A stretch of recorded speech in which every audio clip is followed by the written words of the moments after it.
So we're going to get started here for the CG Schools class on VRay Advanced Level 1. This is Lon Groves. I'm at Neoscape Studios in snowy Boston today with some students online and some students here in Boston that braved the weather and came in this morning. A couple of quick things for those of you that are online. We found in GoToMeetings interface that if you have a question, the easiest way to ask the question is to type it into the chat window. So at any point, if there's something that you want me to revisit and go back over, or if you have a question that's been pressing for something that you're working on, feel free to type that into the chat window, and we'll work on addressing that throughout the day today. So really quickly, I just want to open up our agenda for day one. It's jam-packed full of good VRay stuff. And one of the first things that we're going to hit is the infamous linear workflow. One of the reasons that I put this up front as the thing that we focus on in the morning is, there's a lot of misinformation, I think, that's out there about linear workflow. So we try to solve that. But I also want to make sure that we build on what we learned from linear workflow when I introduce what I call physical workflow. And physical workflow is as simple as everything that we're doing in VRay is mimicking some type of physical and measurable result. Then we jump into VRayPhysical cameras and some things that we can do with the VRay frame buffer in terms of adjusting exposures and things like that. We're also going to learn how we measure from the VRay frame buffer our results. We get into some image-based lighting techniques using HDRI files, and one of the things that I'll do is I'll prove to you that we can create hard shadows using an HDRI. So that's something that people are usually interested in. And then we'll take a short break for lunch and come back, jump into VRayLightMtl. It's a really great render element compositing math, including ambient occlusion or dirt map. And then we'll start to talk about our GI techniques and how we can walk through the different types of GI in VRay, as well as how we can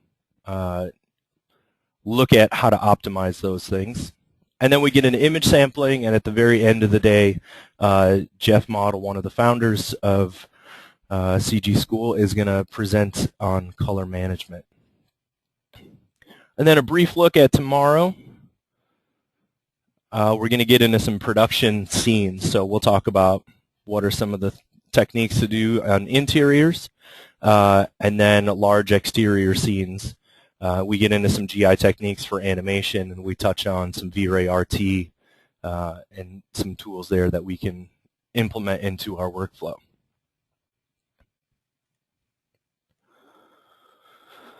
Okay. So one of the first things that I want to do is I'm going to jump into 3D Studio Max here. And we're running 3D Studio Max 2011. I'm pretty sure it's whatever the latest service pack is. And we're also running VRay 2.02, I believe it is. We'll double check what the number is, but it's the most recent version of VRay. Close down a couple of scripts here. So first things first, I'm going to go into my Common tab and assign render. And we've got our production render set as VRay 20002 and our active shade as VRay RT. And then I just hit save as default so that whenever I open up Max, we get right into VRay. So let's close this down for a second. And now the whole premise of linear workflow is fairly simple. We're all working on some type of monitor system, and what we need to do is we need Max and VRay to understand what the gamma of our monitor is in order for it to yield the correct values. So the first thing I'm going to do is I'm going to go to Units, A lot of people miss this step because we take it for granted in all the Max scenes that we work on. You just want to make sure your units are correct. If they're not, everything else beyond that is not going to work out the way you want it to. So I just put that up there as, yes, thank you, it's obvious. But so in this scene, we're going to be in inches. That's no problem. Now we're going to go into Customize, and we're going to hit Preferences. And in Preferences, we've got a gamma and LUT, and that's a lookup table. So first thing that we want to do is we want to enable our gamma. And that's this checkbox right here. And then we want to set our gamma to 2.2. Now the reason I'm setting my gamma to 2.2 is that I've calibrated my monitor to a gamma of 2.2 and a color temperature of 6500 Kelvin. That 2.2 covers about 90% of all monitors that are out there. And it's also very, very similar to a color space that you might have heard of called sRGB color space. And sRGB is very similar to 2.2. It's a close approximation. So a lot of people ask, well, if I set this to 2.2, my gray, you know, what you read in the help is that this gray box, when you squint your eyes, should kind of dissolve into it. Well, what we want to do is we want to set a standard gamma on all of our machines. So we calibrate our monitor, and we've done that. We implement that in the studio, and then everybody in your studio runs the same gamma spaces so that when you get a file, there's no switch that happens. Then we've got a couple of checkboxes here for effect color selectors and effect material editor. Well, when we turn those on, and let me hit OK, and I'll come back to this, but I just want to open up my color checkbox.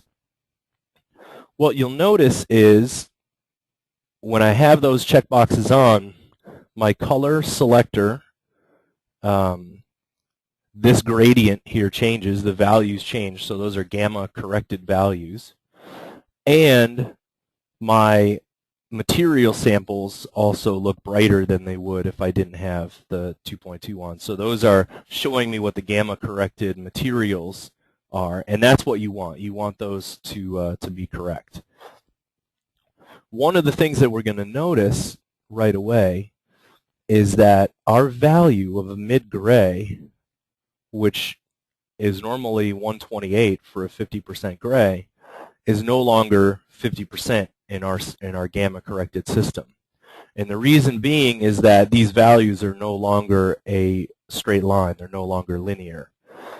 And Max has a pretty good little graph here in the help. So let me just jump into Max help and we'll type in gamma.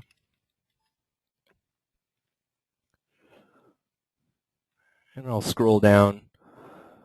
So you can see what a straight linear curve looks like here, and then what a gamma corrected curve would look like. So this one on the right is our 2.2 gamma corrected curve. And what you'll also notice is that here in our old color selector from 255 to 0, middle gray happened right in the middle. But when we get to gamma of 2.2, and I wish they had this at 2.2 instead of 2.0, but it's really close to the same graph, our middle gray moves over to the left. And we can actually see that because of the graph, right? So in our 2.2 graph, middle gray happens somewhere around here. And what you'll also notice, that means that in these dark areas, there's a bigger jump in terms of colors. So there's a pretty big jump in value from just even going from a value of 1 to a value of 2. Well, what is that jump? Well, everybody's favorite tool, I'm going to open up an Excel spreadsheet. And this Excel spreadsheet has a very simple formula. Essentially, all it's doing is it's telling me what my gamma corrected values are, and it's raising it to the 2.2 power, multiplying it by 255. So what's happening is that if I want 5% gray, that value, 5%, is actually less than 1. It's less than a value of 1. So if we wanted 5% in our gamma corrected space, we're not actually going to get it. The lowest that we can set our value in our color selectors is 1. So that would give you somewhere around 6 to 7%. And what I've done is I've just given all these different numbers jumping in 5% increments, but you can see that 10% gray is a value of 2, 15 is 4, and we get all the way down to our 50% gray, which was 128 in sRGB before, but that's actually 55 in our color selector. Now the reason that I'm going through this is that I just want people to understand that when you're working with the physical values, there is a slight change in the way that you would think about these numbers. The good news is we don't actually have to use these numbers throughout, and I'll show you that in the next piece. So I'm going to go back to Max.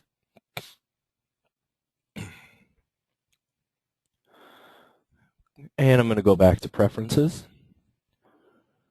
So these values of bitmap files are telling Max what to do with your files once they come in. And these files control texture maps, like JPEGs and TIFF files and target files as they come in.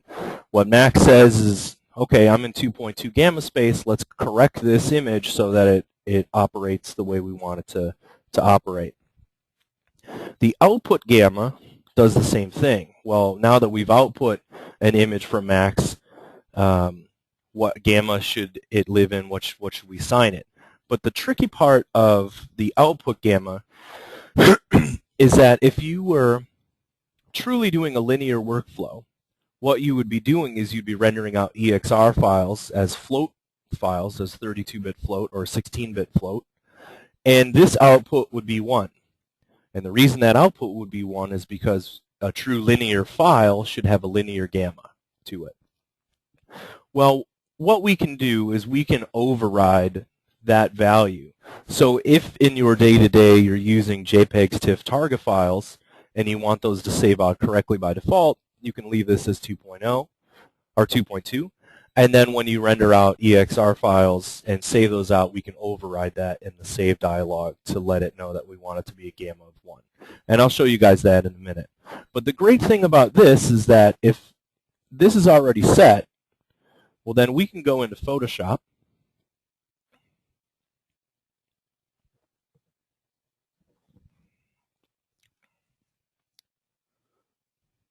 And I'm just going to make a really small file here.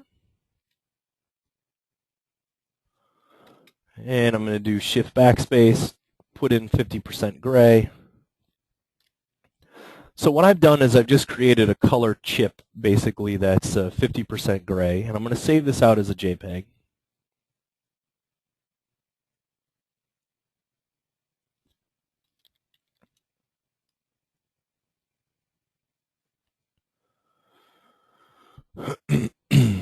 And let's do something really fast here. I'm going to measure this, and when I measure it, you see that my gray value says up in the corner 128, 128, 128. So when I'm working in Photoshop, we don't have to worry about those gamma corrected numbers and so on. We can work with the numbers that we're used to. And I'm going to close that down. I'm going to go into my material editor here. Since this is a class on VRay, we might as well switch to a VRay material.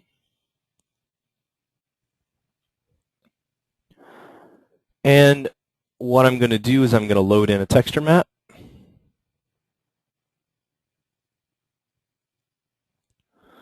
And I'm going to view this image.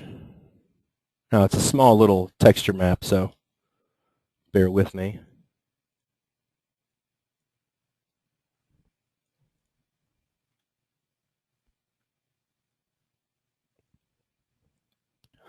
Okay, when I right-click and I measure this file, this is after Max has brought it in, you can see what the pixel values say. It says red, green, and blue are all 56. which is the same number that we looked at. I think I actually said it was 55 in our Excel spreadsheet of what middle gray is. But what that's done is it's given it the gamma correction for you on import to max. So if you use a texture map, it's going to do this automatically. What's nice about that is that it's going to work on anyone's system as well. So you don't have to go in and change any values if you keep these as texture maps that you bring in.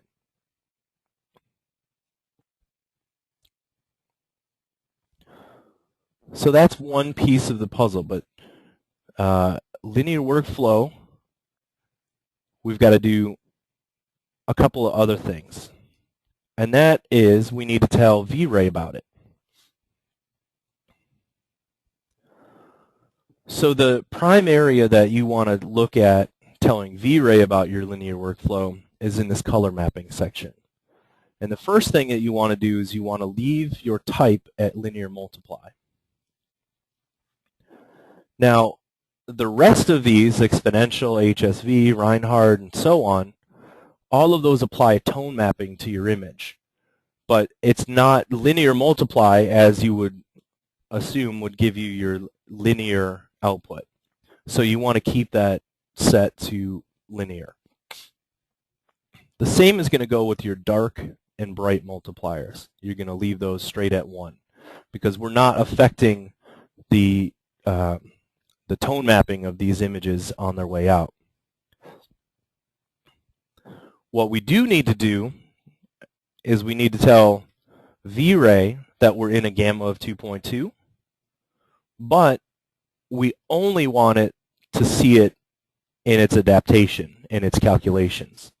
If we don't turn on the don't affect colors checkbox, what's going to happen is you're going to have your gamma applied to this thing twice. So it'll be washed out and really, really bright.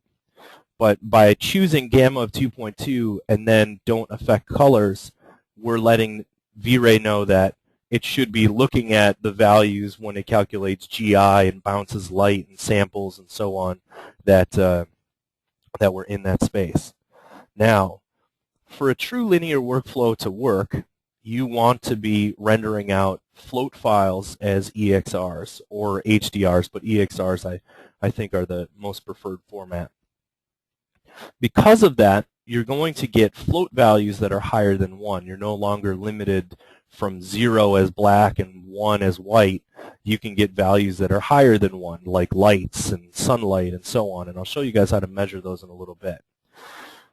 So one thing to be cautious about is that if you turn on clamp output and you try to render out an EXR file that has a value that's higher than 1, it's going to get clipped. It's going to get clipped off at 1. So we want to keep clamp output off. So then there's this box. Well, Lon, if we're working in linear workflow, why can't I just turn on the linear workflow box and call it a day?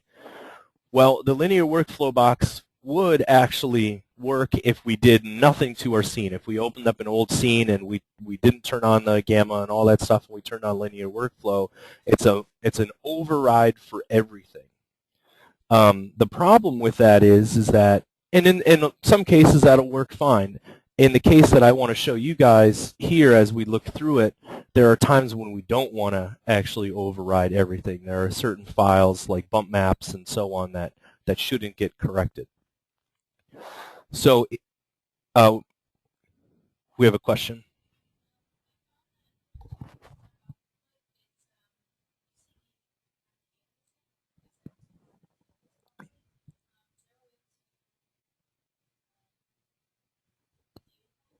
Yeah, so the question is, and it's a great question, is if you render out a file out of VRay and it has values that are higher than 1, sometimes you run into an anti-aliasing problem. You run into speckles and splotches and things like that. And then if you hit clamp output, it'll actually solve those issues. It'll smooth out and get rid of some of those anti-aliasing problems. Well, what's happening is that when you have a value, let's say the sun, and that's a value of 30,000 in float, next to a pixel that's 0.2, anti-aliasing those two samples together is really difficult. right? It doesn't know what to do, and it's actually what happens in the real world is you would get glares and glows and things like that that would actually spread out that anti-aliasing, and so you wouldn't get that effect.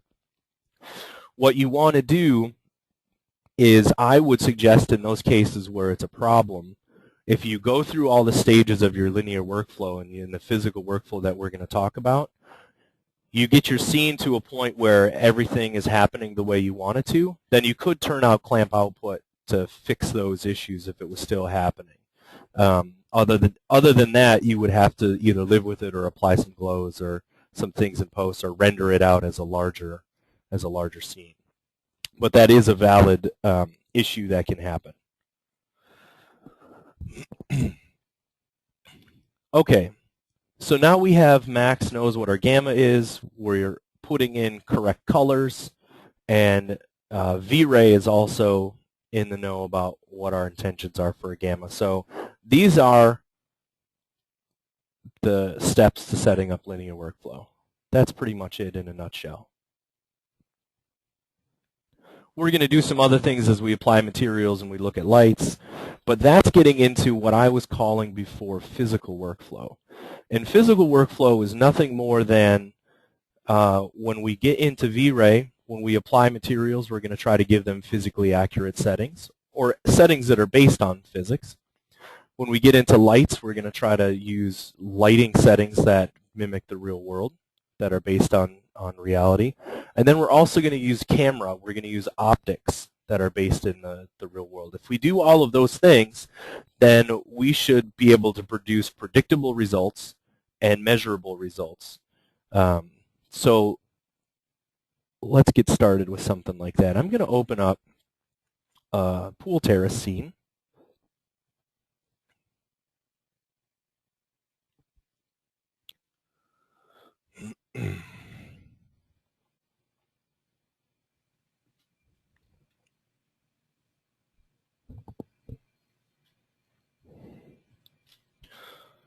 And this pool terrace is an outdoor scene.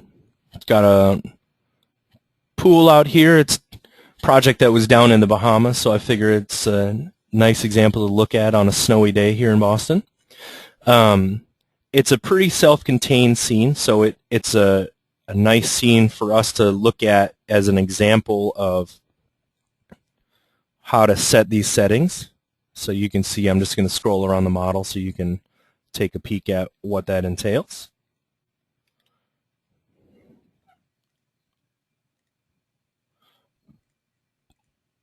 What I'm going to do is I'm going to turn on my sunlight.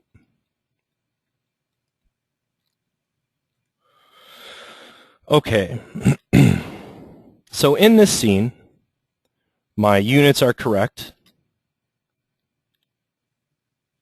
and my materials, and we'll get into the shaders in a little bit, but my materials for the most part are all based on physical materials. So what I've done is I just put in a VRay Sun and Sky system into this, and I know that the VRay Sun and Sky is also based on a physically accurate setting. And you can see over here in my daylight parameters that I have a sunlight that's active, my skylight is not active, and my environment, I'm going to turn on my default VRay Sky. So I'm just going to have that rendering out in the background. So in this particular instance, the lighting was fairly straightforward. It was a simple setup because we can bank on the physical accuracy of the sun and sky, and it's really a two-click solution. The next thing that we need to make sure of, though, is that our camera is set up as well. Well, one of the things to note about cameras, and I suggest anybody who works in CG get out there and pick up a camera and check out its settings and things. Cameras are fairly straightforward. There's only 3 major variables that you need to worry about.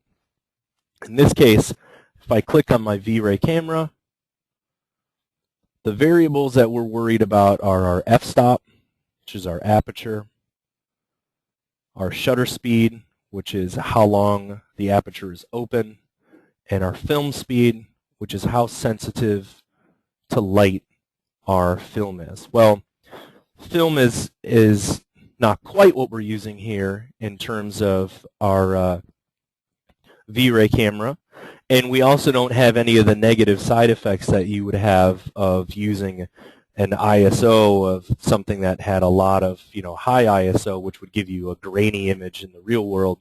We don't have those artifacts here in digital. One reference that I suggest to people is looking up an exposure chart, which, let's see, if I just go to Wikipedia, I think there's a good one.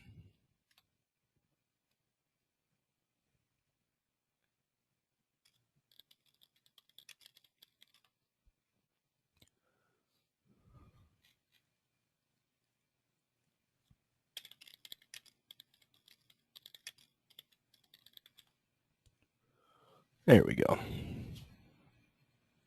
Okay, so in Wikipedia, and this is a fairly common exposure table, the way you read this is that on the left-hand side is an exposure value, and that ranges from -6 up to 21.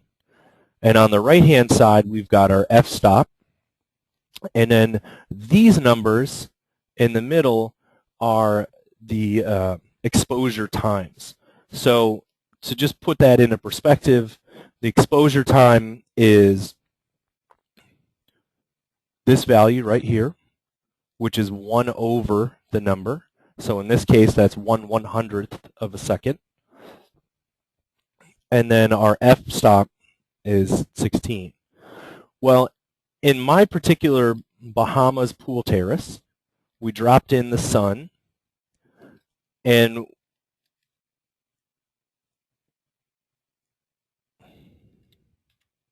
see where my geometry went to.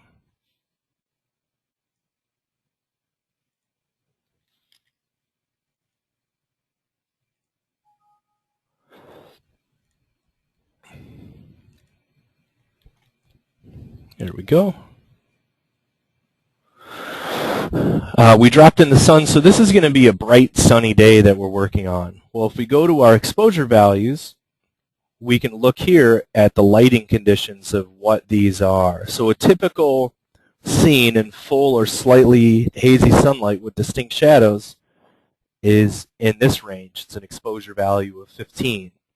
If it's snowing out and it's bright and sunny, you've got an exposure value of 16. Well, let's say that this is about the range that we want to be in. It might end up that we do a little hazy sunlight or we drop the sun, but let's say that we want an exposure value of 15.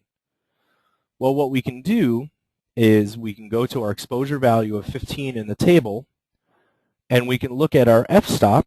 So if we go out here, and right now my f-stop was set to 16, and if I travel in here, that should be 1/125th of a second. Well, that's also something that photographers call the sunny 16 rule. If it's sunny out, you expose at an f-stop of 16, at an ISO of 100, and a shutter speed of 1/125th or 1/100th, whatever. I think I put in 1/100, but to be more accurate, we can make it 1/125th. What I'm trying to do here is I'm not trying to necessarily nail my exposure immediately. I will have the flexibility of getting my camera exposure to adjust, and we'll be able to adjust it in real time by using the VRay frame buffer. But let's say just to start, this should render out correctly. We don't need to render this too high res, so just quickly set that down.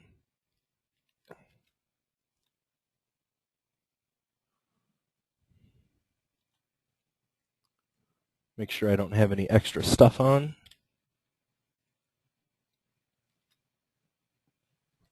And let's give that a go.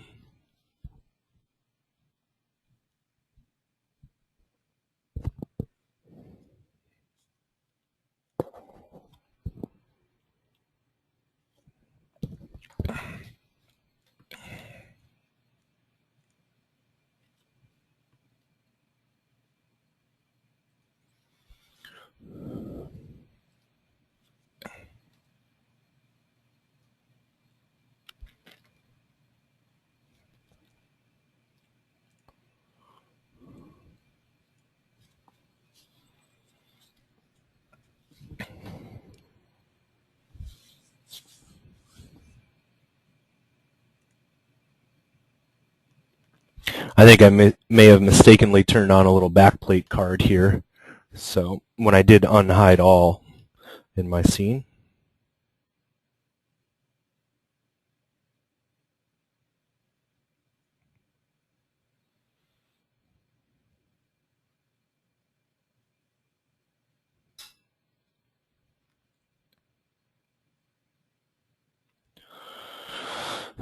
We have distributed rendering going here. It looks like it might be not seeing a couple of the texture map files, but that's okay. We'll solve that in a minute. Okay, so right out of the box with a VRay Sun and Sky, we knew that was physically accurate. A camera, we used the Sunny 16 rule. We got that in there. One of the things that you need to be mindful of, and I'm using the VRay frame buffer almost exclusively when we render, is that the VRay frame buffer is going to show you the linear result. So this doesn't have a gamma applied to it. This is a gamma of 1.0. That's what that result is. Under the hood, that's what we want to save. That's the pixel data that we want to save. But what we need to do is we need to turn on this sRGB lookup table for it to apply the color correction to this to actually make it appear the way it should. So you want to, when you're working in the VRay frame buffer, you want to have the sRGB toggle switched on. And we mentioned before that if we were going to save this out as an EXR file, we could hit override. And if I just chose override, and I call this test, and I save this to my desktop, my OpenEXR file, the big change that I'm making here is that full float is nice, but it's almost too much color. It's almost too much data for me to work with in my workflow. I don't necessarily need that much. So I'm choosing half float at 16 bits per channel. This is not to be confused with a normal 16-bit file, like a ping file that you can save out as 16-bit or a TIFF file that you save out. Those files don't have the float data built in. The float is the data that can go above 1. So this is a critical aspect of saving things out and being able to do some things that are physically accurate, is we want to keep this half float. So we get that in there and it's saved out okay. Well, we are pretty close to what we wanted to do. One of the things that we can do inside of VRay frame buffer is we can turn on our exposure control here. And so this is the exposure at the very top. This slider up here controls the number of stops difference.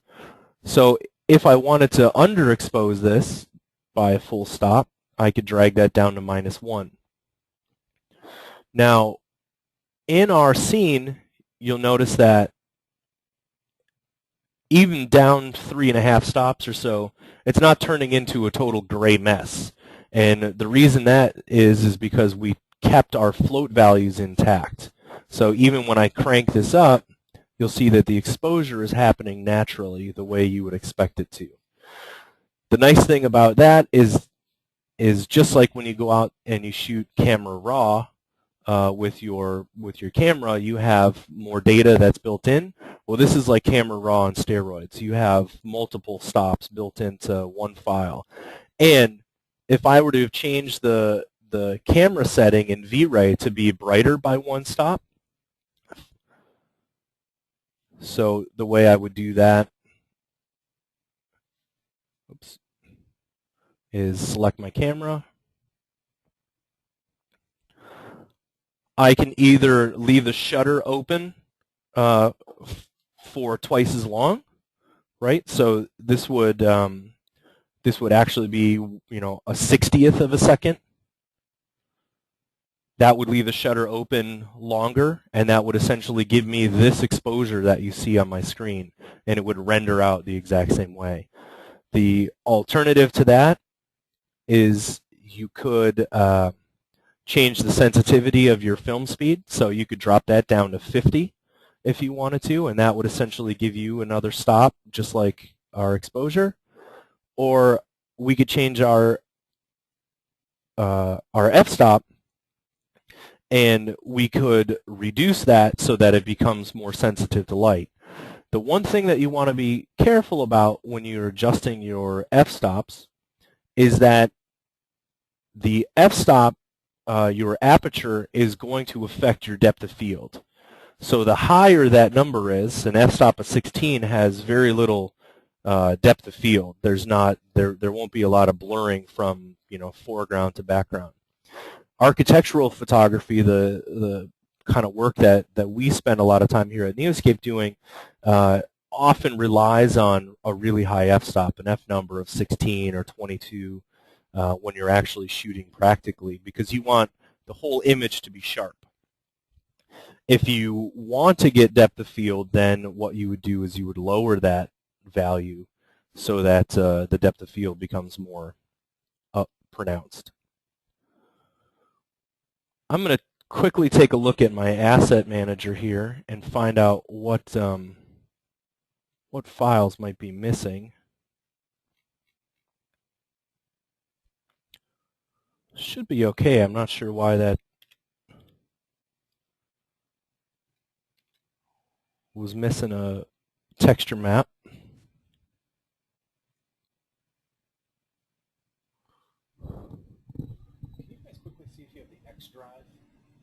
To your machine. We're going to check the studio here just to make sure that we've got the X drive mapped to the machine. And as I predicted, I did have a backplate card in here, which I'm going to hide.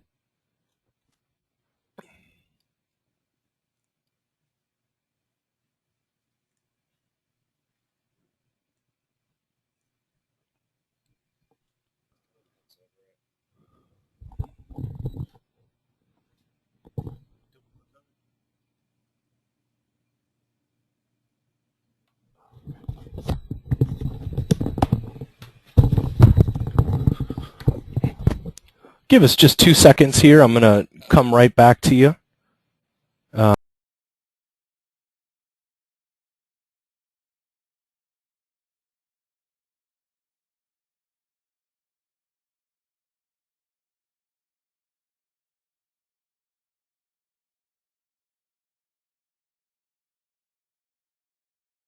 Okay, so we're back. We just needed to quickly log into one of the machines here so that it would see our texture maps. And I'm going to render out that scene one more time. I want to double check that it is indeed working correctly.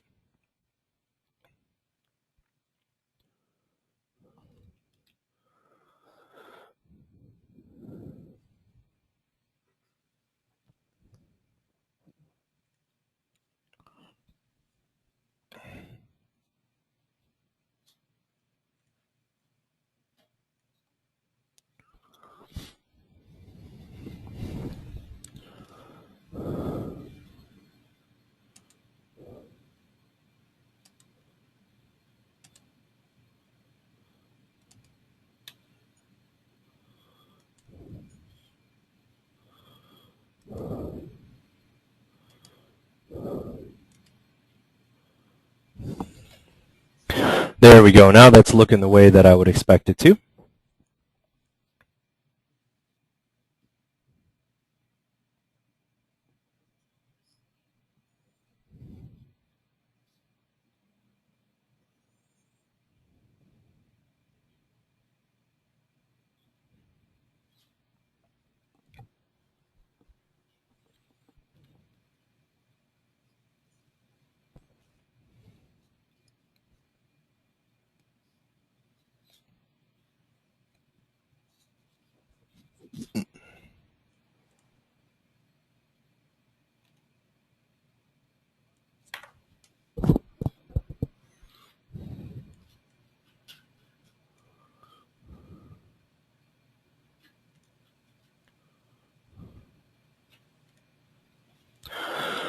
Okay, so now that this rendered out correctly, we can go back to our adjustments here in our exposure, and we can see what would happen in real time if we adjusted this.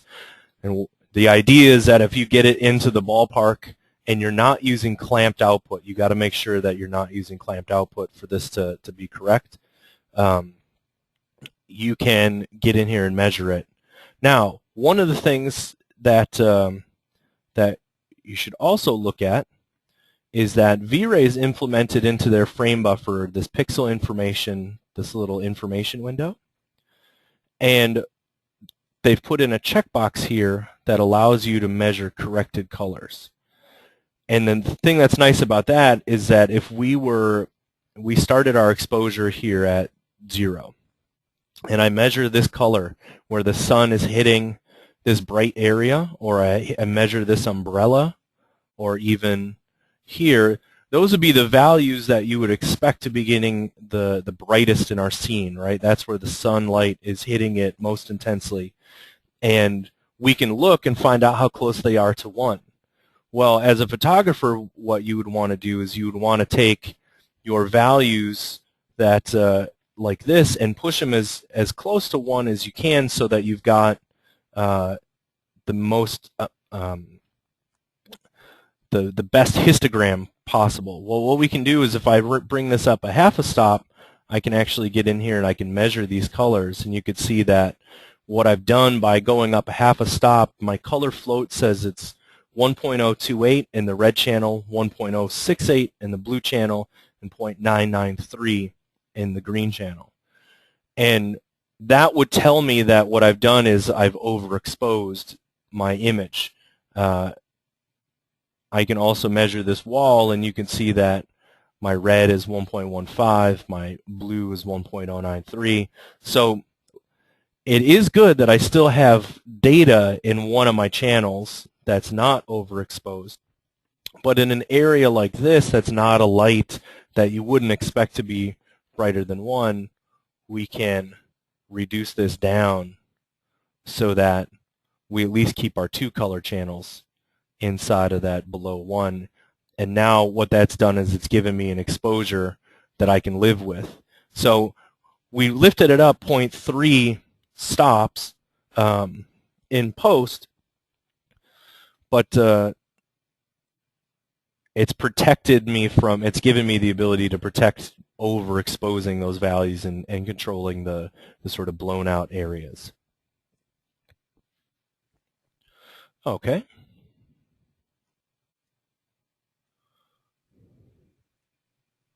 Let me just save this since we know it's working.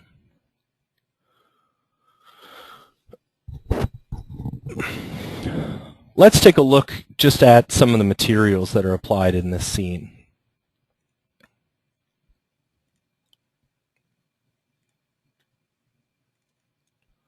I've got a flat paint color in here. Very simple color. This was actually a flat paint that was measured, but what you'll notice is that I've actually probably have this too bright, and that's a common mistake that happens. People will, in a physical workflow, in linear workflow, your white value is no longer up in that stratosphere of the, there's no such thing as 255 white. And so light colors, if I go back to my Excel spreadsheet really quickly, a white paint has about 80% reflectance to it. And that means that that color at 80% is actually in this range. It's 156. So in the range of 156 to 178 is where we would want our bright white, our bright white paint. And what that's telling you is it's telling you that that's the amount of energy that it's going to absorb 20% of the energy, and it's going to bounce off 80% of the energy. So we have to think about that effect. Well, knowing what I know there, this paint can't be that bright. It should be back down into this range. So that's one quick fix that we're going to want to make from what this scene had.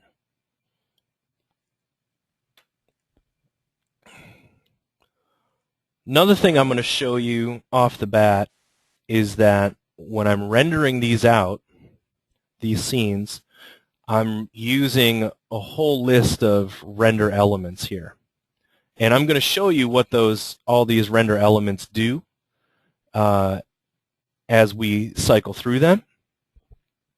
But as you'll learn as we're working on rendering out our test renders, if you set up all your render elements to render, we're going to be able to utilize those and look at them like a doctor would look at an X-ray or an MRI. We'll be able to study those and interpret what's happening under the hood with VRay. So one of the first things that I want to do is I want to look at this diffuse filter. And before I even render it out again, I'm going to open up my last frame buffer. So this is our last frame buffer that we rendered out. And if I switch to diffuse filter, well, that's telling me something. This value, if I measure this value right here, we can see that that value is pretty bright. Because we upped our exposure here, if I even turn off this, that value is rendering out at 97% and 90%.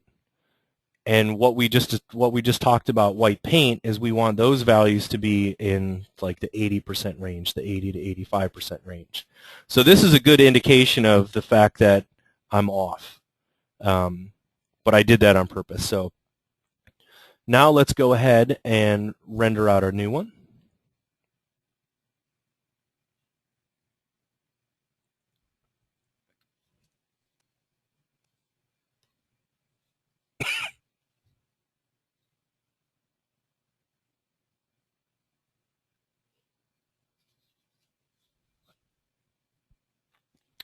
While that's rendering out, there was a question online about are there the class files, and I'll post up the class file. There's an airport model that is the class file that I'll share with students. These particular projects, this one and one of the marina shots that I show you are true production scenes that we've done for clients. So I can't release them out as files to students, but I've got some files that you can work with as well. That it was an airport that we designed here at Neoscape that you can use as a test file, and I'll post that up tomorrow for people. But for now, we can just work on this together.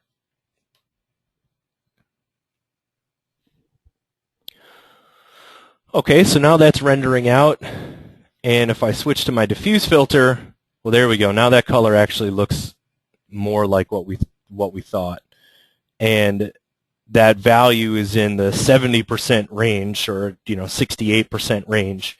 And since it's not pure white, that makes more sense, and it even looks like it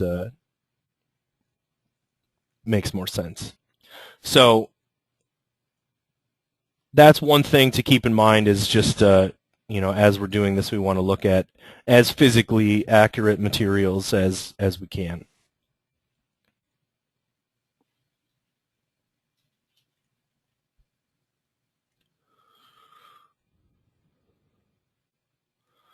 Now, in this case, I put a color in here, but what we learned before is that if we had a texture map, it would have corrected it for us, so we wouldn't have had to think as hard about what that color should be in here.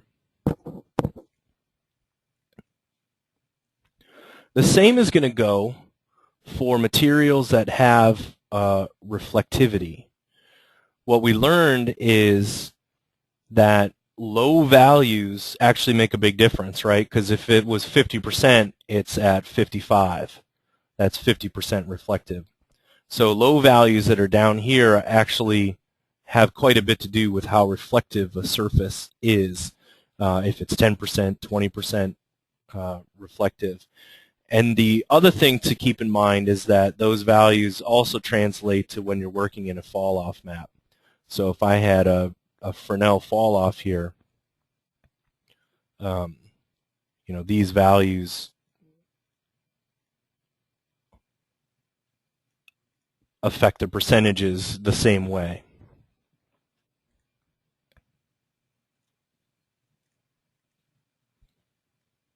I've already got a fall off here, though. I've got Fresnel selected. So you want to make sure that your reflectivity values fit into your, what your real-world thoughts are on the percentages. One thing that I suggest to people that they can do pretty easily is as you're getting accustomed to these values, if you just create a new color clipboard and you put in some of these values,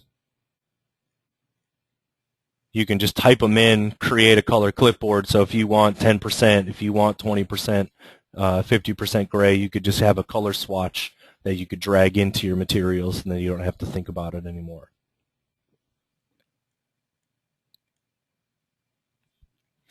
Okay, so let's talk a little bit about what we can do with this scene in an HDR file. We have our sunlight and a sun and sky system, and we knew that that was physically accurate by default because that's sort of built into the metrics of how this works. Well, the VRay sun and sky system, as nice as it is, it's not the most beautiful looking thing. It's just always kind of a plain gradient. And we want to get, as artists, we want to have more control over what we do with our image.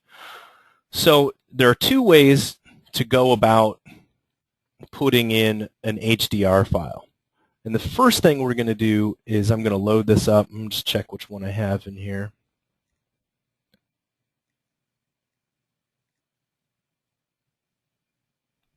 These are pretty big HDR files, so it might take a second for it to load into my material browser.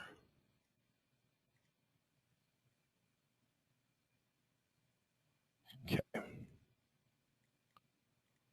So I'm loading up this HDR, and the way that I did that was I went into the VRay HDR type, which is under standard, and it's this VRay HDRI loader. That allows me to select this HDR file. And let me just open this up in Photoshop too so that you can see what that file looks like.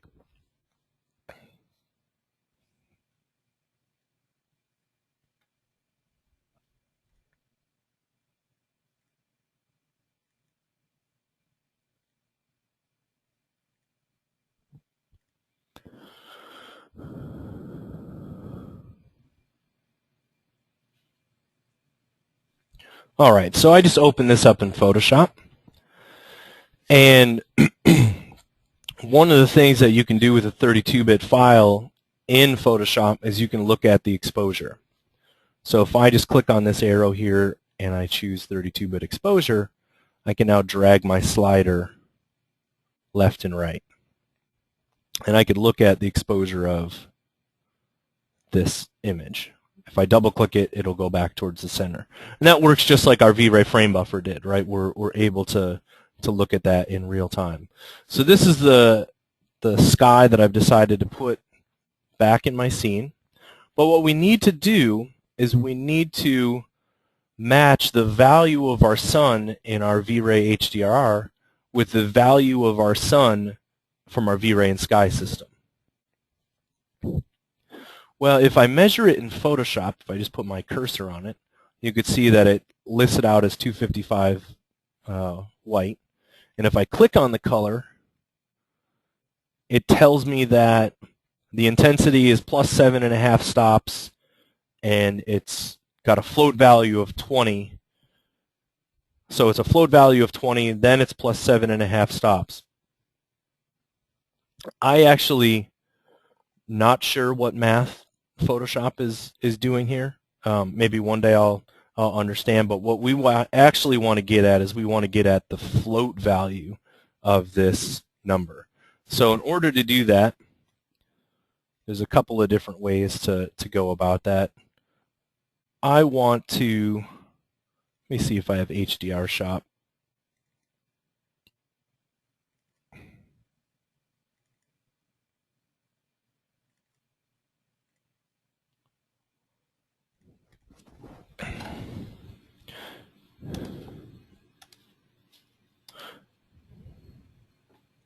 Hey, 2 seconds. I'm just going to copy HDR Shop over. HDR Shop is a tool that's been around for quite some time.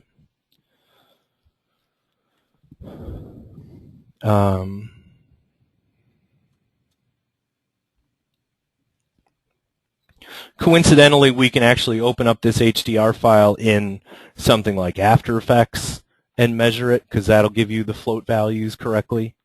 Well,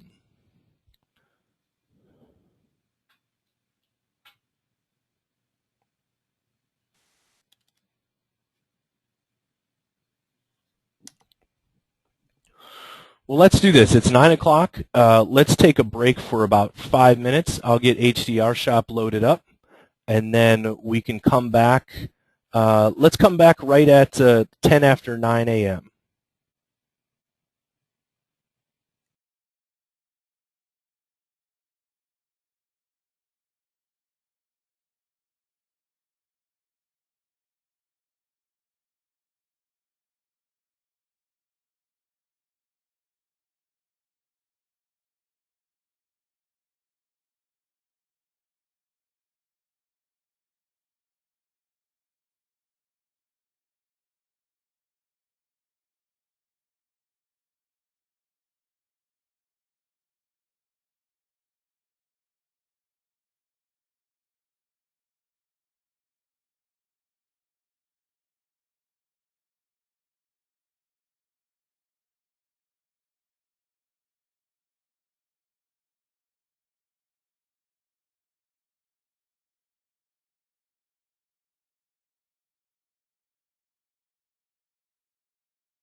Okay, we're going to get started back again in about 1 minute.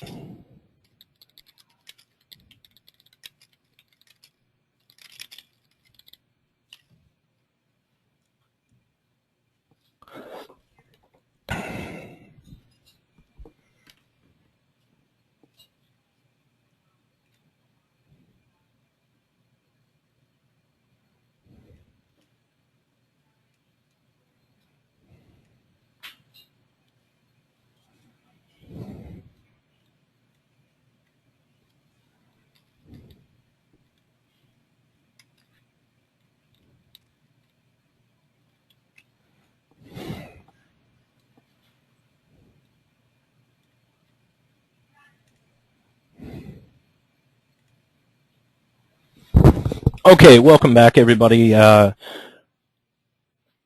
When we left for break, we were talking about installing HDR Shop, and HDR Shop's a program that's been around for a little while. If you just do a quick search on it, you can see where HDR Shop comes from. It's a free version that you can use right now for non-commercial work, and we're just using it to measure a couple of values. You can also get an academic license for an HDR Shop 2.0 that does some things. But like I mentioned, if you have After Effects or Nuke or Fusion or Shake or any of those, any program essentially that will open up a float value image and allow you to measure it, that's all you need for this instance. And Photoshop, for some reason, doesn't measure things in straight float, and I haven't quite figured out what it means when it's 20 float plus 7.5 stops. But maybe one day someone will explain what that is. So what we want to do is we want to take our HDR map here, and this is the HDR that I put in HDR Shop. Very simply, if I hit the minus key, I can look at this several stops down. And if I put my cursor over the value of the sun, you can see what that measures on the bottom, right down here at the bottom where it says the color value. So if I put my color right there, it tells me that I have a float value of 134.5. Well, that's good to know. That means that I'm brighter than 1, right? So I've got a value that's brighter than 1, which is what we would imagine for a light. But how does that translate to our scene in VRay? Well, let's take a look. I'm going to minimize HDR Shop for a second. I'm going to go to my rendering environment, and I'm going to turn off my default VRay Sky, because we're no longer, I'm sorry, I want to leave that on.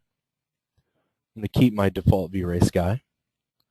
And I also want to keep my sunlight on.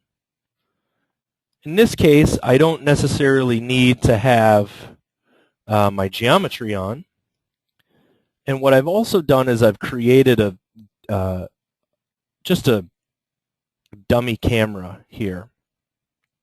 And this camera is just looking straight out at the scene. Well, with my VRay Sun and Sky on, I want to render out a spherical image. And so I'm going to go down to my VRay properties, and I'm going to choose VRay Camera. And I'm going to tell this to render out spherically. And I'm going to override my field of view to be 360 degrees. So from this one vantage point, I'll be able to see my entire sky dome. The other thing that I'm going to do is a standard spherical image has a ratio of 2 wide by 1 tall. So I'm going to make this a little bit bigger so that I've got some fidelity to my image. But let's make it 2,000 wide by 1,000 tall. My image aspect is 2.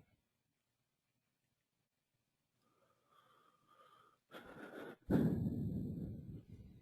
going to select that camera and just make sure its settings are okay. Great. Now I'm going to render out this image. I'm not going to save it. I'm just going to render it out to the VRay frame buffer.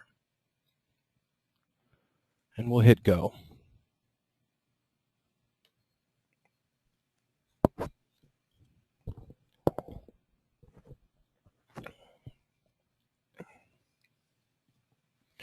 And what we get is we get an image here that is essentially our 360-degree view of our sky. What we'll also notice is that we've got our hotspot for where our sun is, and we have these really bright pixels. And those bright pixels are the actual sunlight.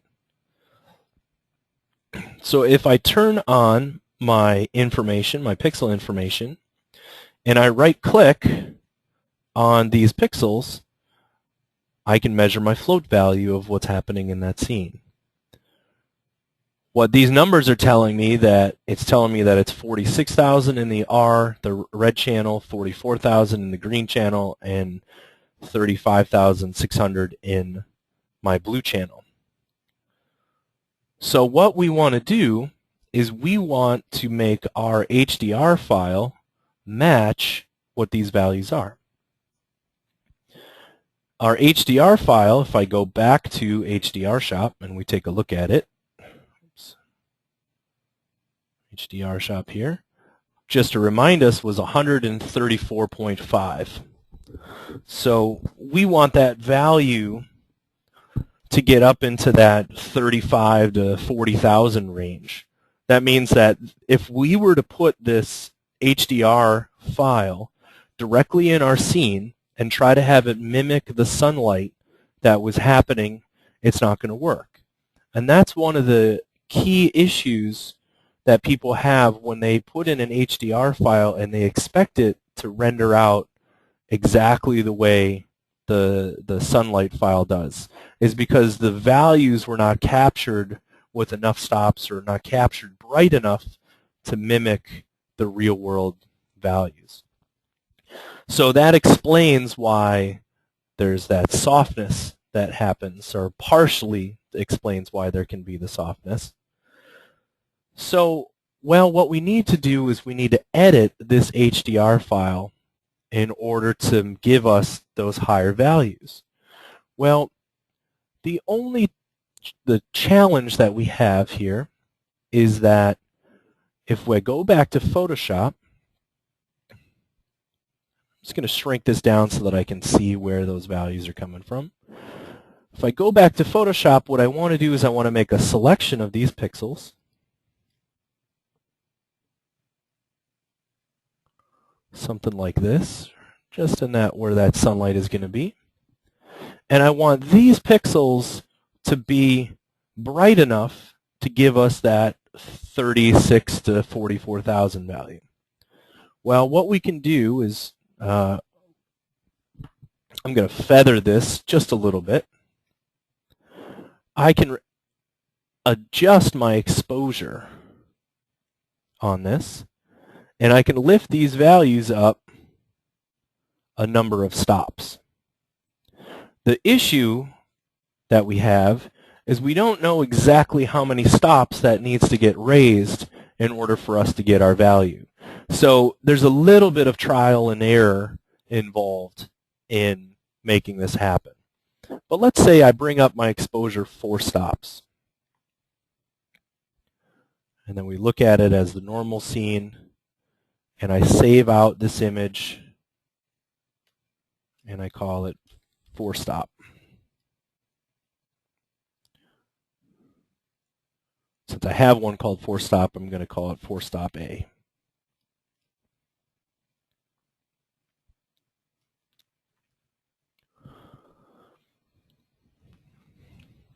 As you've probably guessed, the next step is to open it back up in HDR Shop.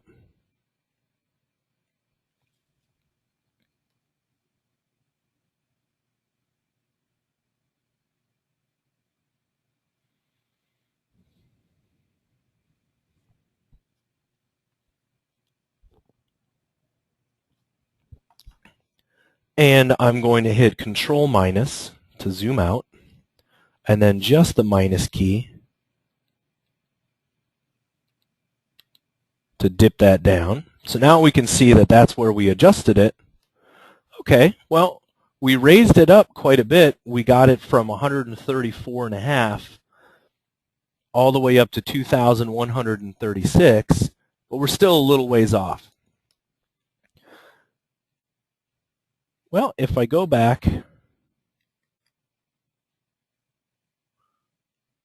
in my history, back to my feather, and we'll drop this down. I'm going to raise my exposure, and this time, instead of going up 4 stops, I'm going to go up 8 stops.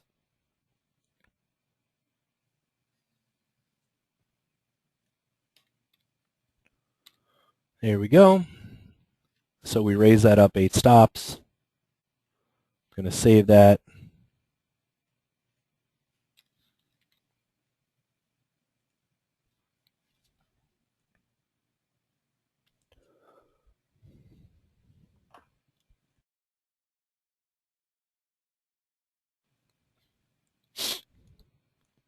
All right, back to HDR Shop. Open up our new one. 8 stop A, the file I just saved out.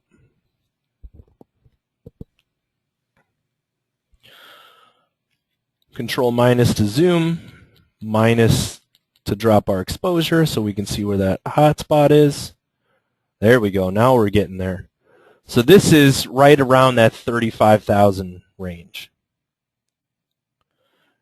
And we could go up another half stop or another stop if we wanted to get into the 40,000. What I'm actually going to do is I'm going to say that this is close enough.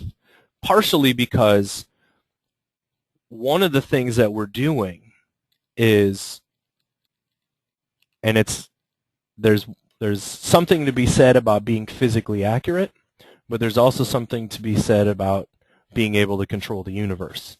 And one of the things that we're doing here is we're able to control the universe. And so this is a somewhat cloudier sky than our completely clear sky that we were looking at in VRay. So it might make sense to have this be a little bit dimmer than what we were looking at before. But there's also something to balance in photography, and that is the amount of bright sun versus the amount of ambient light. So the more ambient light that you get, the more your shadows fill in, and the more you're able to get into the nooks and crannies and keep the exposure values up without blowing out the sunlight. So in this case, I'm going to say that we're really close, and I'm going to use the slightly lower values to my advantage in my exposure. So let's close that down, exit out of HDR Shop, save the resources and close down Photoshop. And now what we're going to do is we're going to bring in that HDR file.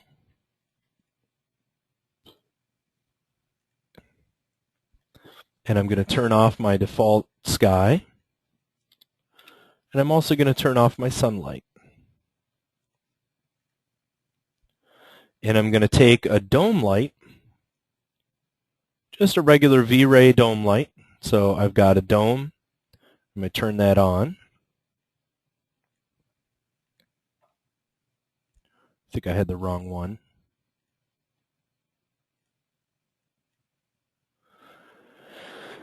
And I'm going to come down to my texture and drag it into the slot. I'm going to tell that to be this cloudy for 8 stop A image that we just created. Mapping type is spherical. I'll explain the horizontal rotation in a minute. And now with that on, I should be able to go to my camera view and go to my spherical camera and render that out.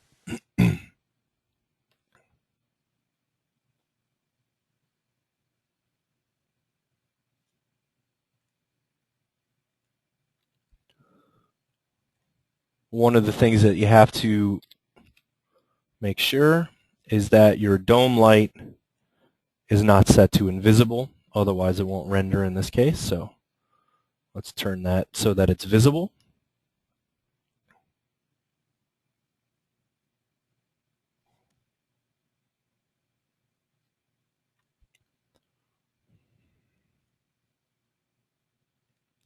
Bring up my frame buffer. There we go.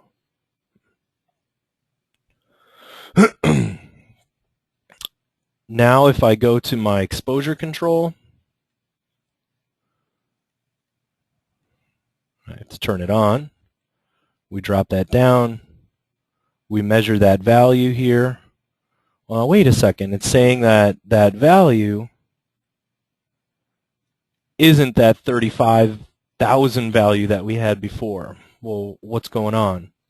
Well, part of the issue is that in the VRay physical light, in the VRay dome light, there's a value here, a multiplier that gets applied to that. And what we need to make sure is we need to make sure that that multiplier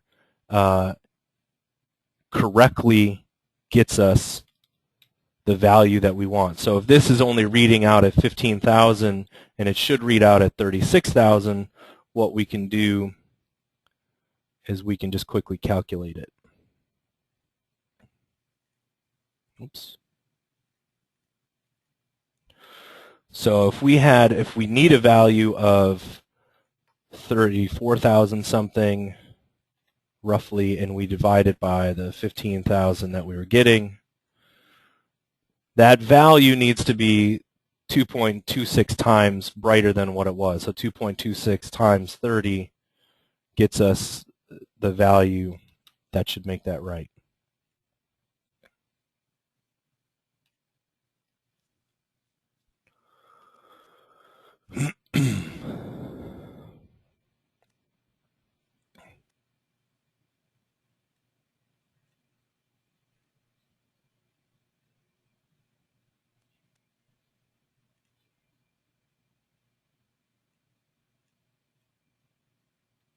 There we go. Now we're in the right ballpark.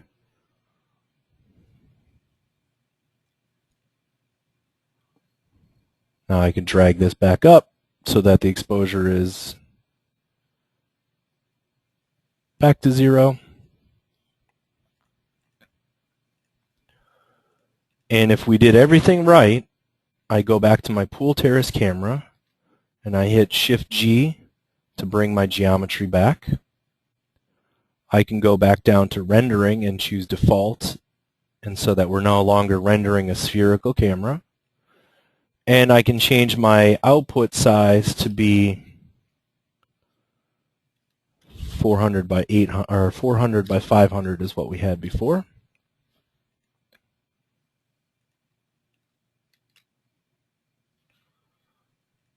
Might as well save the file just in case. And we'll go ahead and render.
Okay, and as this renders out, we're going to see that we were pretty darn close with getting this to match up.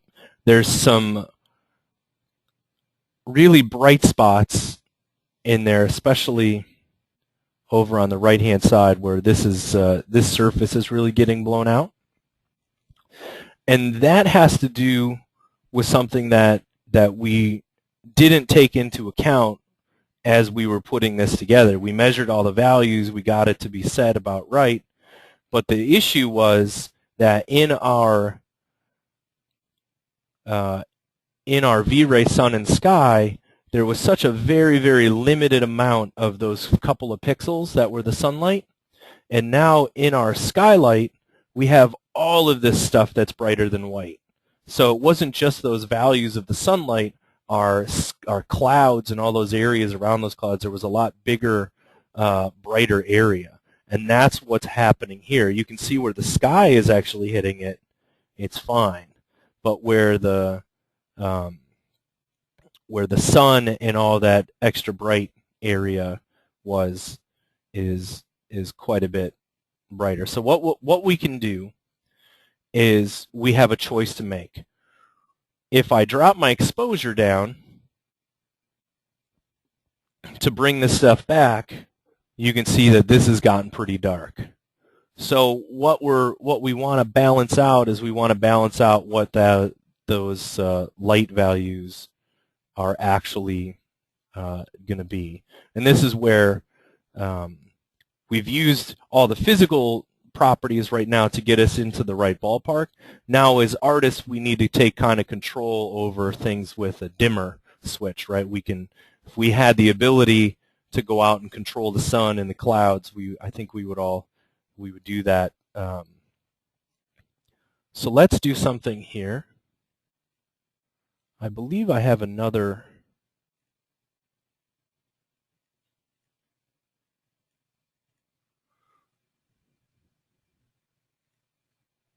I believe I have another HDR file that I had adjusted.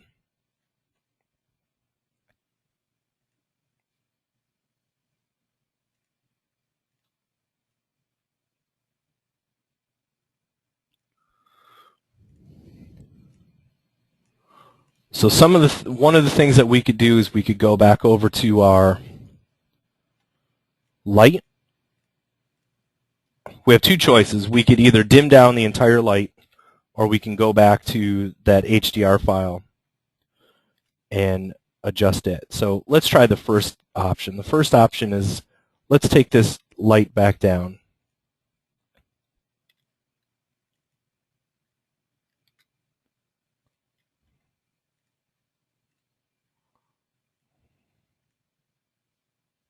And let's give that a render.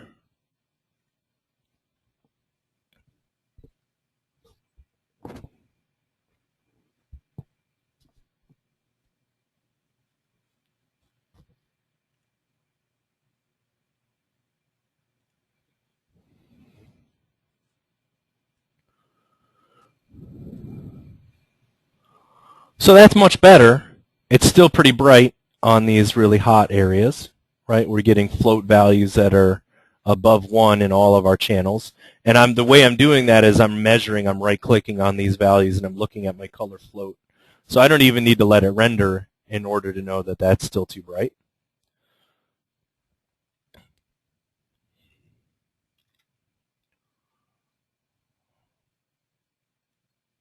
Let's try it with a lower multiplier. And the reason that I picked 10 was that if my float value was 2.5 or 3, I wanted it to be a third that bright.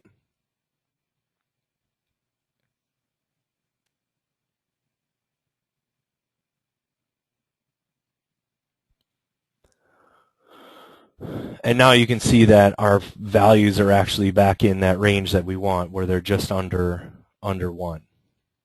The only issue with that technique, and we knew it was going to be an issue, was that now the shadow areas, the ambient areas, are a little bit dark.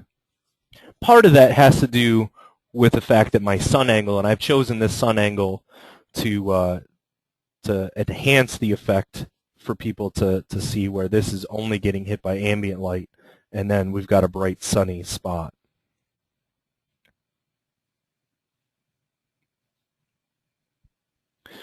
Oh, question was, are we rendering with the sunlight on as well? And I thought I turned it off, but maybe that's explaining why we're getting a little too much brightness. That's a really good question. Because it should be a little bit better than what it is, but yeah, the sunlight is off, so we're okay with that. And the VRay Sun and Sky is off, so that's good. That answers that question. At least I didn't forget to turn that off. Okay, so the alternative to what we were just doing there is we go back into Photoshop and we don't adjust it as high. We leave those values to be a little lower than what we were doing, so there's more balance between the sunlight and the skylight. Well, we already saved a 4-stop version of this thing, so let's take a look at what that might do.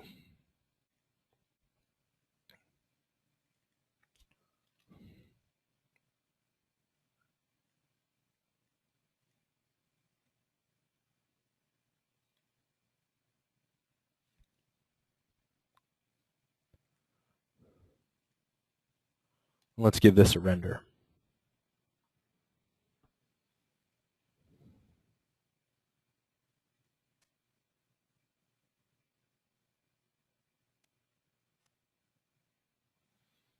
That has a little bit better balance to it. And so what we did is we used the physics to our advantage. We said, okay, we've got a VRay Sun and Sky. That's a completely clear day. There's no clouds. There's no extra lighting that's happening to it. Well, we want to take ours, use those values, get into the right ballpark where we can measure it, but use our HDR so we get a little bit more interest in it, and then also control it. But control it in a way that we know what we're doing. So we're not just we're not just making values up. We're actually able to look at it and measure it. And as we would expect with the 4-stop version, the exposure probably one of the things that you would do is if you were to balance the sun and sky, that would give you an extra stop or so in your exposure. So you could lift up your camera exposure as well, and that's what we're doing here.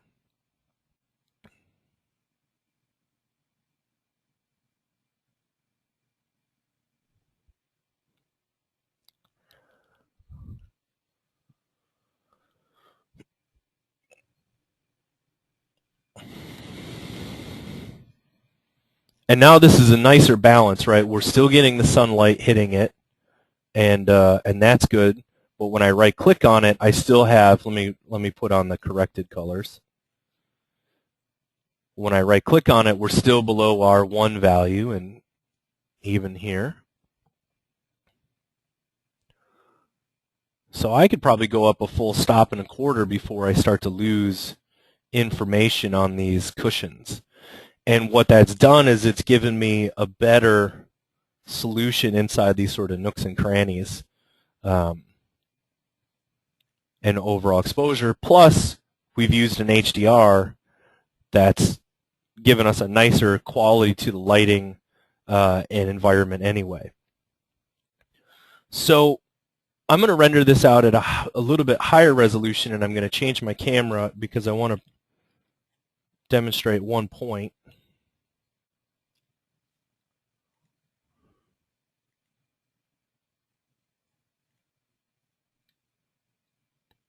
Just going to move my camera over here by this furniture.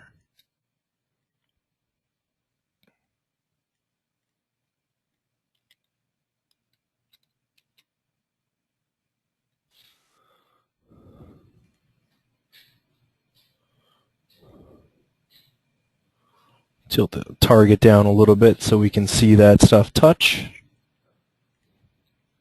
I'm using a perspective corrected camera in here so that we get a 2-point perspective.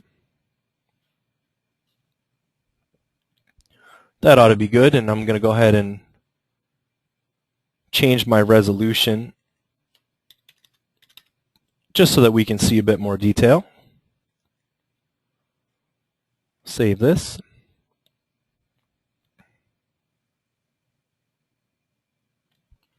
And we'll go ahead and hit render.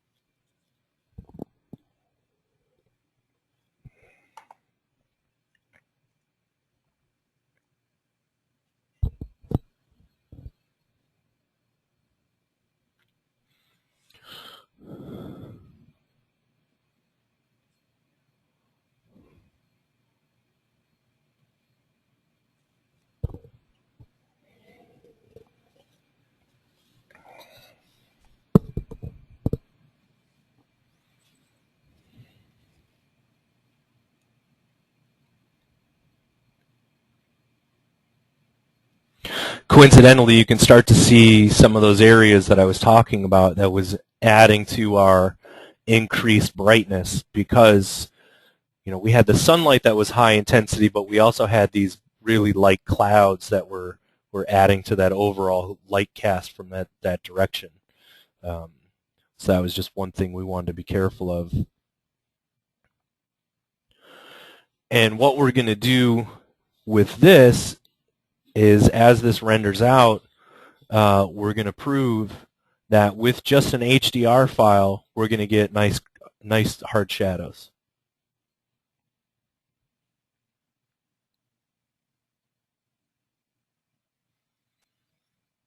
There we go. Now it's picking up the rest of the distributed boxes, so that should render a little faster.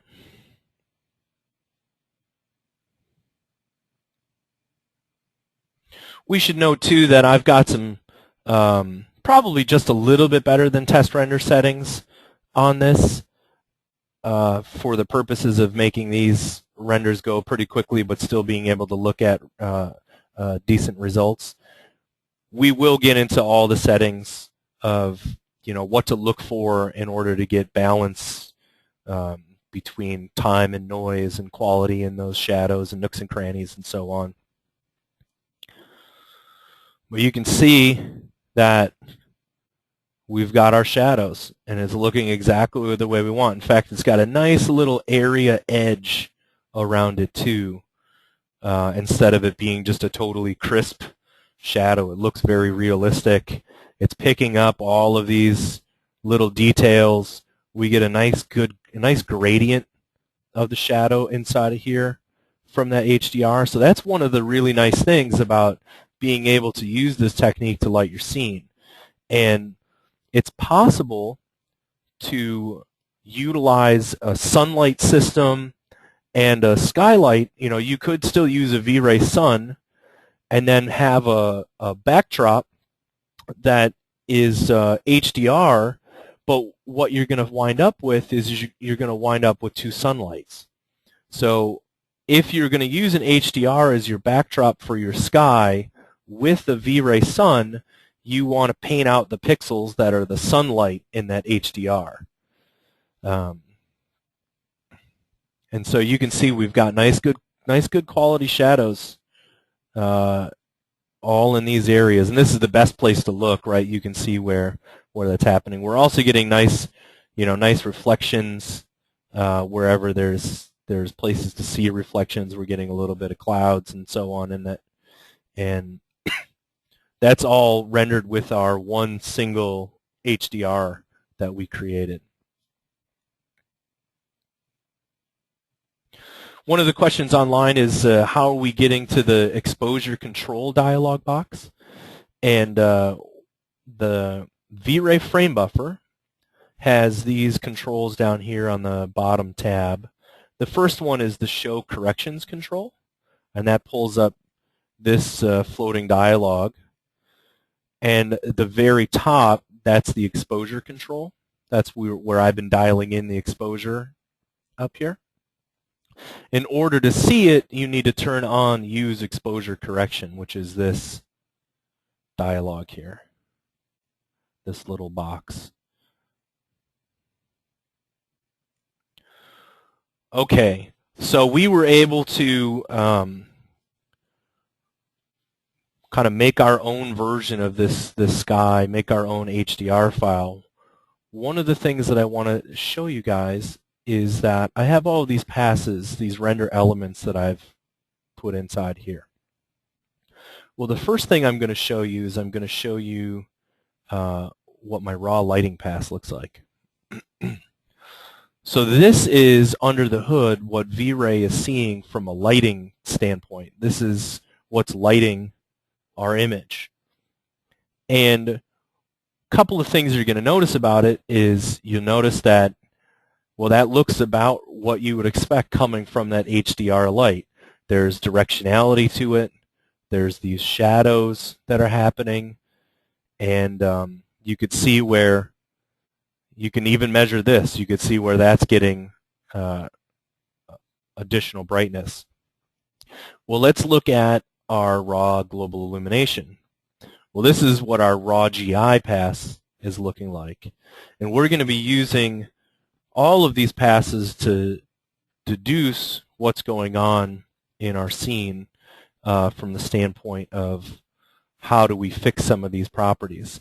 So in this raw GI pass, this is only the bounce light that's happening. This is only the light that's bouncing around the scene. What happens is, under the hood, the raw lighting pass gets multiplied by the diffuse filter. So it gets multiplied by this pass here to give you the lighting pass. So here's our VRay lighting pass. That's what VRay is seeing. So it takes the raw light, multiplies it by the diffuse filter, and we get the lighting pass. The same happens with the GI pass. The raw GI pass gets multiplied by the diffuse filter, and what we get is we get a VRay GI pass. So that's this pass. And you'll see that, well, that even looks like you would expect it, right? The raw GI just kind of has those blue-gray tones of the light bouncing around. The diffuse color is what each of these surfaces are without any lighting applied to them. It's just the color and texture of those surfaces. Those two get multiplied together, and we get this combination, this result. Well, the same goes for raw reflection and raw refraction. So if I look at raw reflection, this is what VRay is calculating under the hood. These are all these surfaces, 100 that have reflections on them. So the surfaces that have reflections, you'll see this 100% reflection, this 100% reflectivity to it. The surfaces that don't have any reflection, you'll see show up as black. Well, that raw reflection gets multiplied by what's called a reflection filter. And this reflection filter determines the amount of reflectivity that gets applied to that surface. So this is the amount of reflection.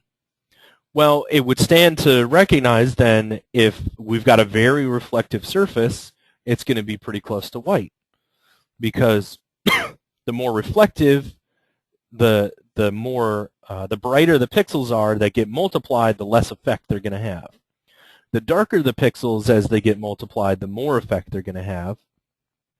So for instance, our seat cushions and our umbrella don't have any reflection on them because they're black. Our stone on our ground here, you can see that it's got a texture map that's determining where the reflectivity is happening. And then you can also see how there's the gradient of goes light to dark, it goes light, starts to get a little darker. Those are those Fresnel reflections, the gradients and the fall-offs of reflections that are controlled by the angle of incidence of where you're looking. So these closer pixels here are more perpendicular to the camera than these pixels here. These are more glancing to the camera. As are these are very glancing, where this is slightly more perpendicular to the camera. And that's what gives us those subtleties of surfaces having some reflections around the edges more so than when you look straight at it. And that's controlled by the Fresnel qualities of those pieces. Now let's look at the raw refraction. So raw refraction in this case is any surface that has transparency. Well, this is what these surfaces look like with 100% transparency.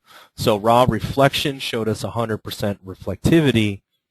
Raw refraction shows us the 100% transparency. And just like raw reflection, those get multiplied by a refraction filter. And so the clearer the surface is, the more transparent the surface is, the whiter those filter pixels will be, because when you multiply them, the less impact they will have. And so our water here has, let me turn off corrected colors so we can measure. So our transparency of our water ranges from 60% to,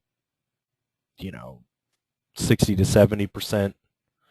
To 80% here as it's straight on, and our glass for our windows is somewhere around 80% over here, 78%. And so we're even able to look at what those values are under the hood and make some educated decisions about them. If we want those materials to be more transparent, more reflective, all we need to do is adjust some grayscale tones. We can do that in post and measure the values.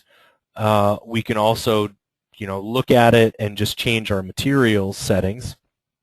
But I wanted to show everybody where some of the benefits, big benefits, can be reaped by rendering out all these pieces. One of the new things that VRay's implemented into their render elements while we're here is this little helper called VRay DR bucket. And essentially what that's telling me is it's telling me that these are the machines that rendered out those buckets as we distributed it across. So that's good for troubleshooting in case you're doing a distributed rendering like we did at the very beginning, where there was a machine that wasn't seeing textures because it was missing a map drive. We would quickly be able to diagnose what machine that was and fix it. I've chosen, there's a VRay Light Select, that's a new element that's been added that will allow you to select any particular light and render it out as a pass, which in this case, because I picked my dome light, it's going to look just like the VRay lighting pass. It's going to be the same case because that's the only light that's in our scene. But tomorrow when we work on an exterior night scene, I'll show you how the VRay, that VRay Light Select element is a really great way to kind of separate zones of lighting and be able to control some temperatures and values and so on. Well, let's take a look at how a scene like this can go together. I'm going to switch back to my other camera, my original pool terrace. I'm going to render this out. In this case, just for the purposes of looking at the scene a couple of different ways, I'm going to switch back to my VRay Sun and Sky light. So I'll just turn on the skylight, the sunlight, and we're going to switch the geometry back on. I'll save it quick so we don't lose any of our changes.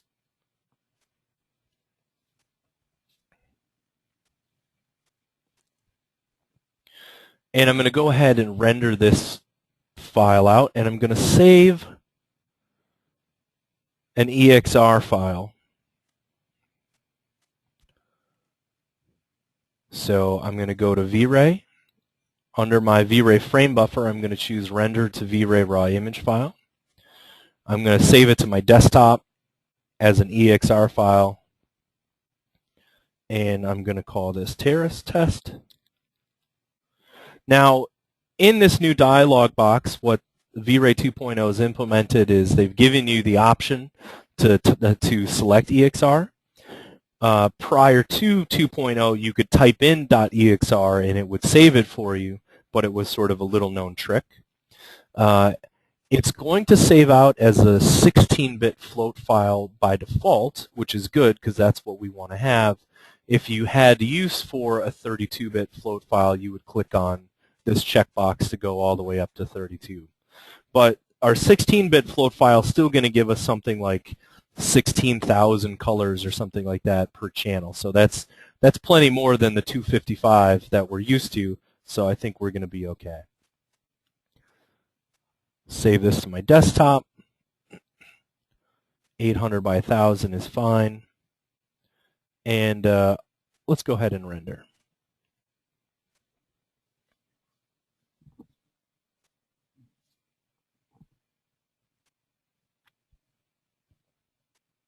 If there's anybody that has any questions, either here in Boston or online, and now is a good time to ask while this is rendering. If you're online, just go ahead in the chat window and type in your question.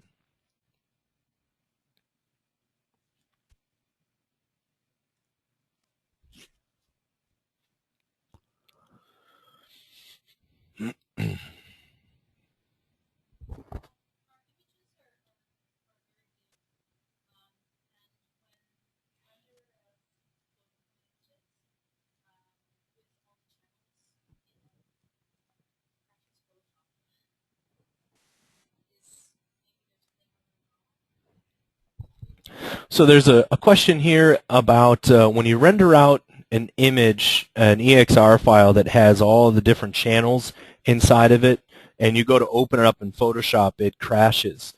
Well, Photoshop natively doesn't support EXR files with multiple channels in it. When I open up Photoshop here, you're going to see that I'm using a plugin called ProEXR from FNord Software. And that's a plugin that will allow Photoshop to open up the multiple channels correctly. So that's one thing to be mindful of. Another thing to be mindful of is there's a big difference between the file size of a 16-bit float and a 32-bit float. And I'm not sure if you're rendering out 32-bit or 16-bit float, but it's kind of the difference of making it manageable from a workflow standpoint and being a little overly cumbersome. So I would definitely suggest the 16-bit route.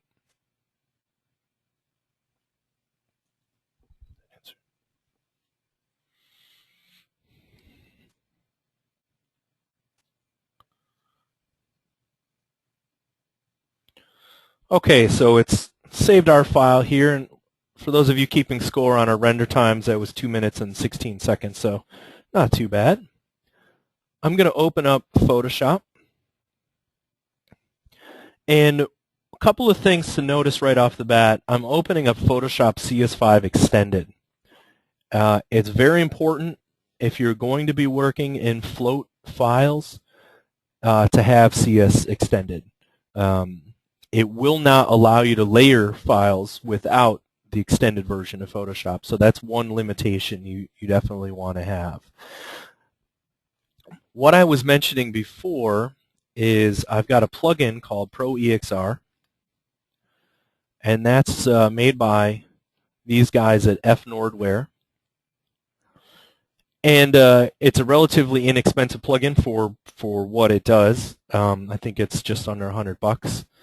What it's going to allow us to do is it's going to allow us to open up a multi-channel EXR file in Photoshop with all of its pieces. Coincidentally, Adobe has adopted the ProEXR plugins in After Effects. So in the latest version of After Effects, the ProEXR plugins are included, which will allow you to open up multi-channel EXR files in After Effects and select some channels and do those things with it as well. And of course, programs like Nuke and Fusion, your compositors, will be able to handle multi-channel files. Now, if you want to render out all of these elements, but you don't want it to be contained in one single EXR file, you can render out the pieces to separate channels. So in the VRay setting, we can do save separate render channels, and we could save all of these out as different files, our render elements as different files if we didn't want it contained in one. The nice thing about having it contained in one is that you only have one file to keep track of and think about. So I'm going to open up this EXR file from our desktop, and that's Terrace Test EXR. And you'll see that this is a pretty big file, but it's actually a 16-bit EXR file is about the same as a TIFF file. It's a pretty compact file format, and especially for what we're going to get. So if I hit open, do a little profile thing here. What this has done is it's given me my beauty pass, my RGB and alpha, specular, self-illumination, all of the passes that we chose in our render elements. It's broken those out as in layers. Well, I'm going to close this. I want to show one other thing about working with Pro EXR. If you hold down, I believe it's the Alt key when you open up the file, it'll open up the Pro EXR dialog box. And just for the purposes of this, for people to see it, we'll put things on, the alpha is going to appear on a separate layer. So instead of it cutting out the alpha, we're going to have the alpha channel be on a separate piece. And then I'm going to tell this thing to always bring up the dialog box and set it as my default. Oh, and then we broke Photoshop.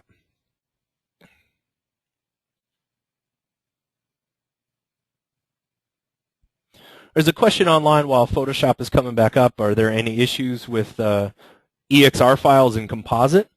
And I haven't used Composite that often, but I would expect that it's ready to go from an EXR standpoint. I'm pretty sure that they would build that into the workflow, especially since Max has kind of revamped its EXR output. I would expect that there wouldn't be any problems.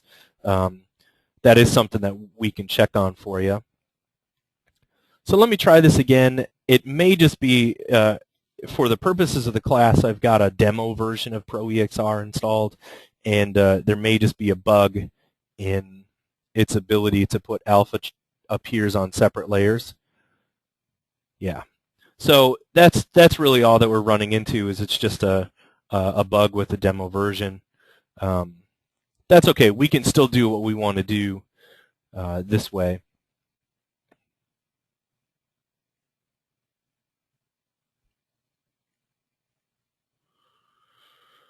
Okay, so if that were to have worked, what we would have seen is we would have seen an alpha channel that was separate here that we could use as a mask.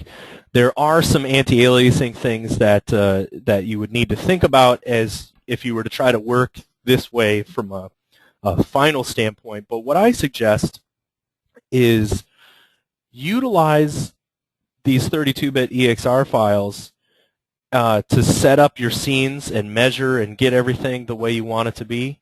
Let it do the kind of work for you.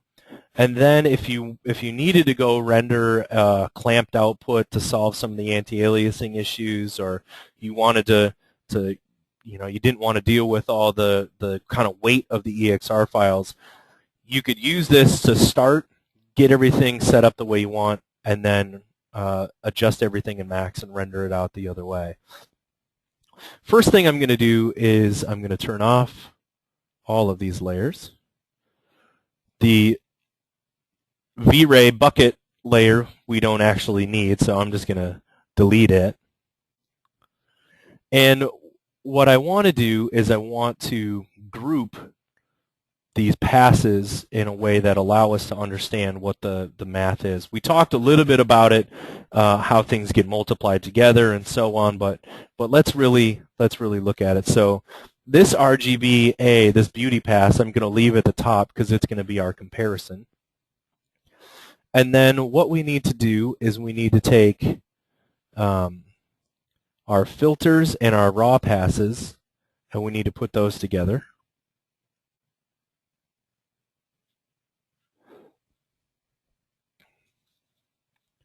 So I'll put my raw GI up here, my diffuse filter. My light select we don't actually need in this particular case because I didn't select any lights, so we can delete that. But if I wanted to have a pass of the sun, I could. Move the raw lighting up. So these passes right here, specular and self-illumination,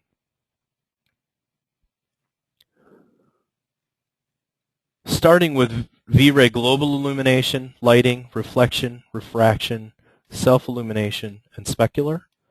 These all, I'm going to hit Control-G just to create a group.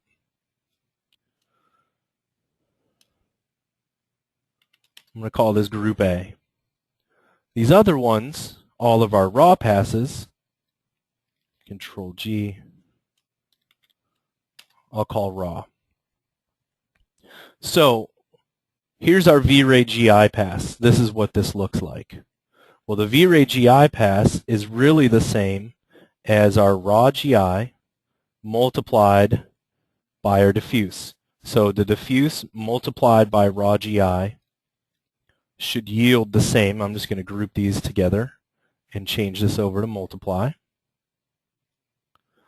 This should be the same as that. And you'll notice that there's a little bit of change around these anti-aliased edges. That's only because I'm duplicating the layers on top of each other just for the sake of showing. So you'll see that that actually does what we thought it should be. So this is GI. Now, the raw light multiplied by the diffuse filter also is going to give us this pass, the VRay lighting pass. So what I'm going to do is I'm going to go to my diffuse filter right here, and I'm going to right click and I'm going to convert it to a smart object. And what's nice about that is if I convert this to a smart object, and you can see if I double click on it, it says after you've edited this thing, go ahead and save it and it will update. Well, now anything that I do to this image, to this diffuse filter, let's say I wanted to change the color of one of these with the masks or something, and I exit out of it, when I duplicate this and I bring it into my raw lighting pass, it's going to be a reference of that image. So if I change it in one location, it will change it in both locations so that we have consistency. So in this case, this should be also a multiply. And those two passes should look identical with the exception of the fact that I'm covering over them with the anti-aliasing. And this will be called lighting.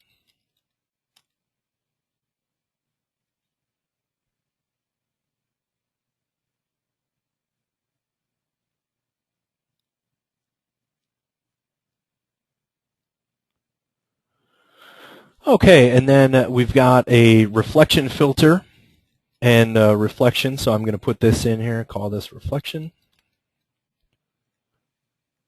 These get multiplied. It doesn't matter which one is on top. I just, for the sake of consistency, I tend to put my filter on top and put that on multiply. Our refraction.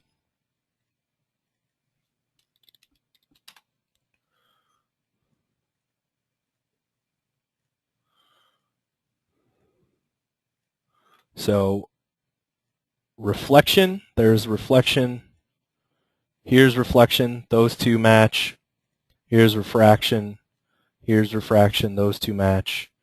And then self-illumination and specular actually are self-contained pieces, so each set would need them. Now what I could do is I could convert this to a smart object. Convert this to a smart object. And then when I duplicate these and I bring them up into this folder,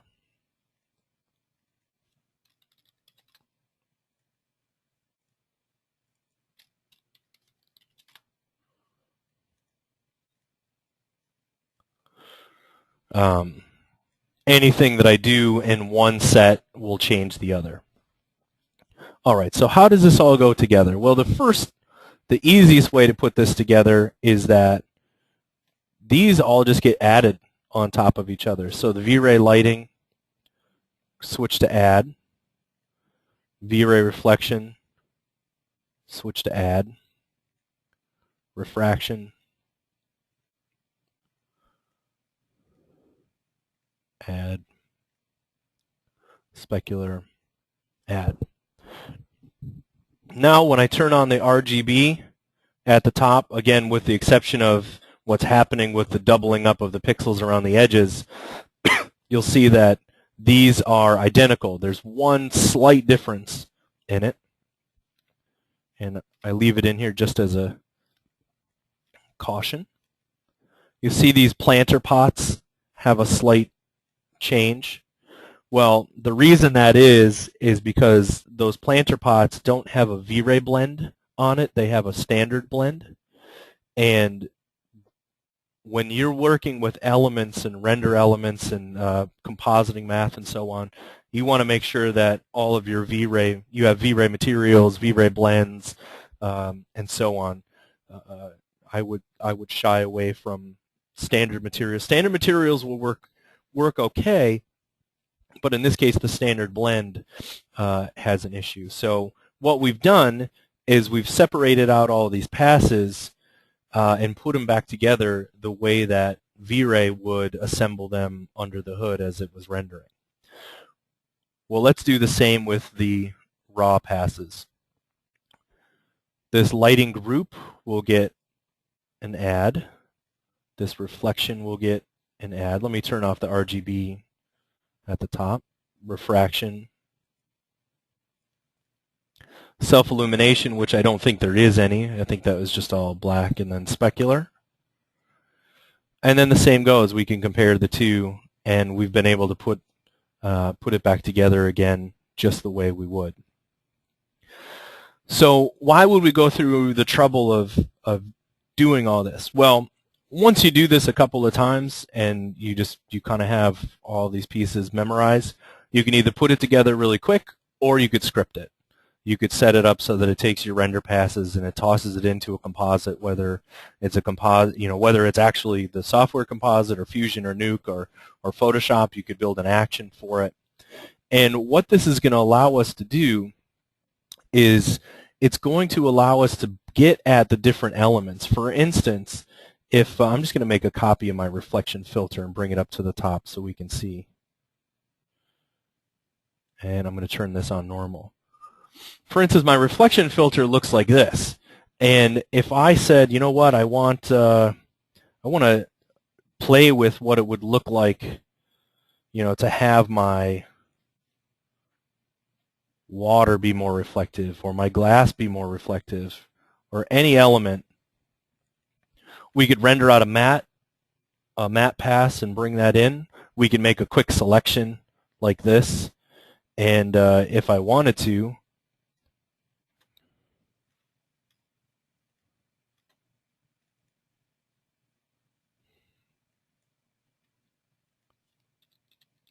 it's giving me fuzzy math up there. What I can do is I can actually get in here and I can adjust grayscale values that would change that particular piece. Or I could just take this mask and I could do something like a levels on it if I wanted to, and see what would happen if I made those values darker. Okay, that's less reflective. This is more reflective.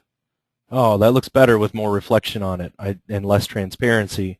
Well, what we can do is we can also measure what these values are.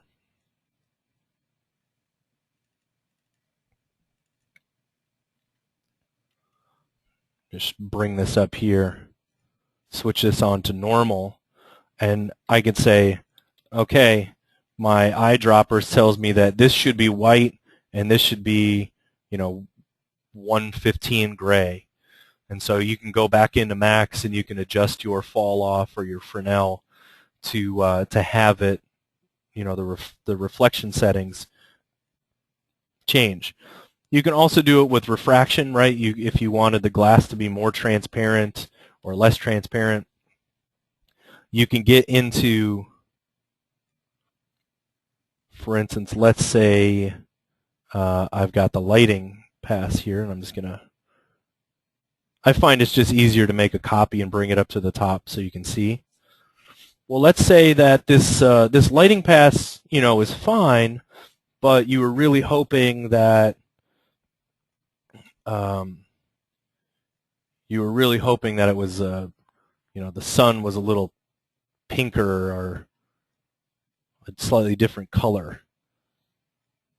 You can get in here and you can adjust the tone of what that light color is, that light temperature, and you can essentially just measure the value of it and plug that into your light temperature and max so that that you change it. In this case, it would be a little bit tougher because we're using a VRay Sun, and the VRay Sun is using a temperature that's dictated on the physics of that sun, its height from the horizon, or the amount of atmosphere.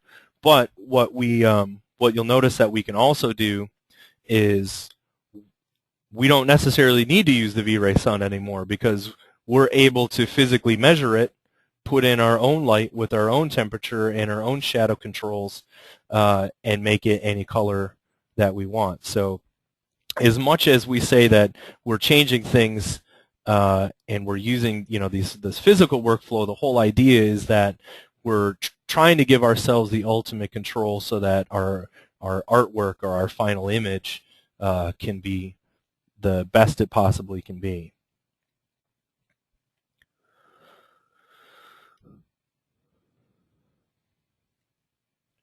The easiest way, the simplest setup is to do this, to have all this stuff baked in and just add it on top of each other, and that gives you some flexibility for making changes. But the most flexible method is to actually render out all these raw passes and so on. And what you can also do is, let's say you didn't like the color of something. You wanted these couch cushions or these chaise cushions to be, you wanted to test out a different hue to them. Well, if I open up my smart object, and I'm just going to make a not so great selection, but it'll be fine for what we want to do.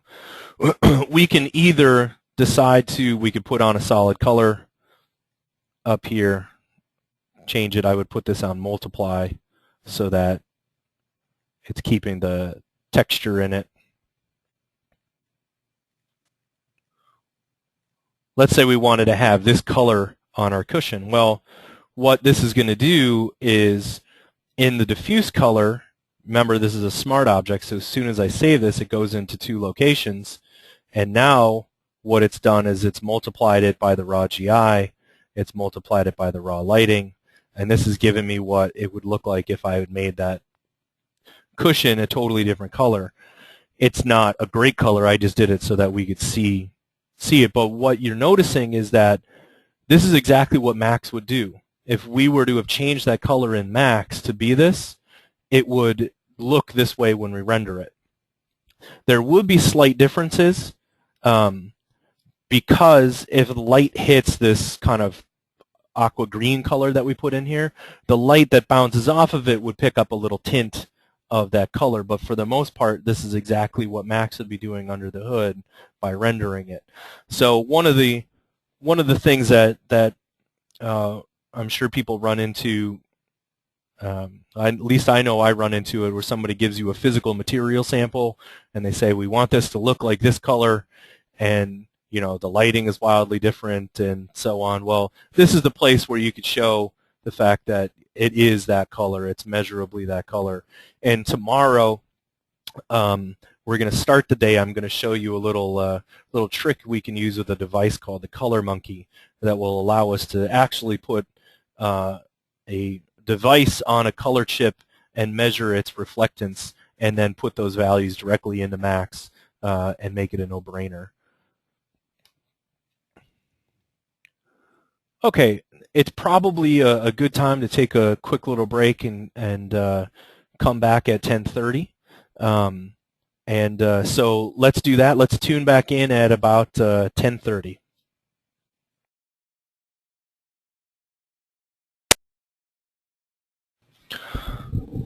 Okay, we're back from break, and I just want to do a quick audio check to make sure that everyone can hear me okay again. If you can, just go ahead in the chat window, type in that you can hear all right.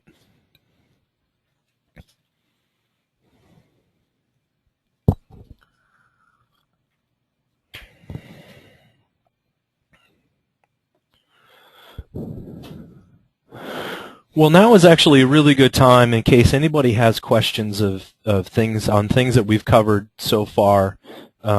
We're a little bit ahead of schedule in our agenda, which is great, but I also just want to make sure that we're not losing anybody on any of the topics. So if there was anything that you've seen so far that you would like a bit of a further explanation, or if you have questions, go ahead and let me know and type that in the chat, and I'll wait a couple minutes before to see.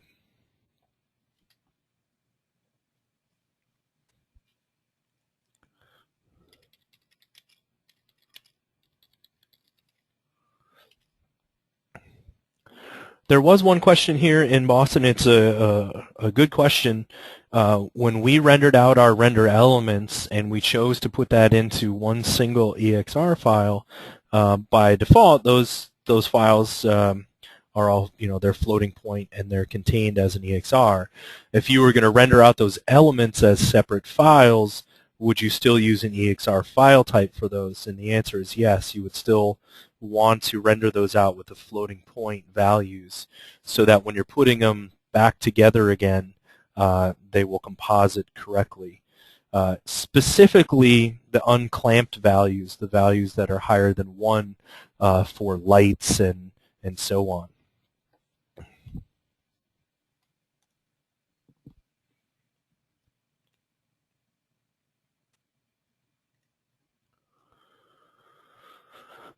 Okay, well, it looks like sound check is okay and people can hear. If for any reason, if you lose the sound, just type in the chat and let us know. And if you have any questions that come up, feel free to type that in and we'll work on responding to them. I'm going to go ahead and take the file that we were working on, our composite, and I'm going to save it just so that we have it for later as a reference. We're going to use it to compare a couple of things.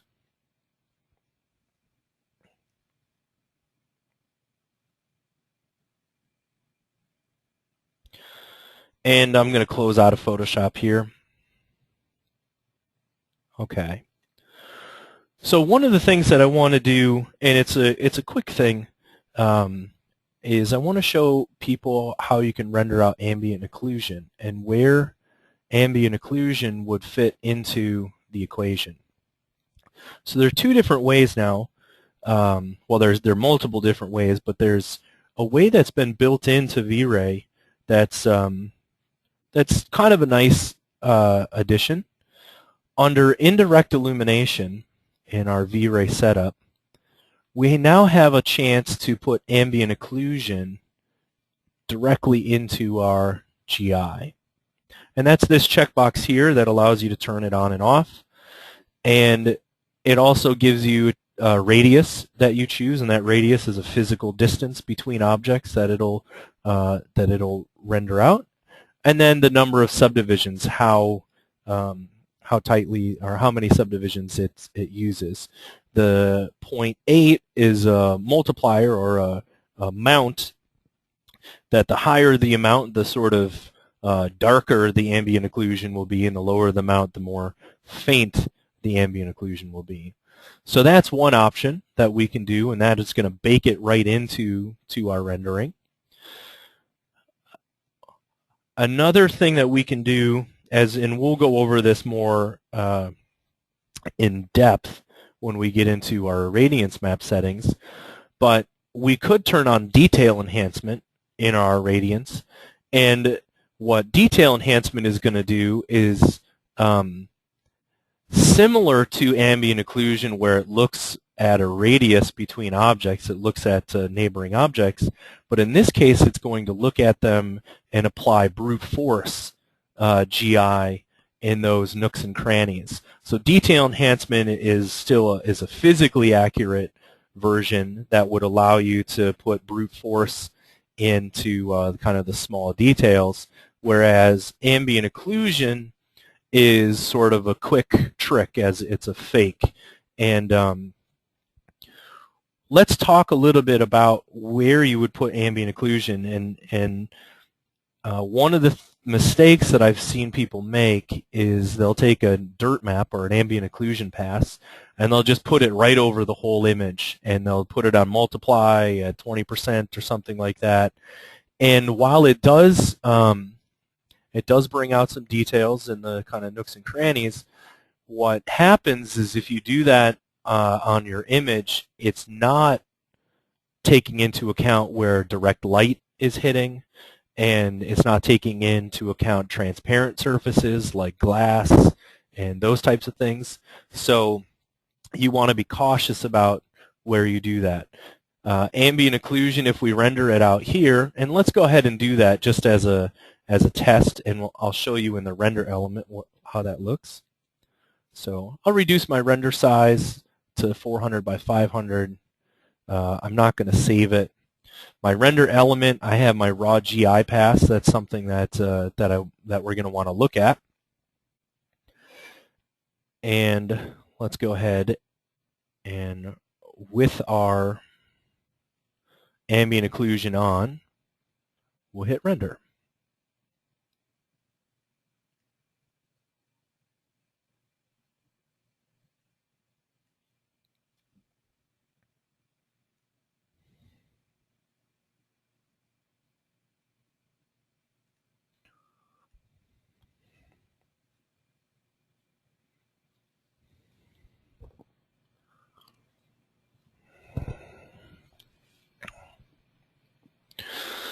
Okay, so this is what we would expect in our scene. We've got the VRay sun and sky on there. We have our sRGB toggle on, so just make sure that that's on, so you're seeing the image properly. One of the questions that came up here is, does it take a lot more time to render out your scenes when you turn on all of these elements? And the answer is, I wouldn't say that it takes a lot more time, but it does add a little bit of time to your rendering process. The elements are generated from the image as they're going on, so I've never seen it add an exorbitant amount of time, not something that's, you know, added a tremendous amount of time. The way that I feel about it is the time that I save by being able to look at them and diagnose it far outweighs the time it takes to render them.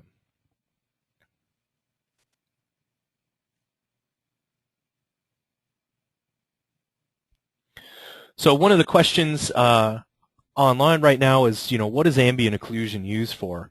And what I'm going to show you is, now that this is rendered out, I'm going to go to my VRay raw GI. And I'm going to zoom in, and what you're going to see is you're going to see that the ambient occlusion has been added around all of these little nooks and crannies. So what it's used for is it's used to pull out details in the shadowed areas of your scene. So you can see that we're getting a little bit around the door frame. It probably would make sense if I rendered this out a little bit higher res, so maybe I'll render out the next one higher res. But it's a fake. It basically puts you know, a fake bit of detail in all the cracks and crevices. It's also called dirt map because you know, it tends to go in those places where dirt collects. Dirt collects in the creases and crevices, and that's where, you know, some of the stains and slightly darker areas will get. The reason that people use it is, in this particular case, for instance, I'm not using very high settings in terms of my irradiance and light cache, and so I'm able to calculate that pretty quickly And ambient occlusion, because it's just looking at the distances between the objects and applying sort of this gradient of darkness, it's able to give us these details pretty quickly. And so it's a trick that people have used when you need to pull out details and you need to do it fast. The issue with it is that it's not, you know, it's a trick. It's fake. It's not physically accurate, but it's also pretty subtle. And in this case, this does a nice job of being very subtle, and that's one of the good ways to do it, I think, is that if you were going to use it and you use it inside of a VRay like this, that's fine. What we can also do is I'm going to add another render element to my scene, and I'm going to add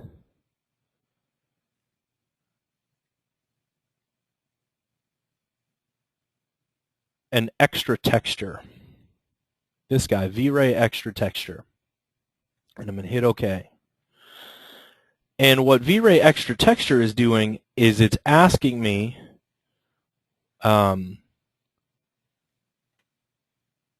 for a texture that we can apply onto our entire scene. Well, what I'm going to do is I'm going to go into my material, and I'm going to grab my VRay Dirt. So VRay Dirt is this shader right here. And what that's asking is it's asking for a radius. That's the radius in between objects. And I'm going to type in something a little bit larger so that we can see it. I might even make it 5 feet just to see. And then it means the occluded color is going to get this black applied to it, and the unoccluded color is going to get white. And the mode that I'm in is ambient occlusion. The fall off, you can change the fall off values to lengthen or shorten the curvature at which the occlusion happens. And so let's go ahead and leave it as this. And I'm going to drag this texture into my texture slot and instance it. So now when I render out my scene, it's going to give me a VRay Dirt element. I'm also going to go back over to my indirect illumination settings, and I'm going to turn off my ambient occlusion for this. And I think it's probably worthwhile to render just a little bit bigger since the files have only been taking a couple of minutes. We can... Oh, one thing that I forgot to mention is that the sort of noisiness, one of the parameters that controls the noise inside of your VRay Dirt is the subdivisions, and I would suggest turning up the subdivisions from 8 to 16. So we'll go ahead and render this.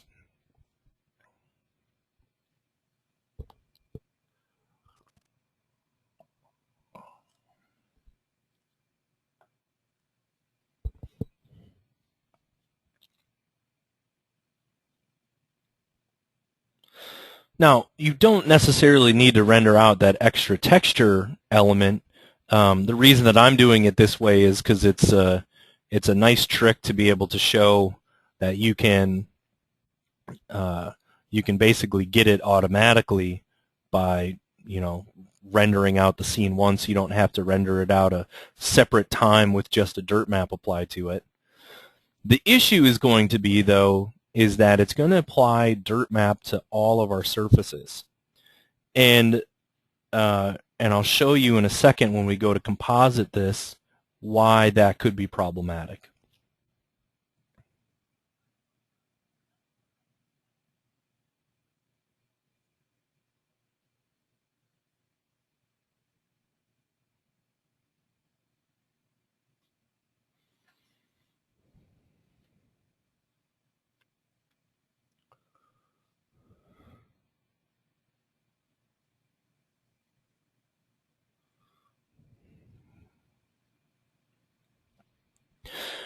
one of the things to note too is that your render elements aren't going to show up until it starts to render the scene.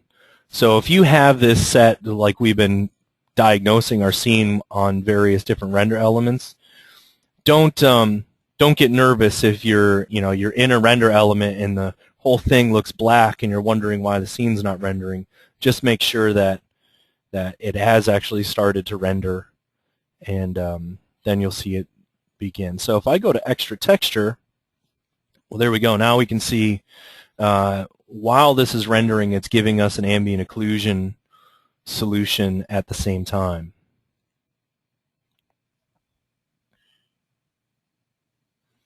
And you can see with that longer radius, that 5-foot reach, it's done a pretty nice job of giving us some shading, nooks and crannies. You can see where it's given us, here's the darkest area, and then it gives a gradient out. Same with down here. You can see where it's given us this, what looks like sort of soft shadows and edge details around our scene.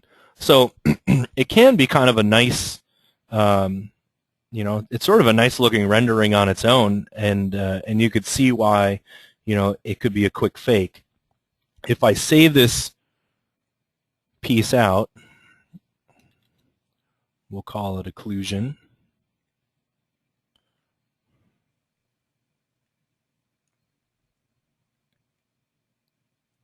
And I go into Photoshop. I'm going to open up my PSD that we'd used before. And I'm going to go into the raw pass for GI. And I'm going to turn everything else off. So here's the raw GI pass that I rendered. And what you'll see, and this is not rendered out with the best settings for our GI. It's not terrible, but what you'll notice is that we're not getting detail in all of these nooks and crannies where joints come together. We're getting some in here, but we're not getting all of it. So if I bring in my ambient occlusion pass, AO.EXR,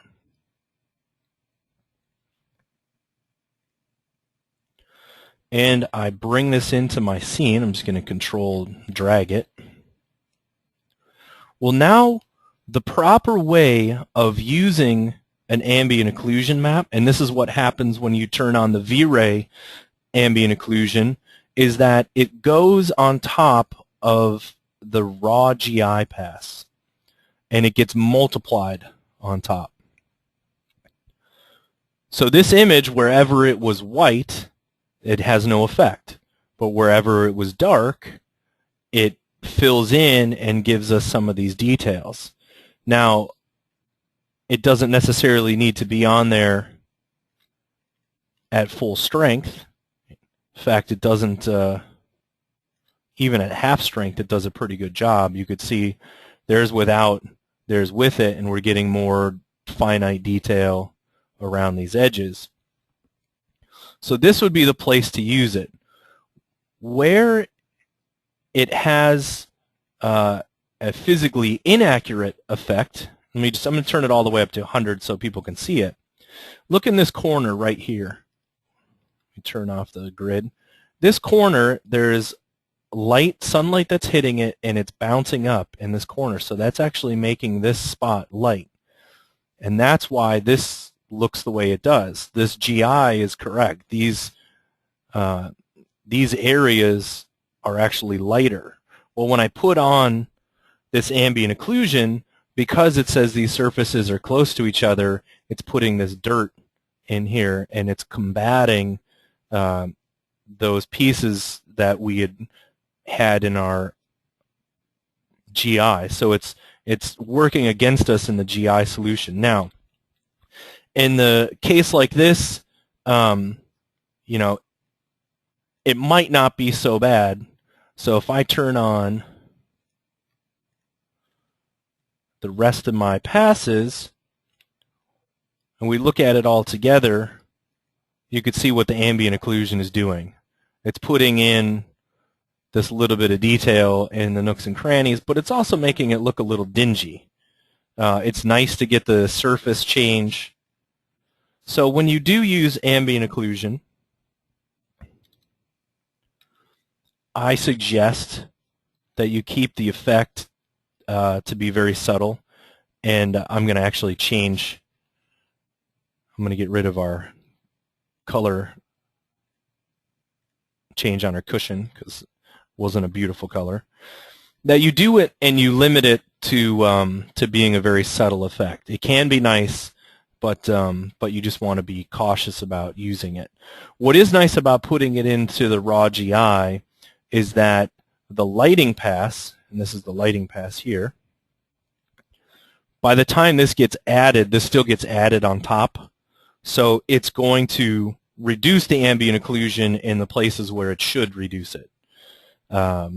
If you just put ambient occlusion over the whole thing, so let me make a copy of this and put it at the top. If you put it over the whole thing, what happens is even areas that were getting hit by bright sunlight are still getting dirt applied to it instead of it negating it. Also, if I just turn this on to normal, you can see that because of the way that we rendered it with our extra texture, it's also putting dirt on the glass. And the glass is not a place where you are going to see that effect of the kind of edges. You know, that's a refractive and reflective surface, so you wouldn't, unless it's dirty glass, unless, you know, around the edges it's actually not clean. And that's one of the mistakes that I see people make. They'll just put this thing over the whole image, and, you know, while it does give you details in a few nice areas, it also makes things look a little dingy.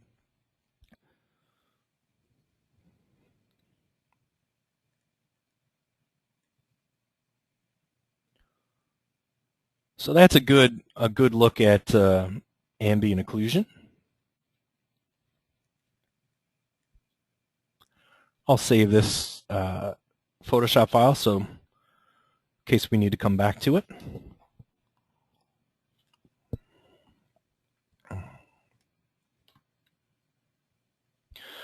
One other thing to note about the ambient occlusion file, depending on your geometry in your scene, as long as the geometry was made completely correctly, you shouldn't have any problems.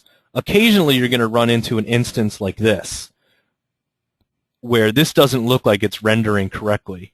What that's telling me is it probably means that I either have a piece of duplicate geometry there, and it's coplanar and it doesn't know what to do, or it could be that the normals are facing the wrong way and the two-sided couldn't quite figure it out. So if you get areas in your scene that are black or act a little strange, you just want to check that your geometry is okay. The other thing that I'll say is that because those colors were just straight black and white, they have nothing to do with the atmosphere of our scene.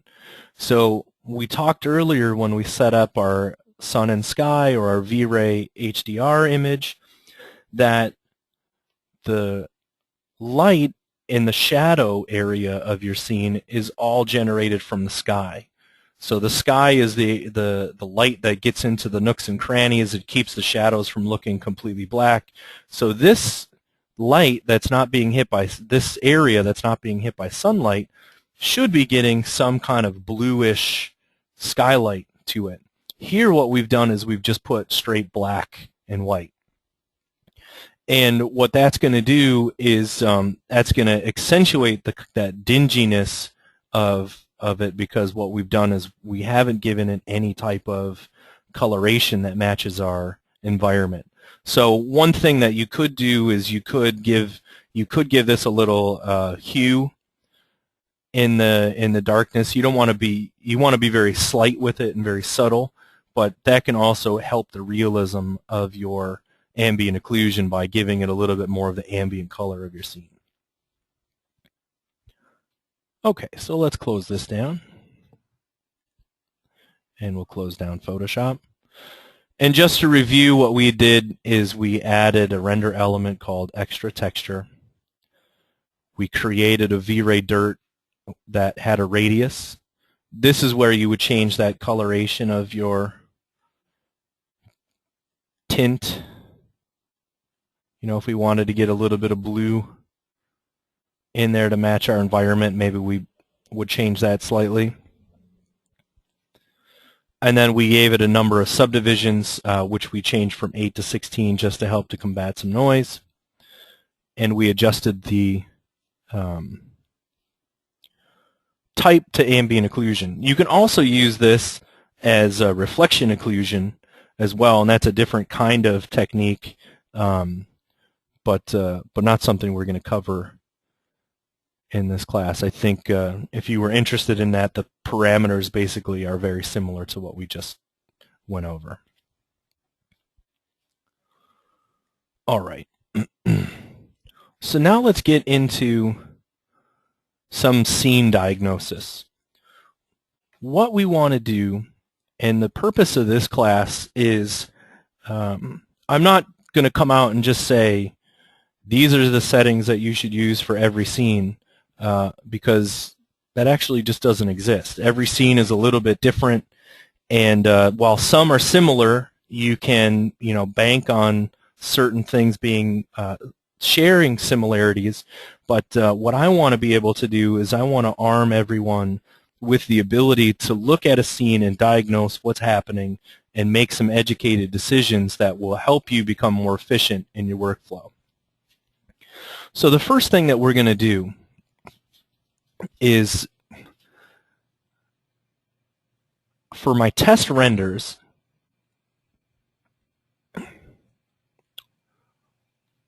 a lot of times I see people, you know, do test renders with every checkbox on, and what we want to do is we want to be able to get at some fast test renders. We want our test renders to yield some quick results, so that I'm going to turn off displacement. I'm going to leave light and shadows on, and reflection, refraction on. Though sometimes, you know, we can turn that off for a quick test. I'm also going to turn off glossy effects. You know, the stone that I have in this scene has got some glossiness to it, and some of my materials have these nice sort of glossy effects. But until I really want to get at changing those values, and right now I just want to look at my indirect illumination values, I'm just going to go ahead and turn that off.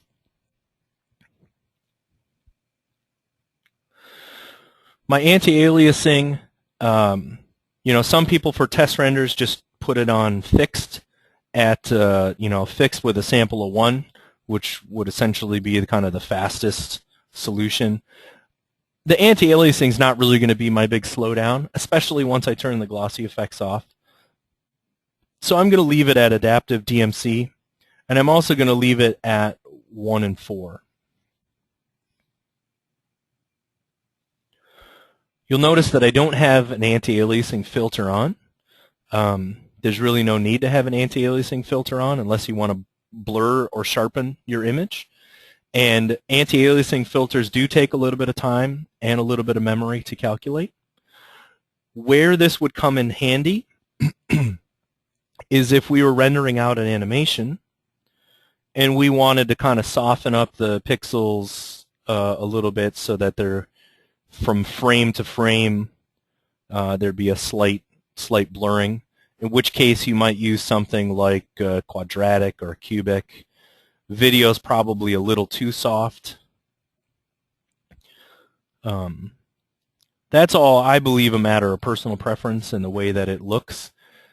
One of the things that it will help combat specifically is moire patterns. You know, if you have a texture that has a lot of fine detail in it, and you know you're getting a moire pattern that tends to need to get maybe a little bit of blur on it. Oftentimes in architectural renderings, I see people use Catmull ROM because they want to have really crisp, sharp images, really crisp sharp lines. I find it to be a little too much, a little too sharp. It's what Catmull ROM does is it actually applies a 25 pixel sharpening filter. If I want to make my image a little sharper, I would choose to do that in post.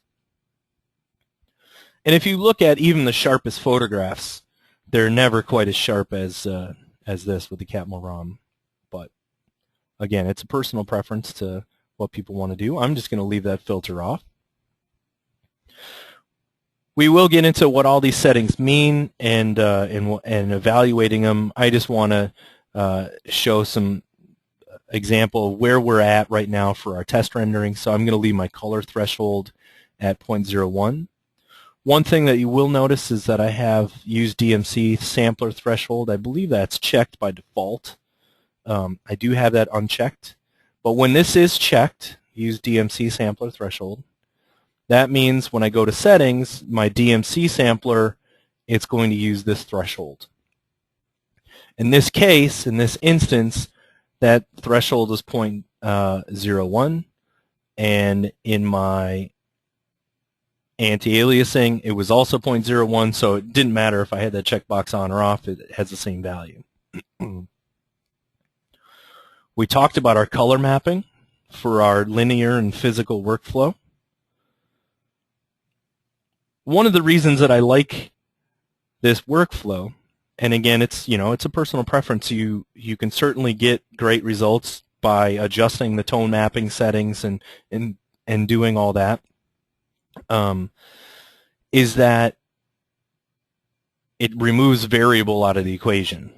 So, some in the past we'd have VRay scenes that had, an exponential color mapping with a dark multiplier of 5 and a light multiplier of 2.8. And, it's really, at some point it becomes counterintuitive, it becomes voodoo. It's okay to do those one-off scenes, but when you're working in a production environment where you need to share your files and get on the right page, it's just one more thing that could either slip through the cracks or not necessarily be understood. Here, it's easy. We've got a dark multiplier of 1, a bright multiplier of 1, linear multiply is our color mapping. So that's it from that standpoint. Our indirect illumination, we're going to use irradiance map and light cache primarily for these scenes, but I'm going to show you, I'll show you what each one of these does, and I'm also going to show you that when we're testing and we want to test the light cache, we're actually going to change our primary GI engine to light cache, so that we can look at what's happening in the light cache without complicating it any further. These multipliers are 1, it's on. The GI caustics has refractive checked, and the reason that we want refractive caustics checked is that is going to allow our GI to pass through transparent surfaces like glass or water in this case.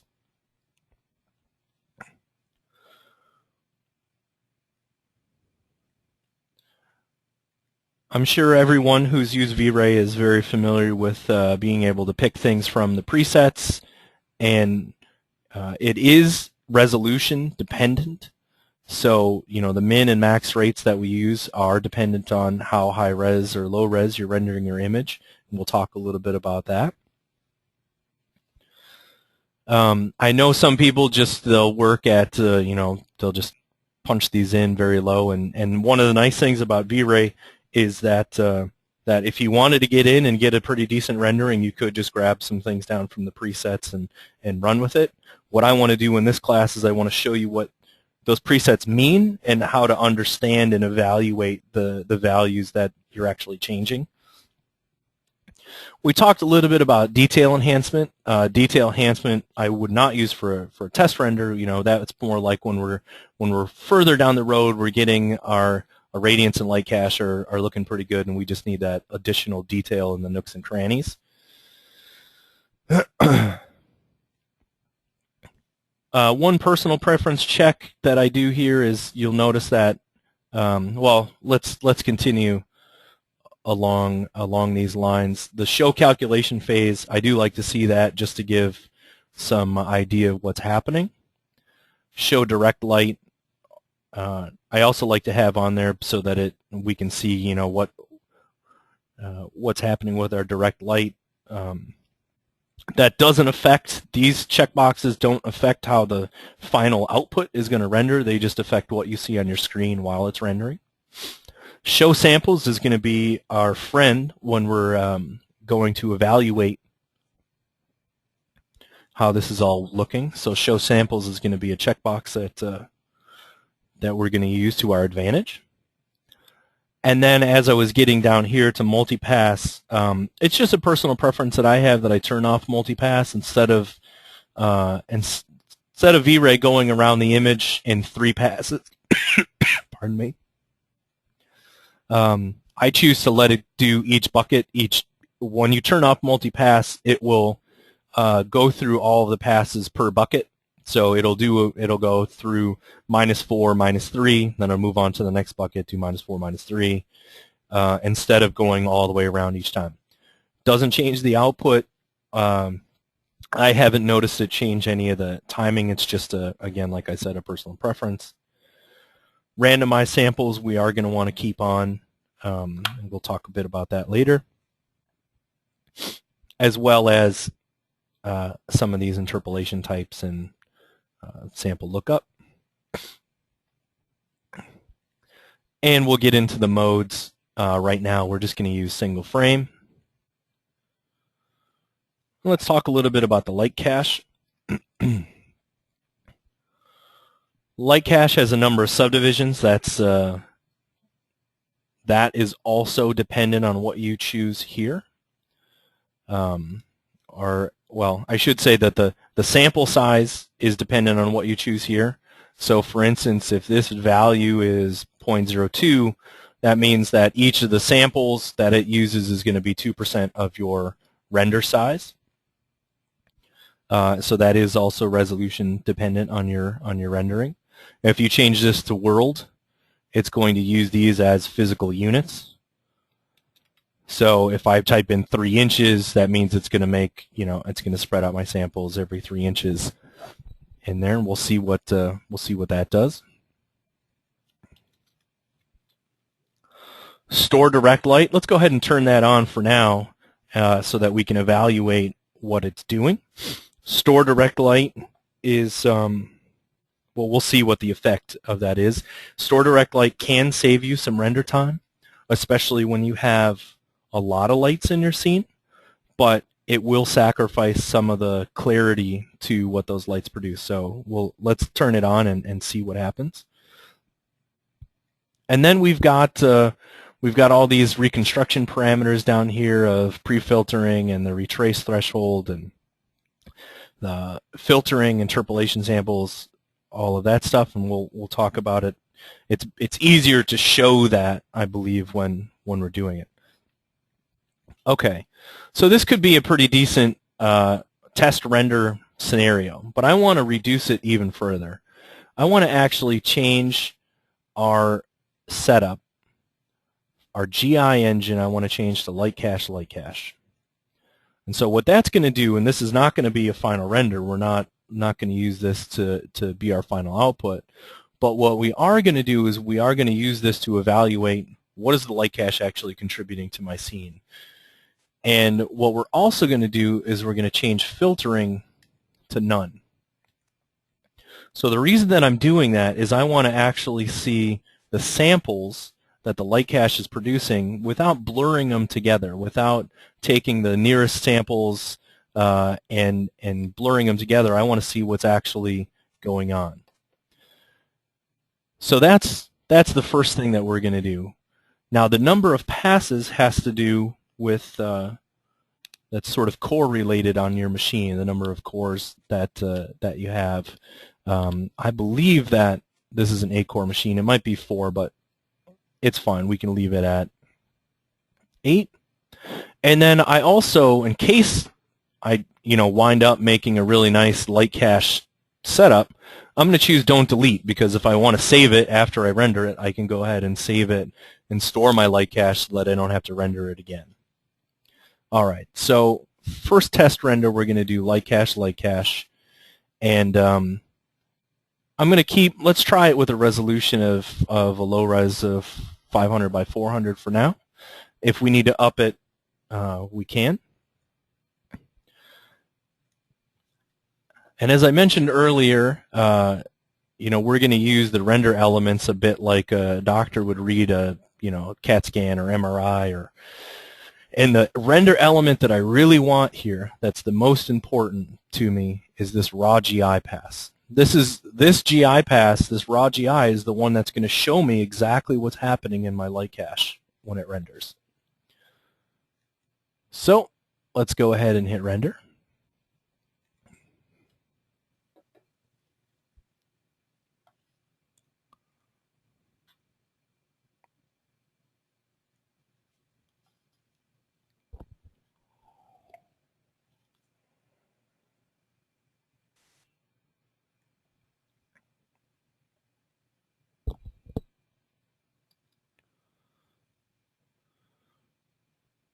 So while that's rendering, I do have a question online about is there any way to test sound? And send a chat if you're not able to hear sound, and let us know. Okay, so here it's rendering our scene. Like I said, it wasn't meant to be. It's not going to be beautiful. But here's why I tell you that the raw GI pass is the one that you want to look at. You can see that we've got some problems, right? We've got some issues in our light cache, but we can really tell when we go to raw GI. Because now we're not looking at anything else. We're not looking at the light, all of that stuff. We are just looking at what's happening with the light cache. And when we check to not filter any samples, what you're seeing is here's the samples. There's a sample. And we're able to evaluate the size of the sample, how big they are compared to our rendering, the kind of amount and quality of the sample. And then what we want to do, what we want to be cautious of is, you know, in some cases, this is all pretty good. The samples next to each other blend pretty well. But what we don't want to have happen is we don't want to have huge contrast shifts. So between this sample and that sample, regardless of how well we blurred it together, it's still going to have some kind of, it's still going to show us a little bit of issue. So what do? Well, we can change a couple of different things. So let me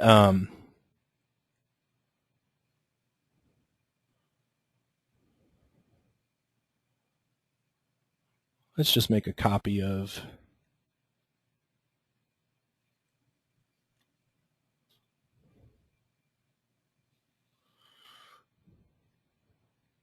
store this off to the side for a second. I'm going to go back into my light cache. And the first thing I'm going to do is I'm going to change the size.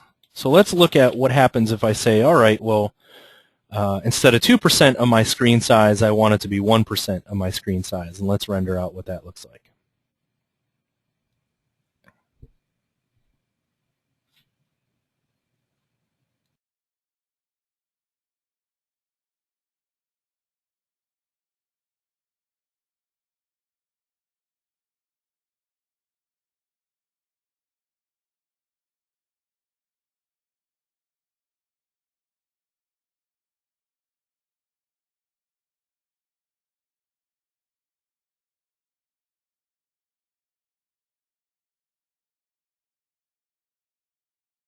One of the questions online was, can light cache be distributed over multiple machines? And I actually don't think it is. I think irradiance can be distributed, but I believe light cache is calculated on the local machine that you're rendering from. So light cache in this case is rendering directly on this Dell computer that I'm using. All right, so check this out. here's our new version, and here's our old. And what we are seeing is we're seeing, all right, well, these samples are half the size, right? You would expect that they're half the size and they're a little smaller. The smaller you make the samples, the more detail that you're getting, right?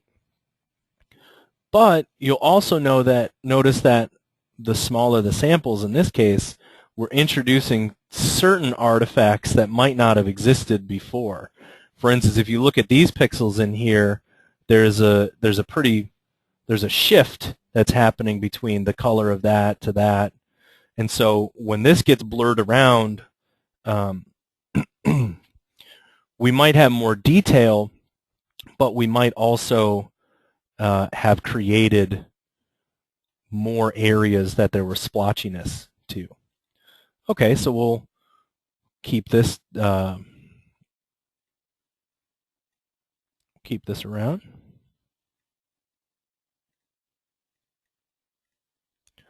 And now what we're going to do, we're going to leave the samples where the sample size, and let's make this 2,000.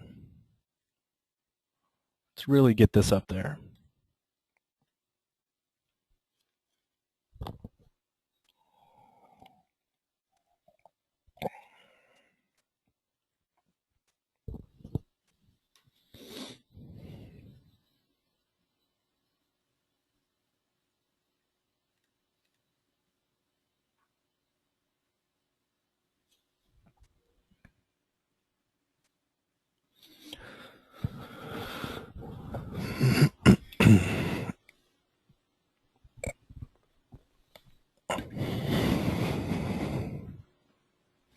So one of the things that you'll notice is that building our light cache is actually taking quite a bit longer because what we've done is we didn't just double the size. It's actually 1,000 times 1,000 for 1,000 subdivisions. It's 2,000 times 2,000 for 2,000 subdivisions. So we've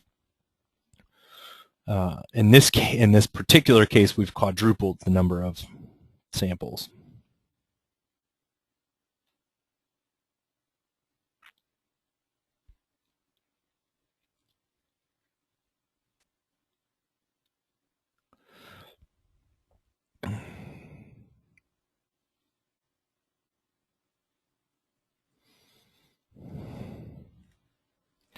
So just looking at this rendering, we can see where some of those problem areas were, right? There's some subtle changes you can see along here. And that's partially, that's partially due to the fact that we haven't introduced any blurring to those, right? So it's not blurring any of the pixels or any of those samples next to it. But what we're going to realize is that no matter, if we put in 4,000 samples, we'll get tighter samples and so on. But we don't want to just keep upping this, to infinity. At some point, what we need to do is recognize what we'll leave well enough alone. This is actually not too bad of a solution.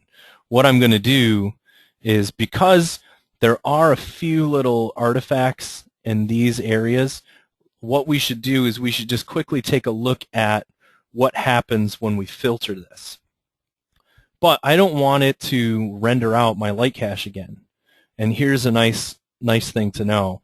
Because I said don't delete, I can save this light cache test. And I should save it on a drive that everything can see.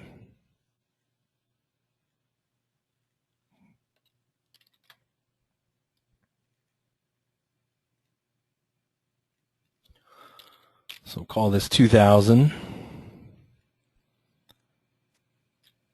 And I saved out that light cache. Now I can choose from file. I can browse to that and select it. And I can also now turn on my filtering. And the filtering is done after the light cache is calculated. So I don't need to, if I want to have filtering on, I don't need to recalculate my light cache. We can look at it, evaluate it like we just did, then turn on filtering, use the save light cache, and render it out. So let's see the difference.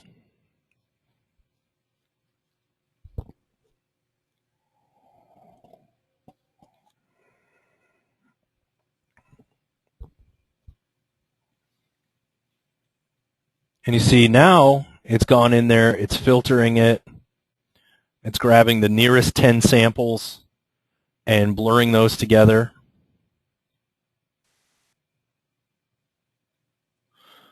It's lost a little detail in some of these areas because of where it's done the blurring, but it's also cleaned it up. It's also done a really good job of getting in there and cleaning it up pretty well. So this isn't so bad. You know, when we look at those areas that we thought might have been problematic, like this light, you know, these couple of light spots next to the dark ones, by the time that they were, you know, added to the samples next to them, they came out pretty good.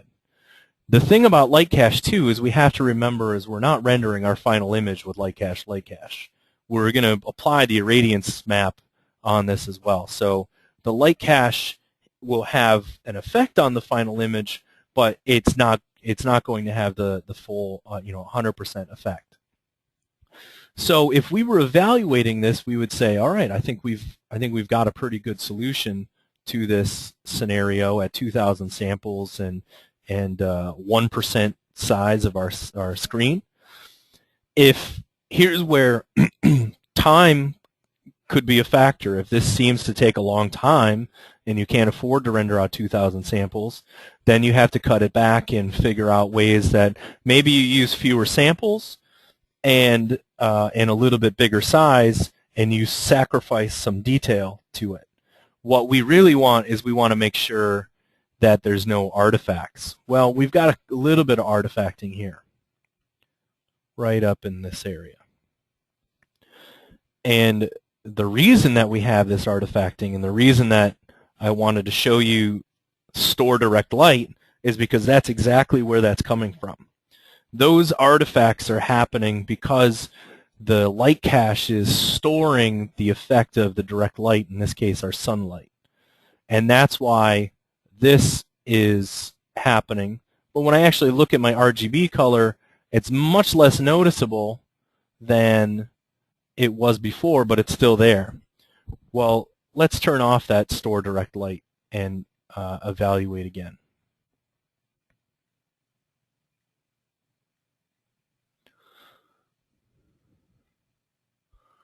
Now, in this case, with store direct light off, I do need to recalculate my light cache because our original light cache that we saved had that baked in, so we want to turn that off. I'll still keep the filtering on, that's fine, because we thought the filtering was looking pretty good. And we'll give that a render.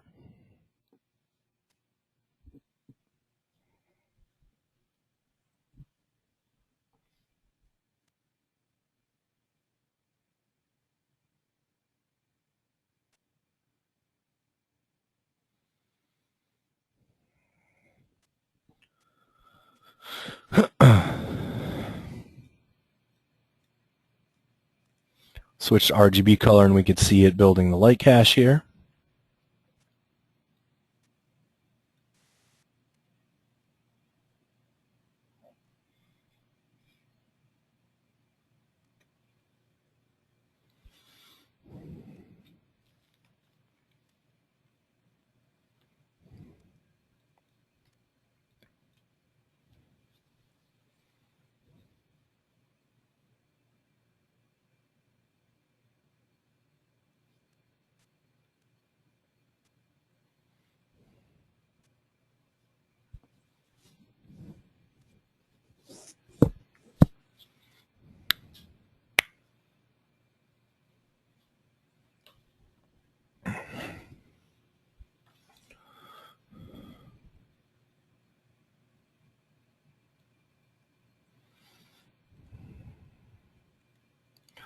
Switch over to my raw GI.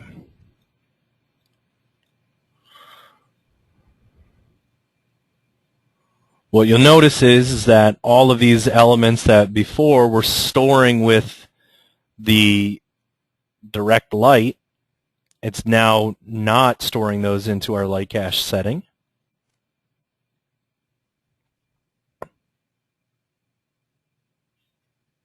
And it's done a much better job of cleaning up some of these problem areas that we had before. And even better, when I go to my RGB color, because it's applied this light, it's taken the VRay lighting. This VRay lighting is that pass that got added to the GI. So that got added to this GI pass. Now that's all cleaned up because that light was giving it the sharp shadow, the sharp lightness, and we didn't have to work too hard to make our light cache do the heavy lifting for us. So the question might be, well, why would I ever choose store direct light if it's not, if it's going to make a headache for me? And the answer is that it's always, it's always this race between sort of speed and quality. And if you store the direct light specifically in an interior scene that has lots of lights, or even an exterior scene that has a lot of light, and you're not terribly worried about the necessarily the finite quality of those lights, then you could save quite a bit of time by rendering it in there and having it store with the direct light. In this case, our sunlight is such a key component to the sharpness, and it's happening right up in the foreground, that we wouldn't want to have store direct in this instance. But if we look at our raw GI, that's pretty nice for a light cache. That's almost as good a quality as we might want for, you could almost get away with this as a final render in this case. One thing we should evaluate before moving on is if I make a duplicate of this light cache again, I'm going to render this out. Same settings that I used, except this time I'm going to double my resolution. We should really look at what happens now with this resolution change.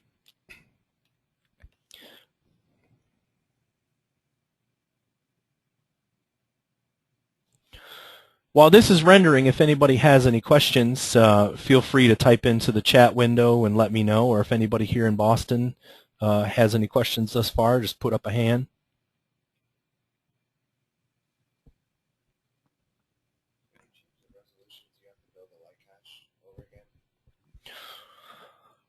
Good question here.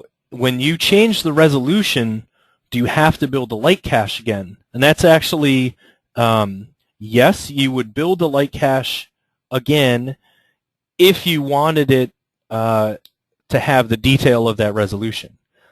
In animation, it's a common trick.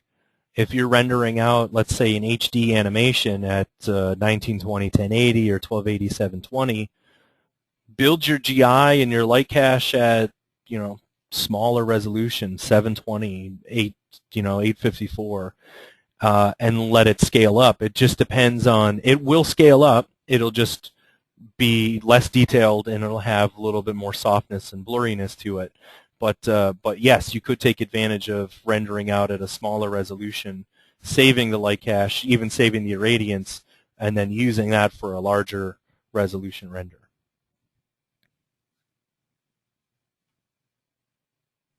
When you're getting into high quality production stills, I would say that you're going to want to render out the light cache at the resolution that you're working in.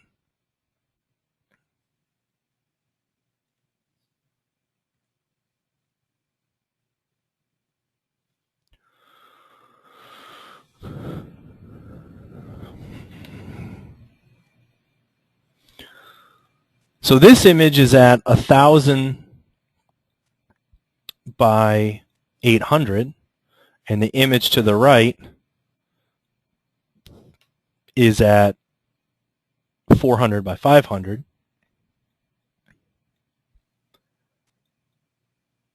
And you can see that it's still a pretty good solution. 2,000 samples at a 1% size of your screen area is still a pretty good solution.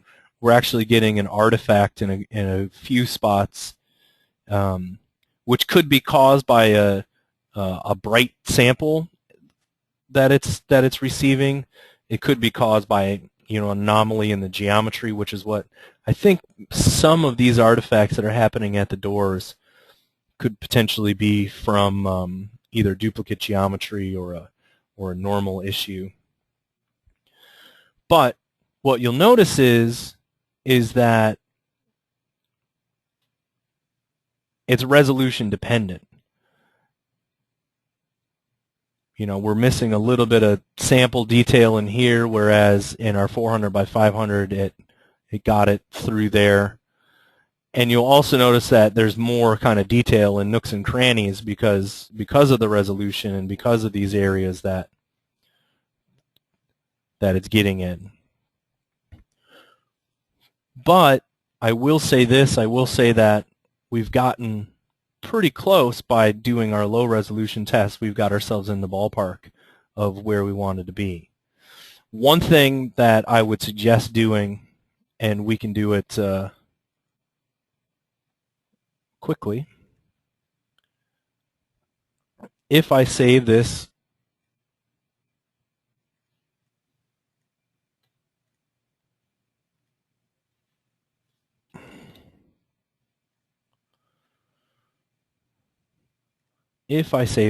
and I pull it from my file,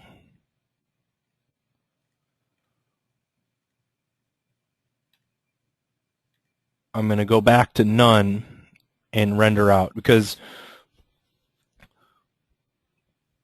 what I suggest doing is when you're working on your light cache and you want to get it to be where there's no artifacts and you're checking out the samples, turn off the filtering. You'll be able to see right away where there's going to be some issues. And if there's issues with some artifacting, it might mean that you need more samples. If you can sacrifice the time and you want to put more samples in it, great. If you can't sacrifice the time, then a solution would be to either make your samples a little larger and blur them more. So you could, you could basically blur all this stuff together, and we'll do that in a second. I'll show you a couple of different filtering techniques. So what was happening here is there's this bright pixel that was coming from the GI, and by the time that sampled these 10 other nearest neighbors, it was causing some issues.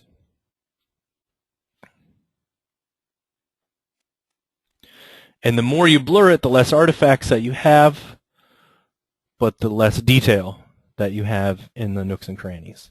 So here you could see, when we're evaluating our scene, what we want to make sure is that there's no big contrast changes from pixel to pixel. Like that's a tough one, and that could just be an anomaly in there. But we want to avoid these types of changes, like from here to this sample, from there to that sample. But as long as it's in a finite area, you can combat those okay. Now let's do something here. Let's change our filter to nearest, and let's make this large. Let's make it 40.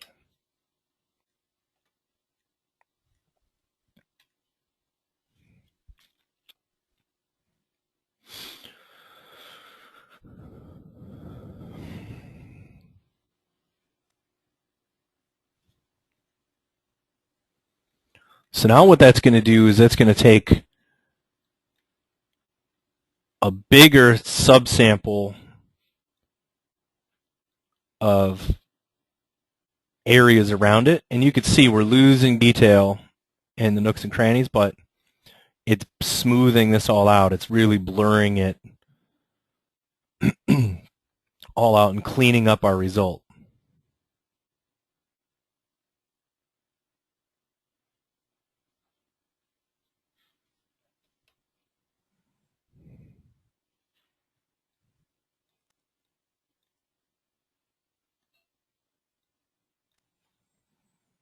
So it's even kind of blurred this. We still have a bit of an artifact, which is probably something that we need to combat. And may actually be due to this blend material on here. We might want to fix that.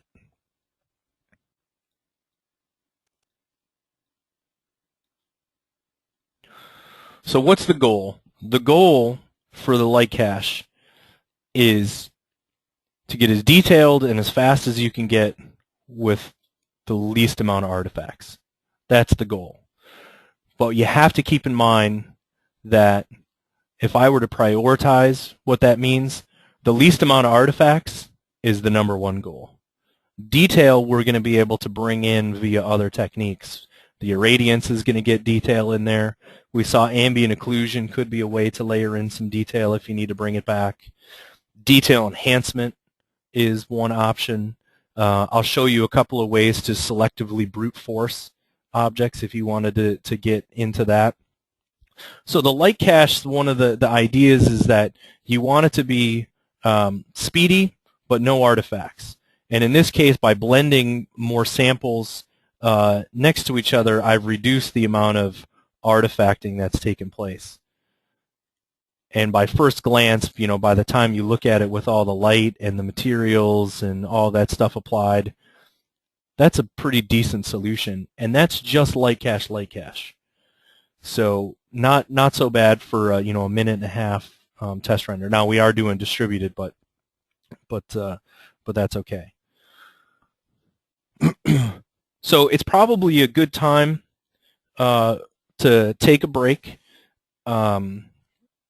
because when we come back from lunch, I'll want to get into what we can do with the radiance map settings, and we're going to actually evaluate in a very similar way. We're going to look at the samples, and we're going to look at that by itself, and once we're able to do that and evaluate it and what's happening there, we'll be able to take the light cache and the irradiance, put those together, and come out with our optimal solution for it. So let's take, if anybody has any questions before we sign off for lunch here, let me know. Type it into the chat window if you have a question, or if anybody here in Boston has a question, go ahead and let me know.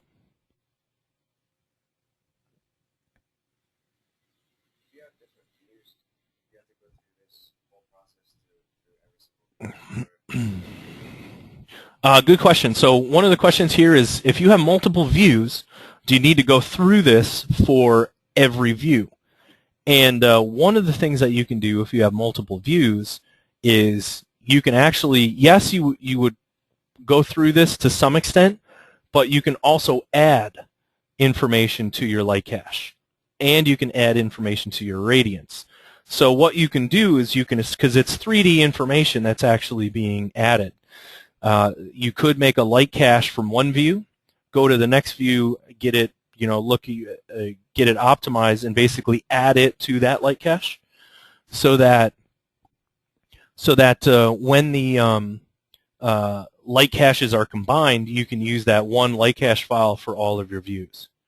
Another trick is occasionally you want to do something like you could do a spherical camera, right? You could actually do a spherical camera and render out a light cache for, you know, a node in your scene and get all of the data in there.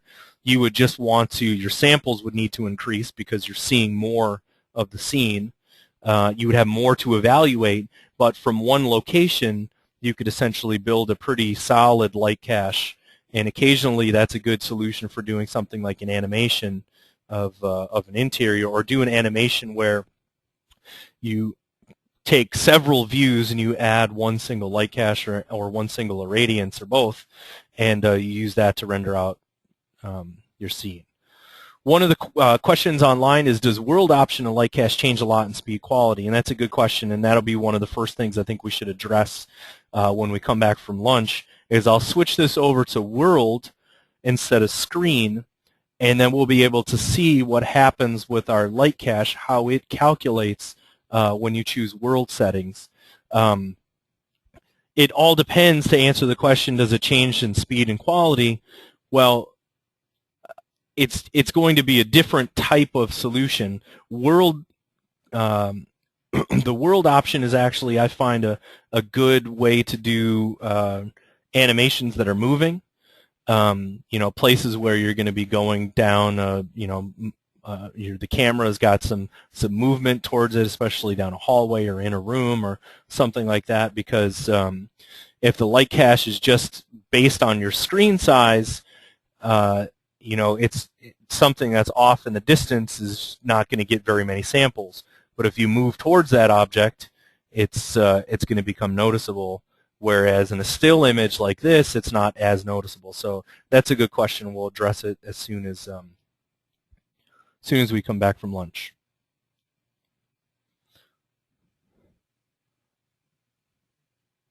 Any other questions out there?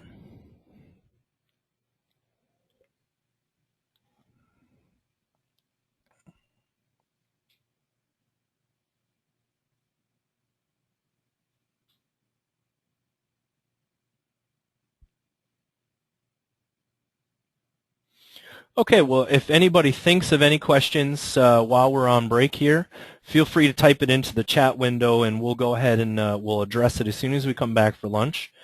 Let's take a break from now. Let's come back at 1 p.m., so about an hour and 15 minutes.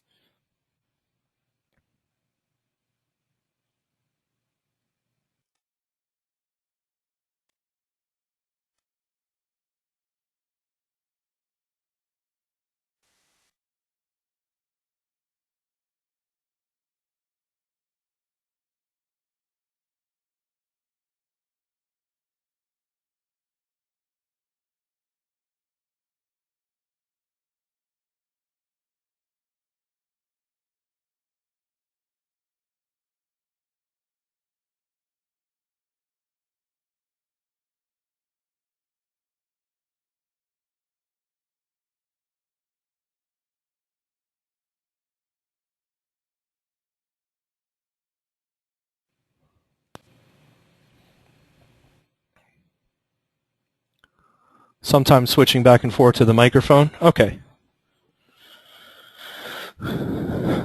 So good. It sounds like we passed our sound check, and we're going to get started here again on the second half of our first day.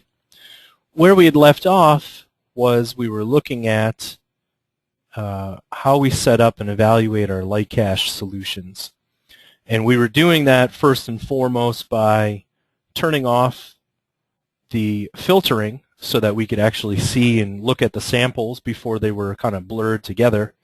And the second thing we were doing is we were looking at our raw global illumination to see exactly what was happening just in the light cache. And this is where we wound up. We said that with light cache, the primary goal is to avoid splotches or artifacts, and the secondary goal is probably speed. You want it to be as quick as possible, and the tertiary goal would be that you want detail and quality. Well, up until now in our light cache, we have been looking at just using the scale of the screen, and we said that what that's doing is it's resolution dependent, so it means it depends on how large our rendering is going to be. And the sample size tells you a percentage of the size of your screen for it to divvy up those samples. Well, if we change this to world units, now what it's saying is when I switch that to world, that's telling me that it's going to try to put these 2,000 samples every 100th of an inch, which is quite small. So you're not going to want to go with that default. That's not quite gonna work out for you. What you're going to want to do is you're going to want to start with a sample size that's a small enough world unit that will make sense. So one of the first things we'll do is let's look at what happens by changing the size of these units. So we're going to make it a world scale and a sample size of 6 inches.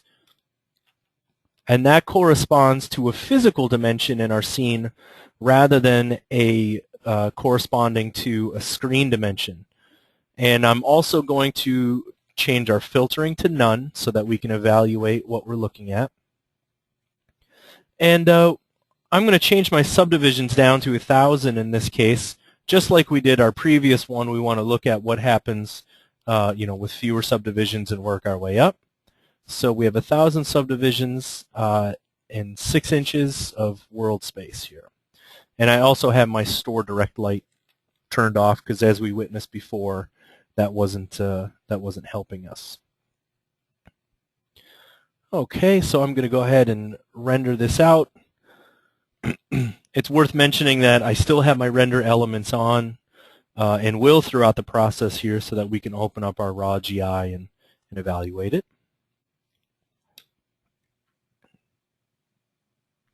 Oh, one thing that I just realized, because it started to render without doing the light cache, is that I was using a saved light cache, and we don't want to use a saved light cache in this instance because we're changing it. We're changing our sampling and our parameters. So I'm going to switch this back to single frame and go ahead and hit render.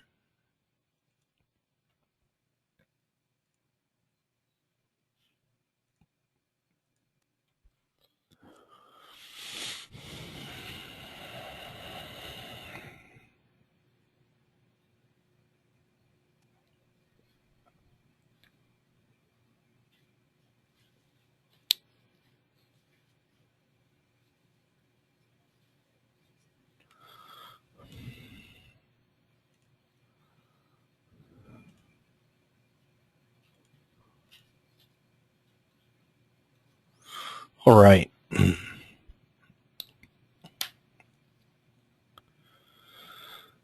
And so now what you're going to notice is you're going to notice that the size of the samples, instead of it correlating to our screen size, is actually correlating to the faces of the geometry and the size of that geometry. So in this case, I chose 6 inches, and that would mean that each one of these samples is sampling 6 inches. You'll also notice that following perspective, the samples that are 6 inches in the foreground are bigger than the samples that are 6 inches here in the background, because that's actually applying it to the dimension of our model. So that's why these samples here, and you can see they follow perspective.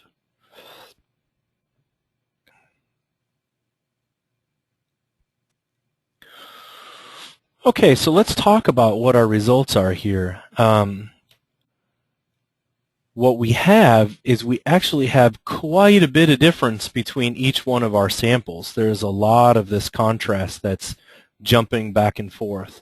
In this area it's not so bad, but you can see that what's happened is that we have a lot more change from sample to sample in this particular instance. So the way that we can combat the change in the change in those samples is there are a couple of different ways. We can increase the size of the sample so that it's taking fewer samples, and therefore we have less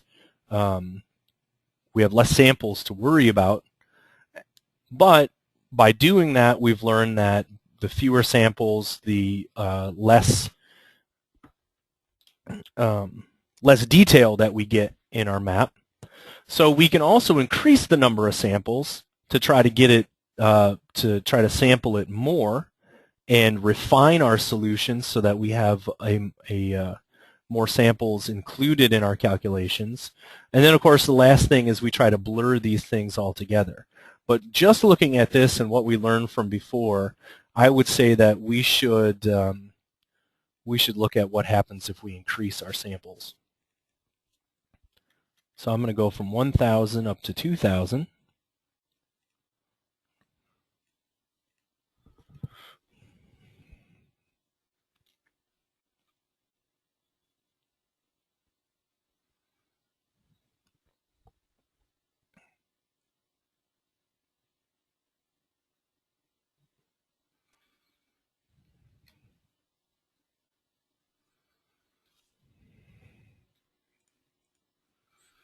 And you notice that it's going to take a little bit longer for us to calculate our light cache. As we described before, the light cache is calculating on this local machine. It's not taking advantage of the distributed slaves.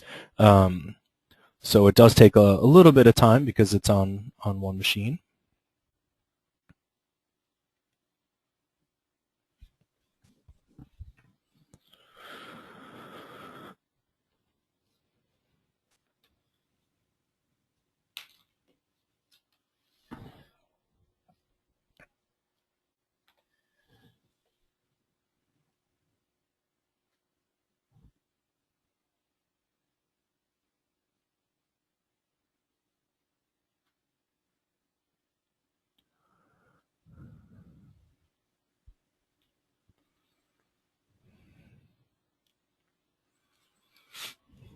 Now it's going to merge those passes together and start to render for us. There we go. Well, it started to refine the solution. And you can see by adding more samples, we're getting rid of some of the splotchiness that goes from sample to sample. It's making it, in some cases, it's making it a bit more uniform.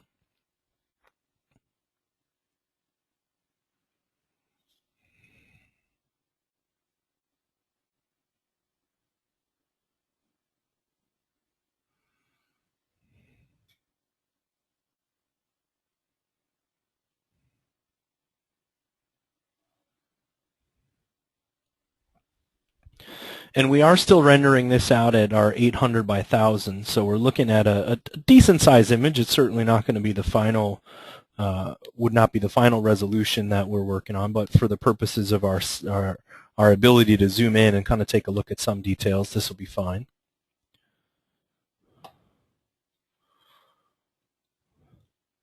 And watch what happens as it renders out this area. You'll see that it starts to, as it refines the samples, they become a little bit closer together.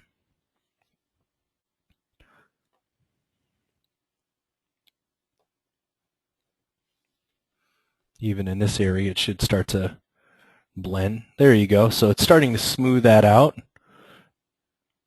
And you're beginning to see a bit more of a gradient in there and less difference. There's less change between each sample.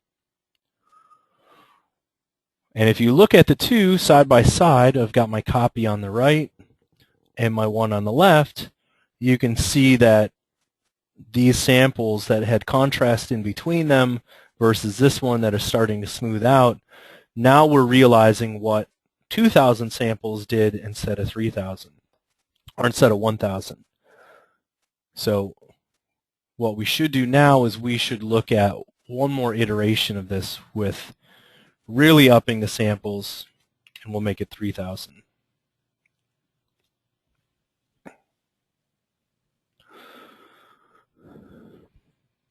So I know some people will just take 1,000 samples and that's what they render out their light cache every time they do it. They don't actually look at what's happening under the hood. And I suggest that that you don't sort of get caught into the, just use a default value on these things when you can. It doesn't take us that long to go through it and see what difference it's making. And with computing power the way it is, light cache typically renders or calculates pretty fast.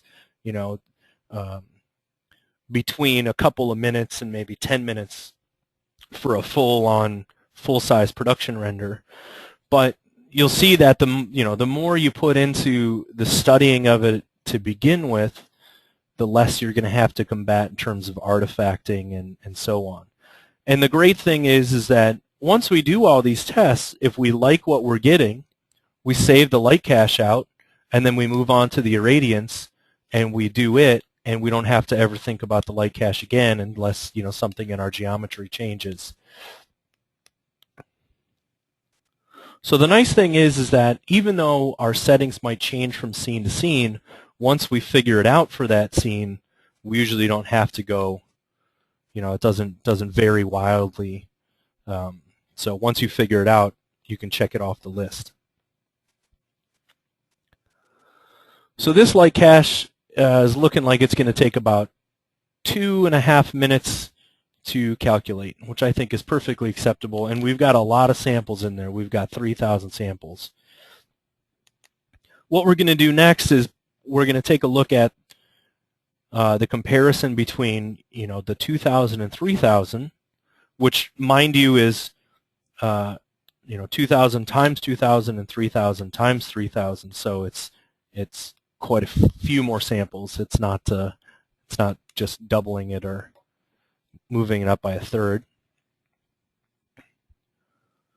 We're going to look at reducing the size of those world scale units. We started at 6, and we see how big those samples are. And then we'll show one where we make those a foot, and we'll show another one where we make that maybe 2 inches, and we can see what the difference is, what the drawbacks are, what the pros and cons of the different sizes. So now with 3,000 samples, we should be getting a bit smoother result. But one of the things you might notice is that it's not really changing it that drastically. These would be the areas in here that I would be curious about to see how well they would do.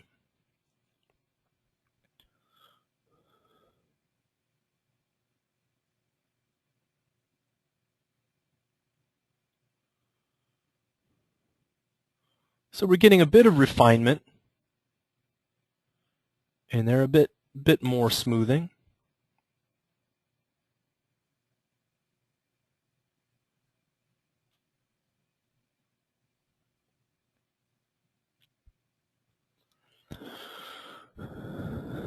We'll see what happens here and under the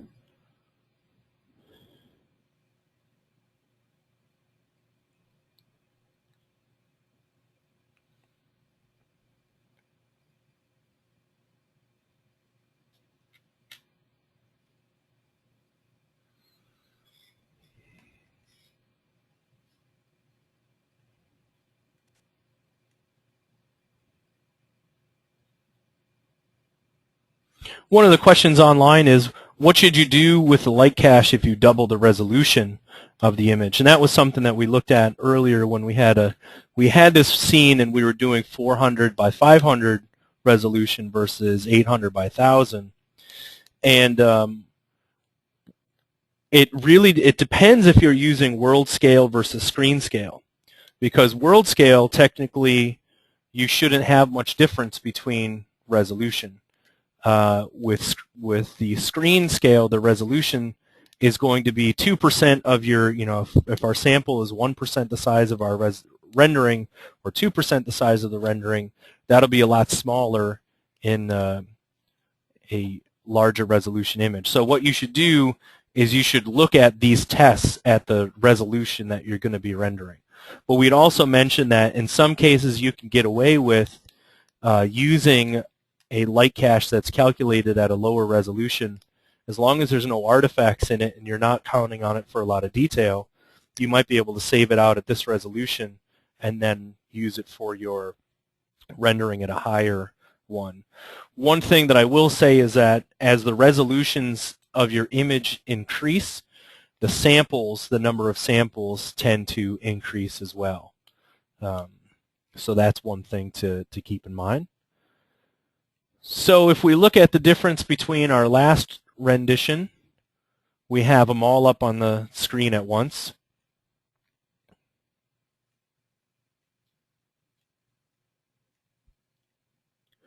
The far right is 1,000, the middle is 2,000, and the left-hand side is 3,000. And without any filtering, without any blurring of the samples from the nearest neighbor or anything like that, you can see that this quality and the amount of detail is already pretty nice, and it's definitely better than 2,000, and it's way better than 1,000. So what you can see there is you can see that you can dial in these optimal amounts of subdivisions. Now, what would happen if I went to 4,000 or 6,000 and we kept going on and on? Well, our render time is going to go up, for one, and we want to be cautious about doing that. But you're going to run into like the law of diminishing returns. At some point you need to call well enough alone, and just remember the mantra that first thing that we want to do is we want to make sure our light cache doesn't have any artifacts. Well, I can already tell you that by the time we blur out this solution here, we're not going to have any artifacts. It'll be fine. And even the 2,000 samples, if you were trying to get something rendered out, that's still a pretty good solution by the time you filter it out and everything. That's not so bad. There's not a whole lot of big jumps and artifacts, but 3,000 is definitely smoother. So you can see that we have yes, it took us a minute longer or so to render out that image, but we got something that we know is going to work great, and we can save this out and render it, and we could turn on filtering and let it blur it. Well, what I'm going to do next is I'm going to keep a copy of this image around, and what I suggested that we do is we change our sample size. So I'm going to make this 24 inches. I'm going to make the sample size 2 feet in world space. And I'm still going to render it out at 3,000 so that we can get our compare apples to apples.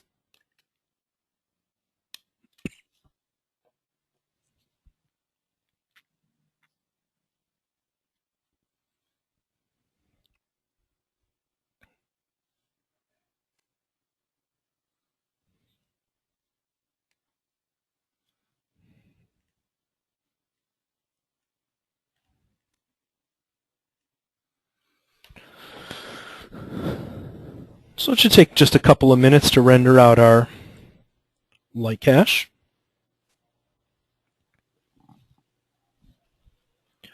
And if anybody has any questions while this is rendering, feel free to post that online or raise your hand here, and we can try to address anything while this is calculating.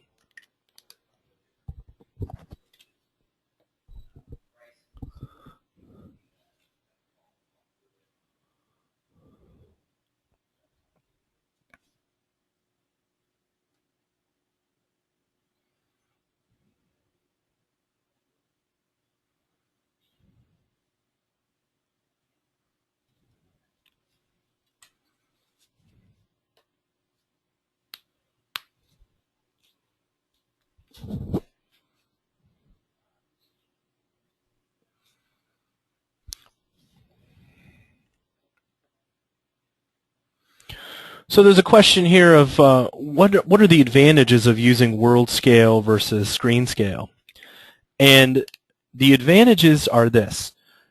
Screen scale, if you're rendering out a still image and you don't need to have all the extra sampling in the distance and the far small pixels that you don't see, then screen scale works great because the things that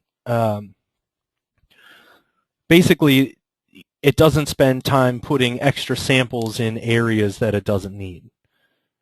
But world scale, if you were going to try to do an animation of this and we wanted to render it and so on, and we wanted to save our light cache, well, what it's done is it's treated all the samples of the scene with a uniform size. So if we animate this camera, towards one of those doorways, the samples of that light cache, because they're based on a similar size, they're not going to fall apart when we get up close to them. If those were based on a screen scale and they only took up a little small percentage of our screen, by the time they take up a large percentage of our screen, the samples will fall apart. So the net of that is, I would say, when you're rendering out fly-through animations, world scale, it tends, depending on how big your camera move is going to be. If it's just a small little slight pan or a tilt or a short camera move, you might not need it. But if you were going to fly through something, I would consider doing world scale. All right, so now what we're seeing is I've picked out larger sizes. And this is every 2 feet, it's creating a sample. Well, what you get with every 2 feet is you do get some blending that's happening automatically because there's fewer samples to control, but you'll also notice that the artifacting, if it does happen, can be a little bit more noticeable, though in this case with 3,000 samples it's not too bad.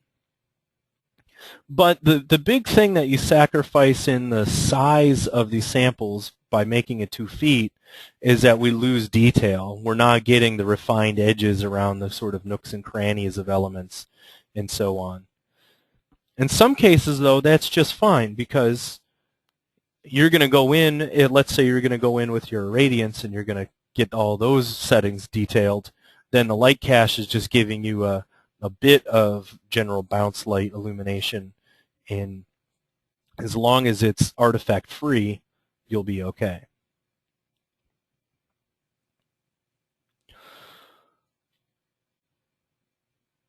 So with the increased size, we're losing detail, but it is smoothing out the solution a little bit. It's blurring it out. And that's the trade-off that you make.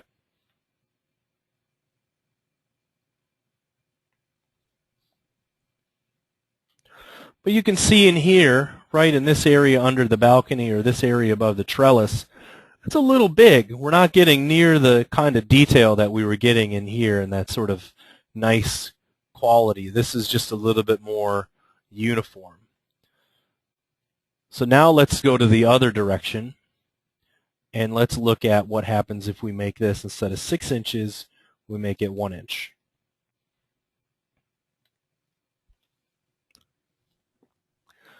So we'll have 3 examples to take a look at: 2 feet, 6 inches, and 1 inch.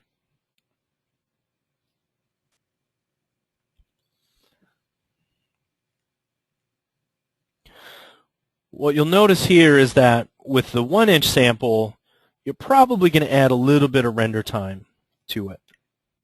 It should still be pretty close to what we were getting before, but you're going to get some additional render time.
So this should start rendering soon, and when it does, the right-hand side will be our 2 feet, a sample every 2 feet. This will be our sample every 6 inches, and this one will be our sample every 1 inch, and we'll be able to compare the results.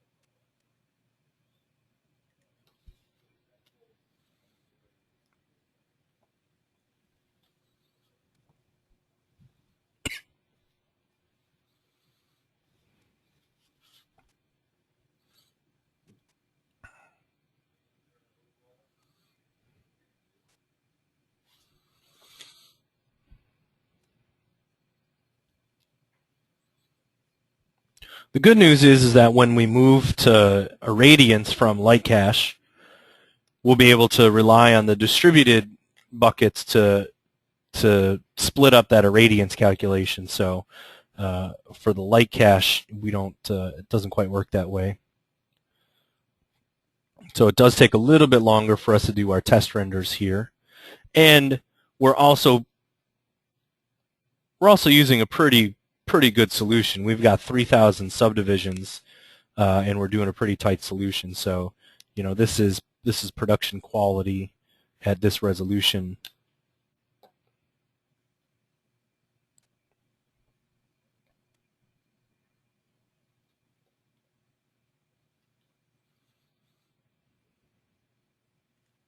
There we go.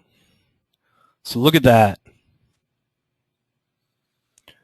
Every 1 inch on our light cache is giving me more detail. It's picking up a lot more subtleties.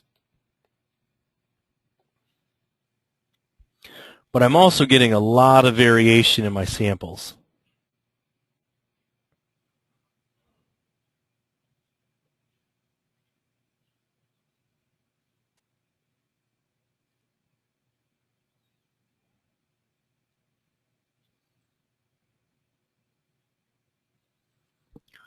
So you can see that I'm getting some bright samples, but it's doing a pretty good job of pulling out detail. What'll be interesting though is we'll save this light cache and we'll turn up our interpolation samples and we'll see what our artifacts are. Because my guess is that we've created a light cache sampling that's so tight that we may wind up with some artifacts because of the difference from sample to sample without increasing our subdivisions is too high.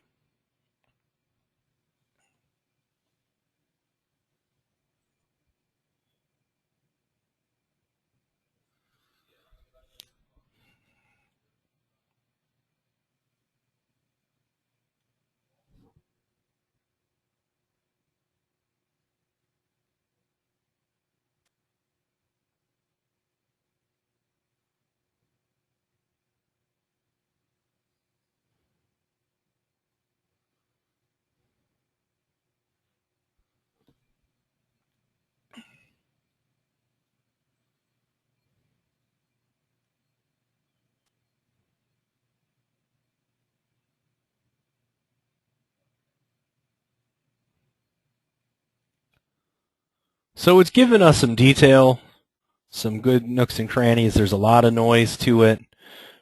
Let's save this. I'm going to save my light cache. And we'll call it 1 inch.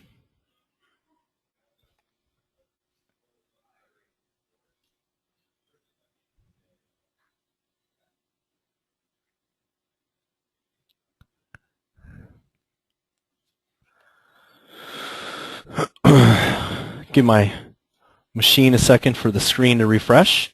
Now what we want to do is we want to turn on nearest. And let's start with 10. That's the default. Luckily, this will all render pretty fast since we're going to be doing from file.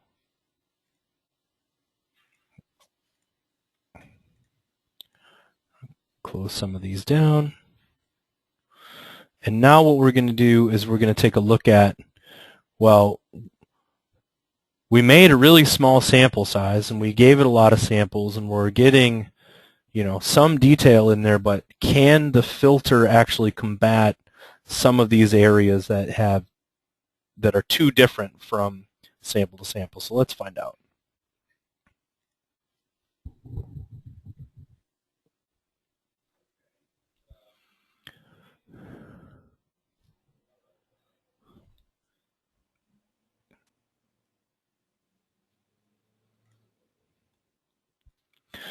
Well, as we might have guessed, at 10 interpolation samples, we're still getting some of that noise to show up. You're getting some of that splotchiness and some different pieces. That's not what we want. We don't want to get those type of artifacts in there.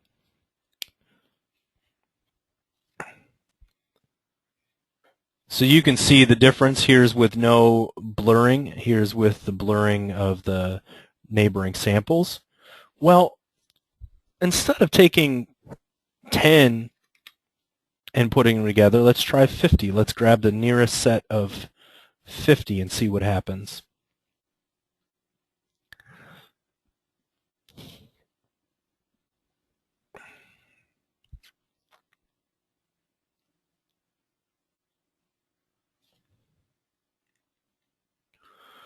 Well, that's much smoother. It's definitely gotten rid of some of the artifacts that we were getting before. It's got less noticeable. There's some splotchiness that's happening in here.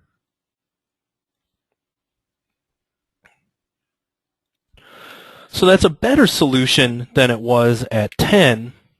But the real question is, well, if we're going to sample this so tightly at a world scale of 1 inch, but then we're going to blur it, we have to blur it so much in order for it to actually work for us, it's probably not the right solution. And those are the types of things that I want people to understand, is that theory would say we gave this thing a lot of subdivisions, we gave it we gave it a small sample size, but in order for us to do a no artifact solution, we've got to blur it. We've got to put so many interpolation samples that we lose all the detail that we were fighting for. The other thing is that we could try to put in 5,000 subdivisions, or we could crank that up and try to make some of that go away. But at some point, we just want to make sure that we're doing the optimal, we're creating the optimal solution for what we want. So I would say in this scene, the sample size of 1 inch is too small. And the sample size of 6 inches that we started with was a pretty good sample size. I'm going to go back to 6 inches in world scale.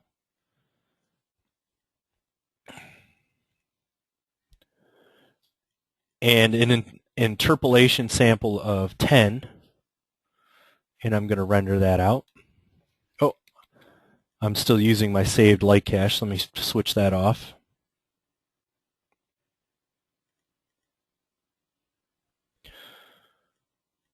Single file. Now we'll render.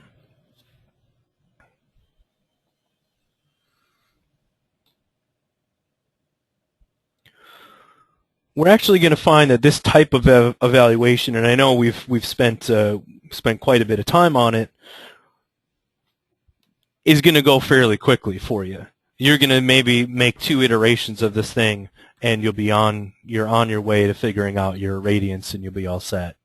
And also, as you get more familiar with different scene types and sizes and setups, your ballpark estimates are going to be pretty close. You're going to be able to, it's not going to be the same setting every time, but you'll be able to put in a setting that you think will work, look at this VRay raw global illumination, evaluate it without your samples on, and save it and tweak it.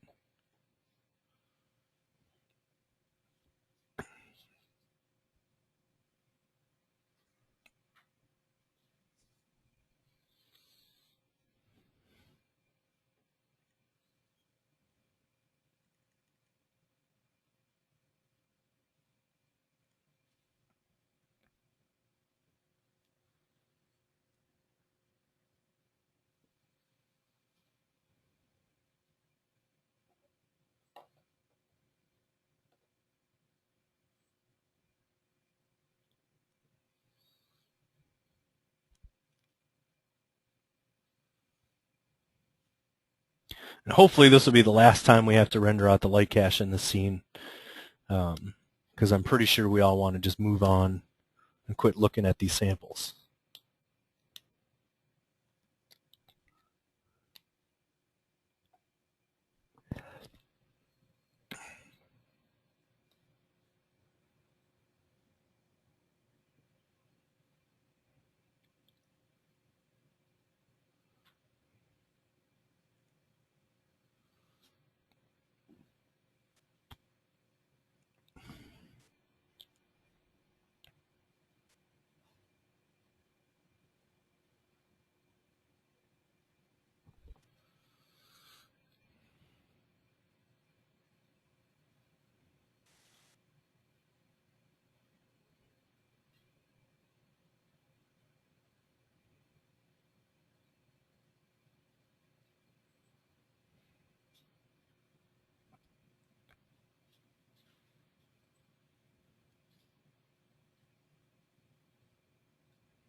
So pretty similar to that solution that we had, but it got rid of some of that splotchiness that was going on, as we would expect, because it's a larger sample, and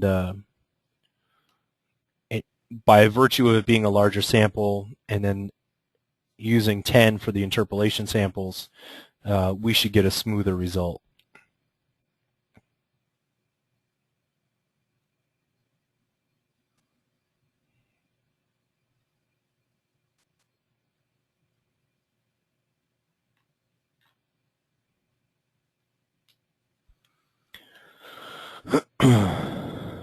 So this is looking pretty good. I would say that we could live with this result. There's no, we're sacrificing a little bit of detail, but we're not really getting any artifacts that are going to be noticeable.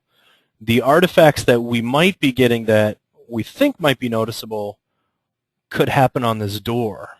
But what we have to remember is that we can get it so far here, but if you look at our RGB color, well, by the time that dark wood gets applied to it, and by the time those reflections get applied to it, we're not even getting much contribution in terms of the GI for these pixels anyway. And so what we want to do is we want to get our solution to be nice enough that we're not getting artifacts or noticeable artifacts in this raw GI, but it's always good to just to switch back to this RGB color and say, okay, yeah, this looks fine to me.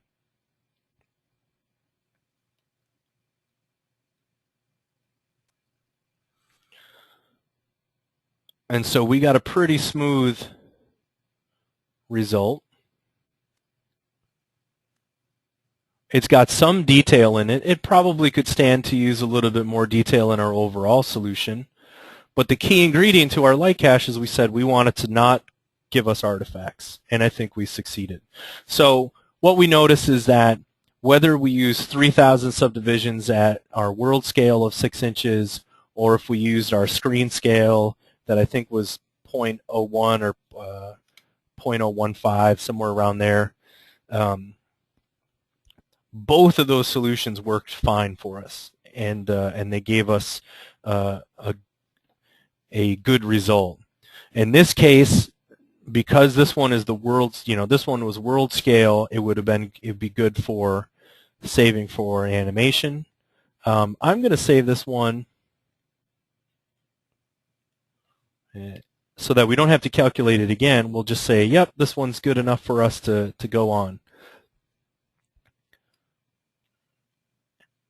And I'll change this to from file, but I'm actually going to turn off light cache in a second. We're going to move to irradiance.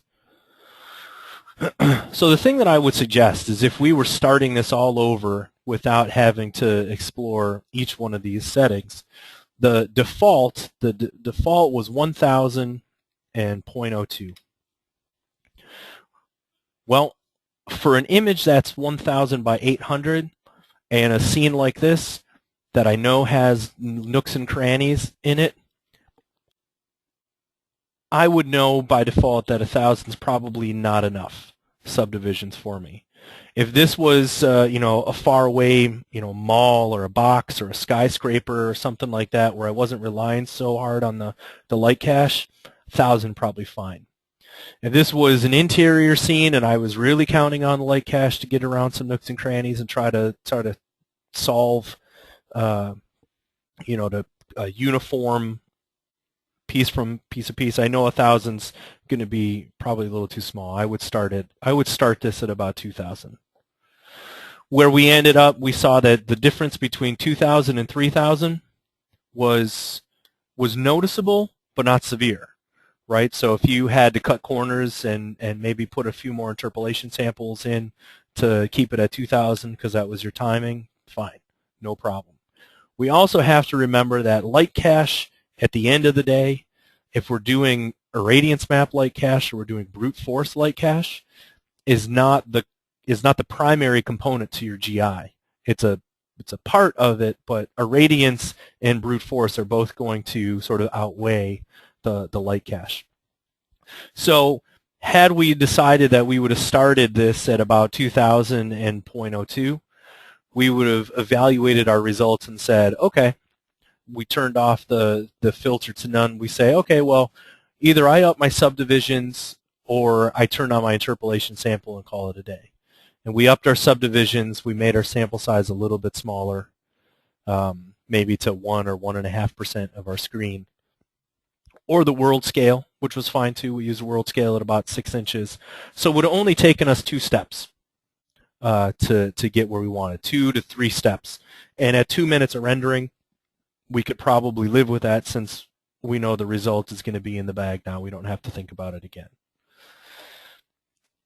All right, so what we're going to do next is we're going to switch over to a radiance map, and I am going to turn off the light cache entirely. And I'm also going to clean up some of my files here, these different frame buffers that I have open that are just taking up memory.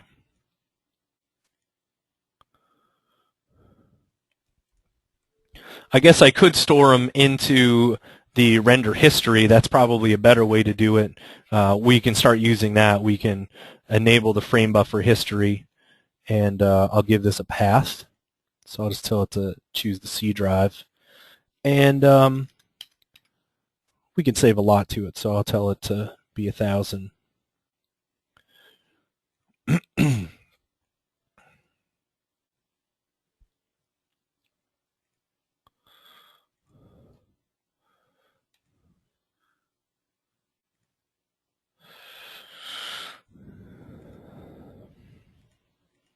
Okay. There we go. So now that's saved that in our set A. Close that down. The next thing that we're going to do is we're going to take a very similar tact to how we went about our light cache settings with our irradiance values. The first thing that we did is we turned off secondary bounces, because there's no, like we had light cache, there's no irradiance. And we only want to look at the irradiance for right now. So we have irradiance as our first pass, and then what I'm going to do is I'm going to click on Show Samples. And let's say that you use these settings. You just go down the menu and you pick a medium setting. You say, okay, this is going to be good. Well, let's go ahead and do that, and let's look at Show Samples to find out what's actually happening under the hood.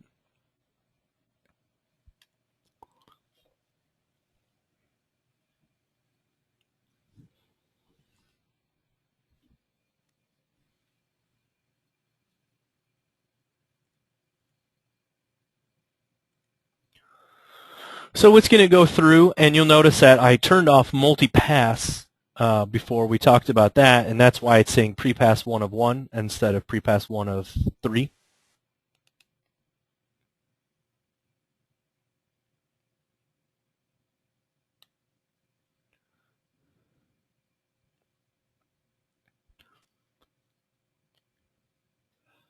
So every bucket as it goes by does its passes, which of course, just to remind you, is resolution dependent. And we're at 1,000 by 800. There we go.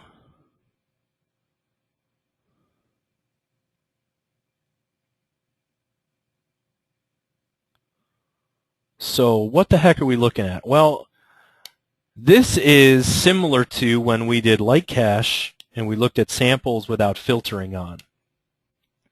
What VRay is showing us is VRay is showing us where these irradiance map samples are being taken, and it's showing us graphically the difference between the passes that we put in. In this case, we chose medium, which was -3, -1. Well, the samples that are farthest apart, these guys here, that's your maximum distance of -3. These samples that are closer together, where it went back in and resampled those are your -1. And if we look at our raw GI, well, we can study this just the way we did our other passes. And it's kind of nice to be able to study this, right? Because you can see if you're getting enough samples. In this case, there's plenty of samples on these big flat expanses, as we would expect. That's not a problem. But in some of these areas, in these nooks and crannies that we're seeing in the windows and around these areas, it might not be giving us quite enough samples, because we're seeing some of these areas that don't have sampling in it. Well, let's keep a copy of this around, and let's change this to custom, and let's start at the very beginning. I'm going to make my minimum rate -5, my maximum rate -5. So what I'm going to do is I'm going to show you what the difference between what this looks like and what this looks like, and what that means to VRay.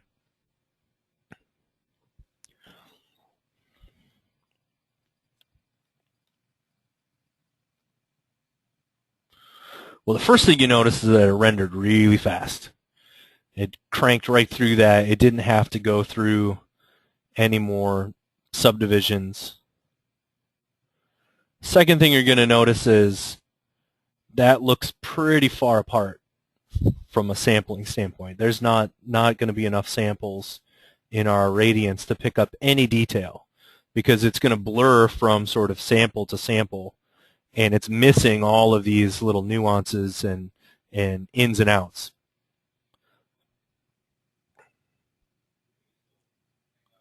But what we're looking here for is we're looking at, well, in the flat areas where I don't care so much about the spacing of the samples, is that close enough in those areas? And I would say in this particular case, it's on the borderline. You know, we're not going to get very much difference in the shading on those flat areas, but it might still be just too far apart. Well, here's what I was talking about, it being resolution dependent. Let me change this to like more of a production rendering size. I'm going to make my height of my image 4,000, my width 4,200. I'm going to leave this at -5, -5.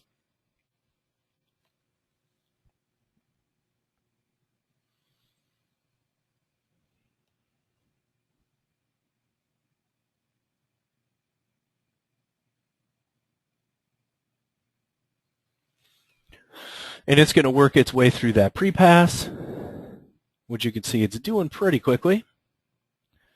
And then it's going to render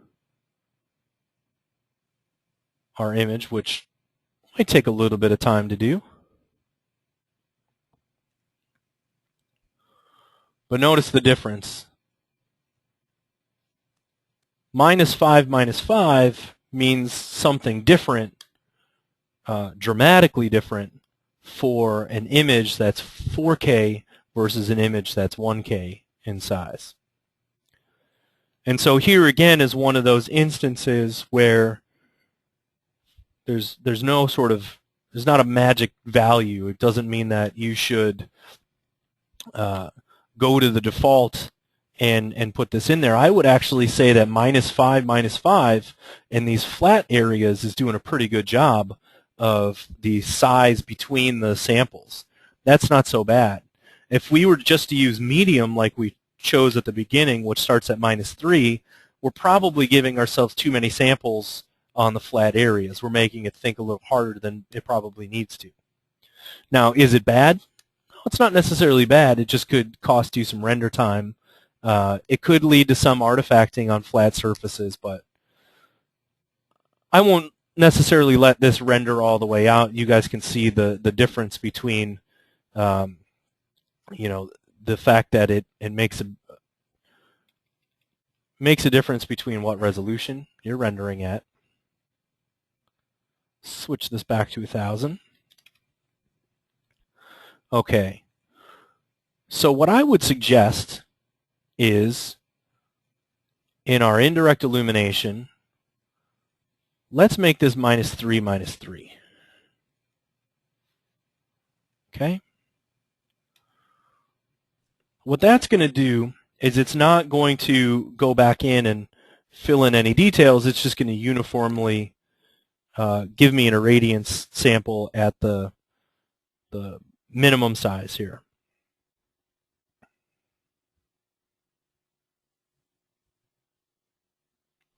And there's really only two values we need to set. We need to set how far apart these are from a minimum standpoint and how far apart they are when they're really close together. In this case, this does a pretty good job. And the flat areas, we're getting some pretty good coverage. And that's why when we just hit medium and we did -3, -1, it wasn't such a bad solution.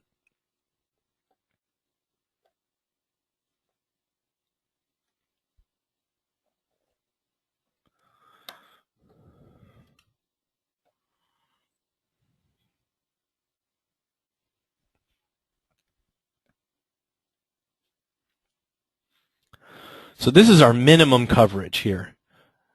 This is the coverage that we want to have for the areas that are sort of flat and don't have a lot of details. And what we're looking for is we're looking for some good uniformity to it. I would say that that's pretty good. You could see that it's at least, you know, somewhat close together. We know that these flat areas here are the areas where it has the least amount of change to it. Now what we need to do is we need to figure out what that lower value is, what that small value is. And so here's where we want to get into a couple of different things. The first things first is that we've got a maximum rate. That's what this value is.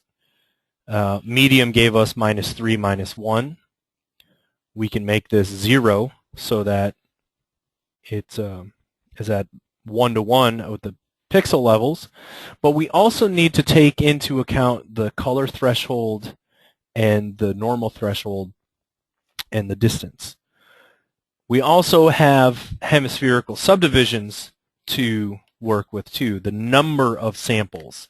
So similarly to how we were changing the subdivisions of the light cache, well, the subdivisions here, the hemispherical subdivisions, determine the sort of accuracy and the quality of those. The interpolation samples is how it blurs those irradiance pieces together. Well, let's do this. Let's turn off of our turn our interpolation samples all the way down. And I'm going to turn off show samples, and I'm just going to render this out at -3, -3.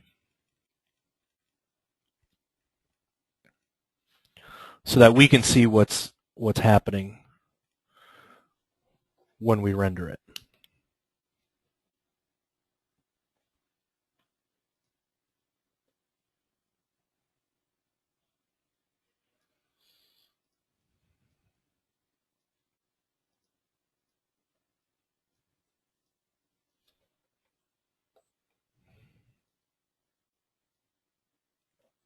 There we go.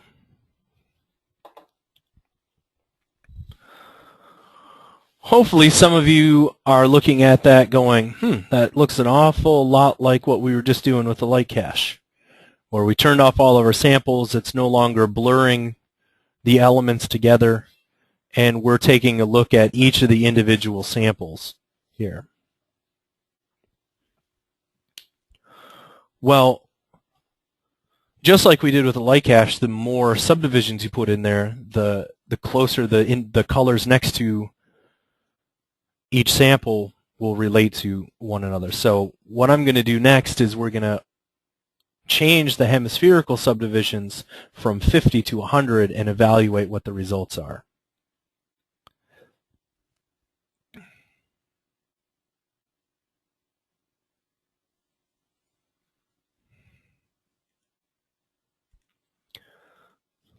So let's add more hemispherical subdivisions.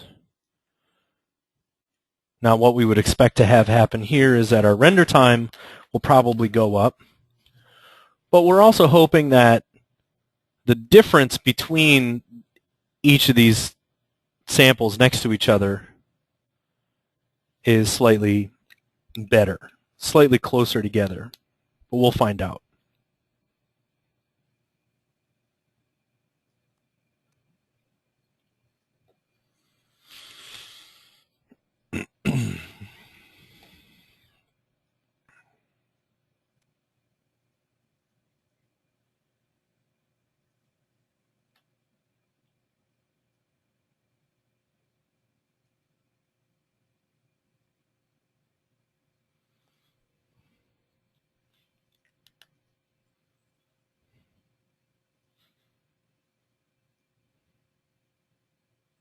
What you're going to notice is didn't really change it. So it wasn't the fact that we were not giving this enough hemispherical subdivisions like it was when we were doing our light cache. It's the fact that our minimum of -3, -3 just doesn't have any more information to give us. So these samples we're sort of getting out of them what they're going to give us at that size. But also, it's the same with the difference in color threshold. Now, for instance, if I switch this over to high, you're going to notice that the color threshold goes down to 0.3, the normal threshold to 0.1, the distance threshold to 0.1. If I go to very high, I have 0.2, 0.1, and then a distance threshold of 0.3. The closer the color threshold is together, the more it's going to go back in and try to resample the piece next to it. The normal threshold means that if there's a change in the geometry, if there's a turn in the geometry, it's going to try to put a sample. And then the distance threshold is how far away those samples are. So medium, we saw a color threshold of 0.4, 0.2, 0.1. High, 0.3, 0.1, 0.1. Well, let's look at going back to -3, -3. Let's make our color threshold 0.3. Let's make all of these changes that before it was 0.4, 0.2, I think 0.1. Let's look at 0.3, 0.1, 0.1, just still with minimum -3, -3.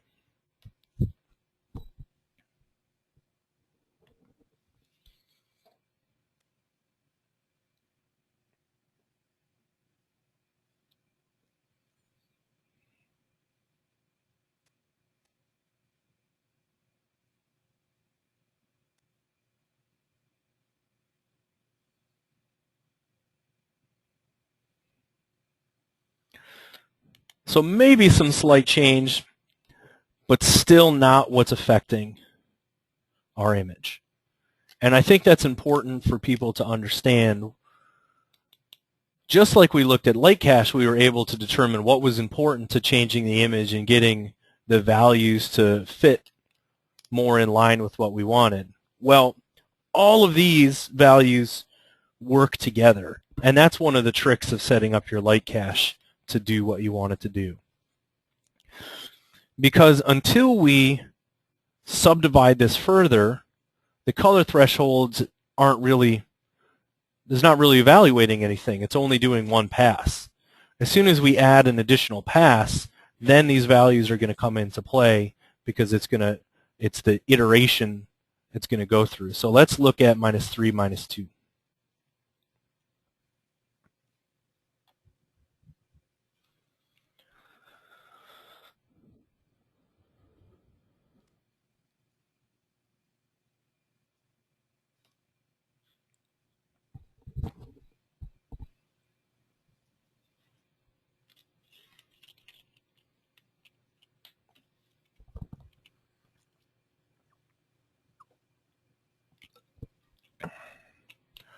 Let's zoom in as this thing gets ready to render.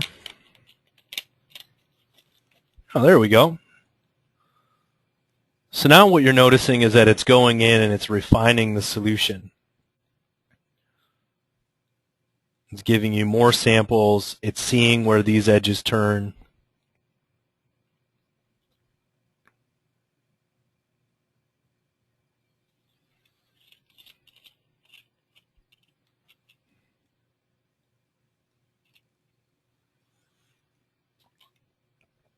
But we're also able to see where some of the trouble spots might happen. Just like the light cache, where these dark pixels, where there's a high contrast between the neighboring adjacent samples, when you blur this, that could be where you start to get splotches or artifacts. Okay, so that's much improved. Let's drop this down to -1.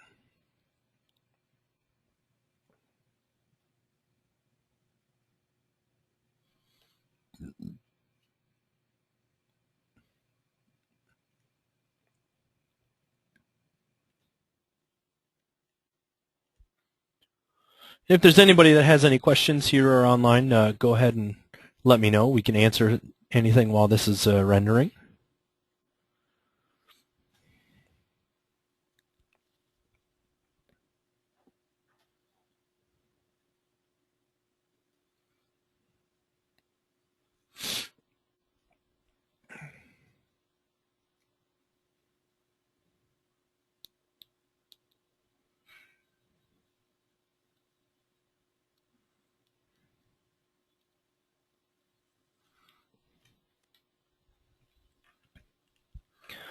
All right, so now we're seeing the continued refinement, getting in there, smaller nooks and crannies.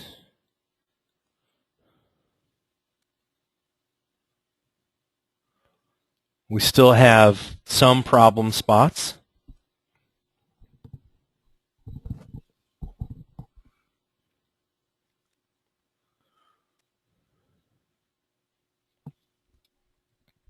But in general, it's starting to look pretty good.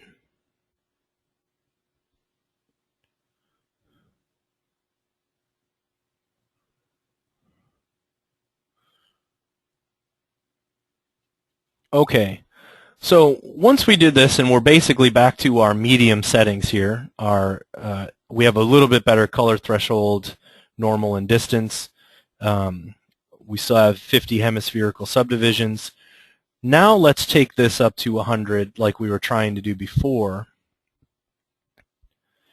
And let's render this and see what the difference is from an irradiance standpoint. Let's see if more hemispherical subdivisions will solve some of the problem areas.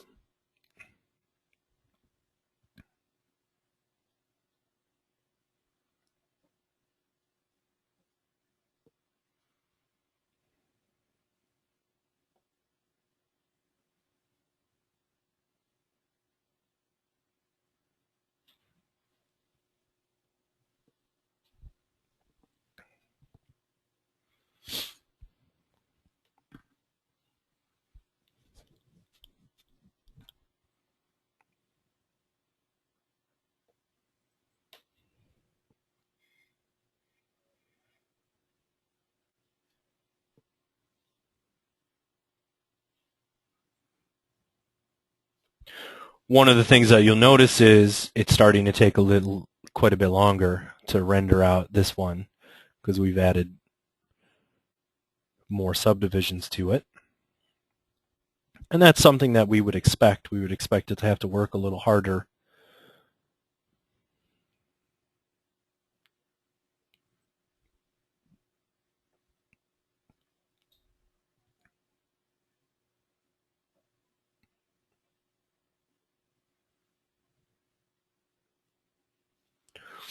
And it should start rendering here in a second. There we go.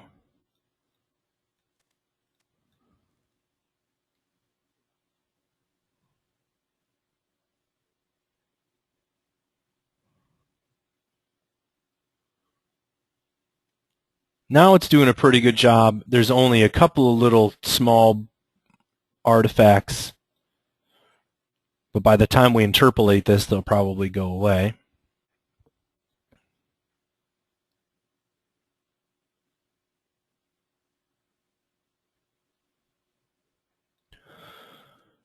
And what you'll notice is that with that change, we got a bit more detail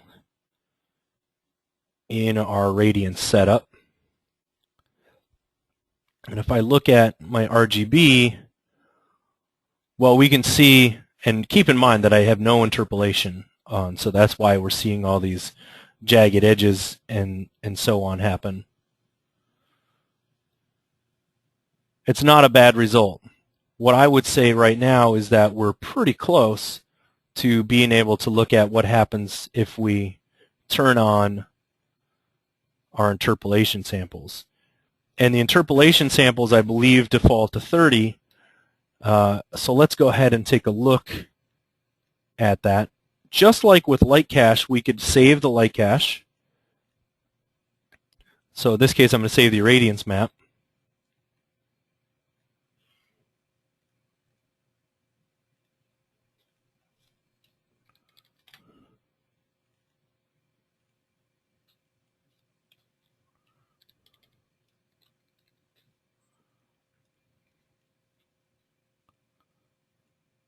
And I'll load it up from File, grab this one, and now I can render it out with my interpolation samples without having to re-render to recalculate the pre-pass.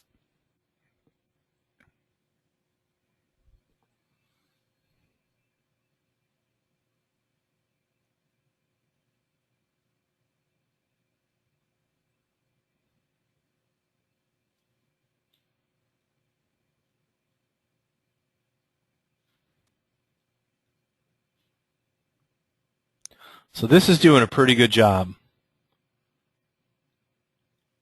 It's blurring the samples. We're getting a pretty smooth result.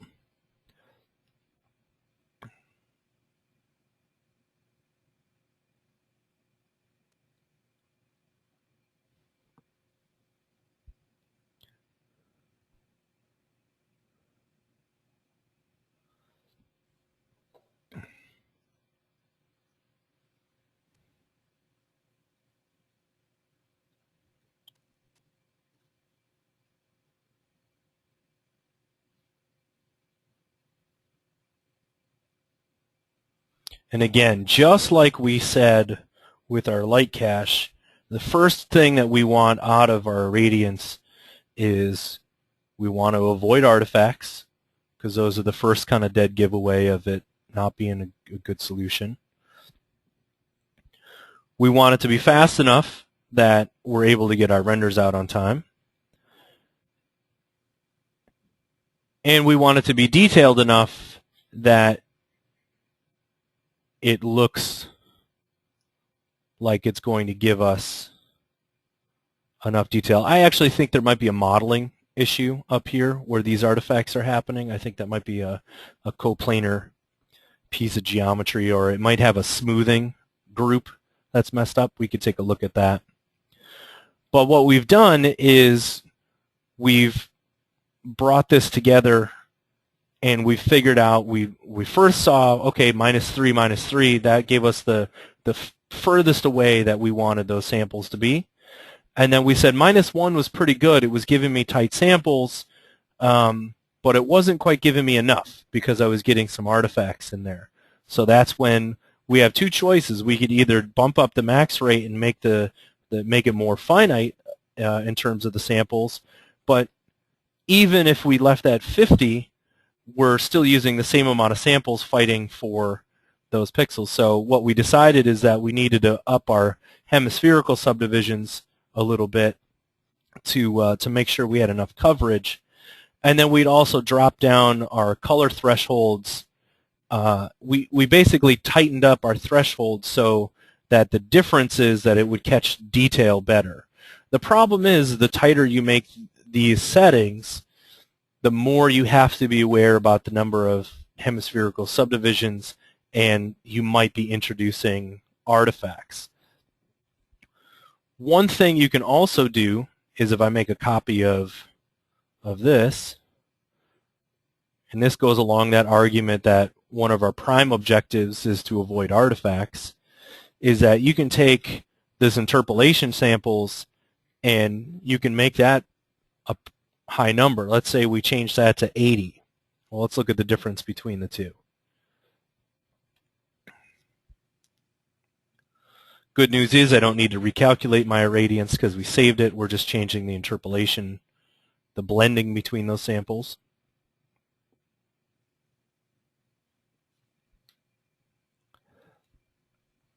Well, you'll notice that it got rid of some of the artifacting that was happening around those edges.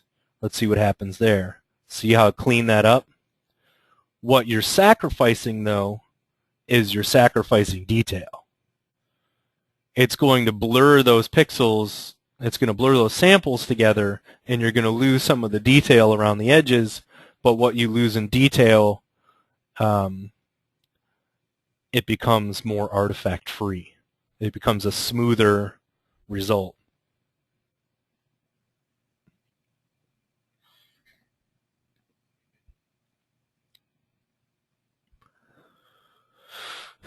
The good news is if you save your irradiance and you need to re-render with a different interpolation sample, you can. But see what it's doing inside of these doorways and all of these samples in there? It's cleaning that up. It's not showing me the edges very well.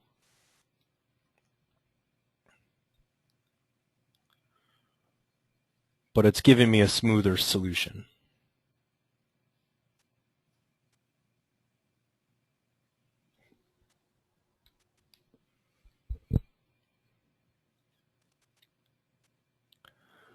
We should look at the RGB color.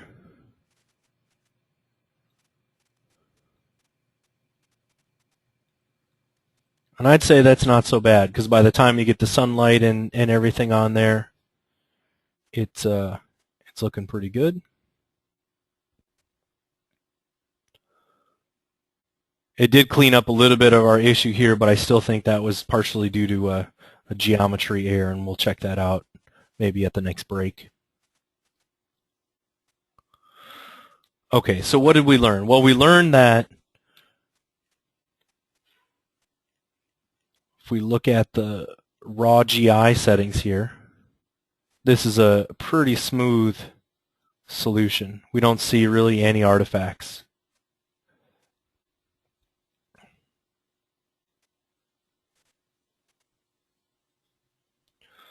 Whereas the previous one that we had done, well, that's without any interpolation samples on, so I can get rid of him.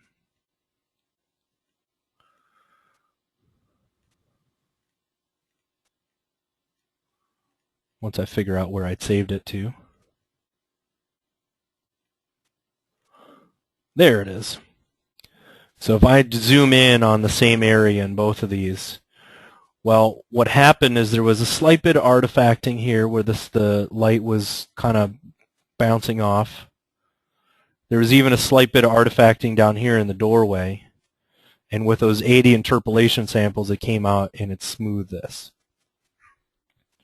Now the difference by the time that you look at these two, again, when you look at it in the RGB color, with those dark materials, probably not going to notice it so much.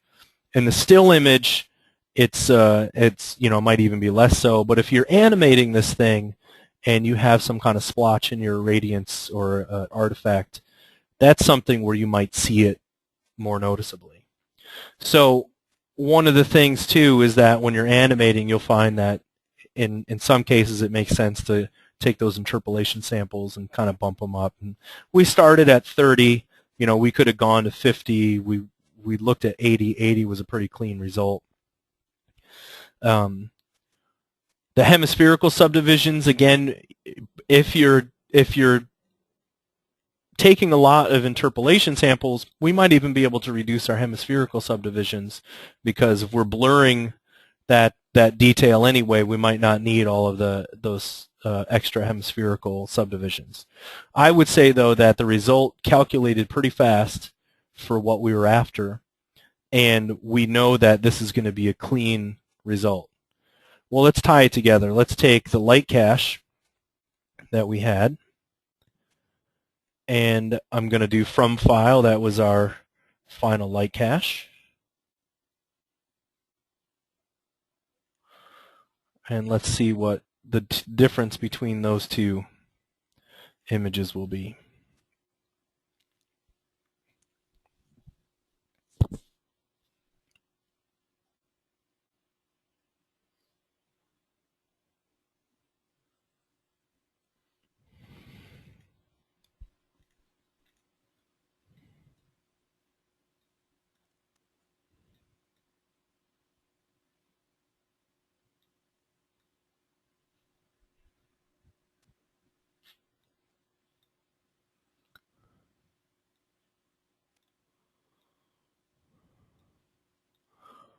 So not terribly different when we add the light cache on there, which is one of the reasons I was saying that, you know, the light cache isn't going to be our primary target of what we're going to get from our GI. In this case, the light cache is adding just a little bit of additional bounce light as well as a little bit of additional detail. It would be more apparent in an interior scene as opposed to an exterior scene where more things were coming from off scene. In this case, this is a pretty contained outdoor scene. Let's see.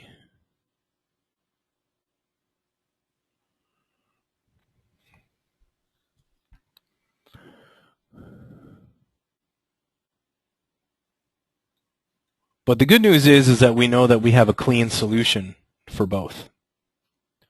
So by introducing the two and by quickly making a quick study of each of them individually, we know that if there was an artifact, we knew where to find it.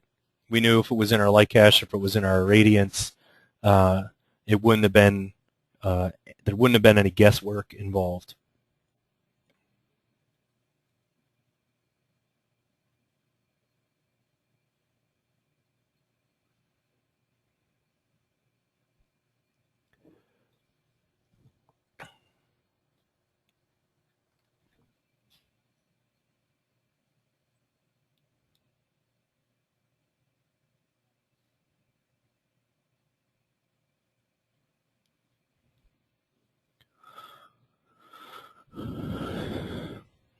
Okay, so it's probably a good time to take a quick little break here. Let's reconvene in 10 minutes. We'll start back up again at 2:30. And what I'm going to show you next is we're going to work on looking at what detail enhancement is going to do to our image, as well as we're going to start to look at what brute force, what by rendering this out with brute force might entail.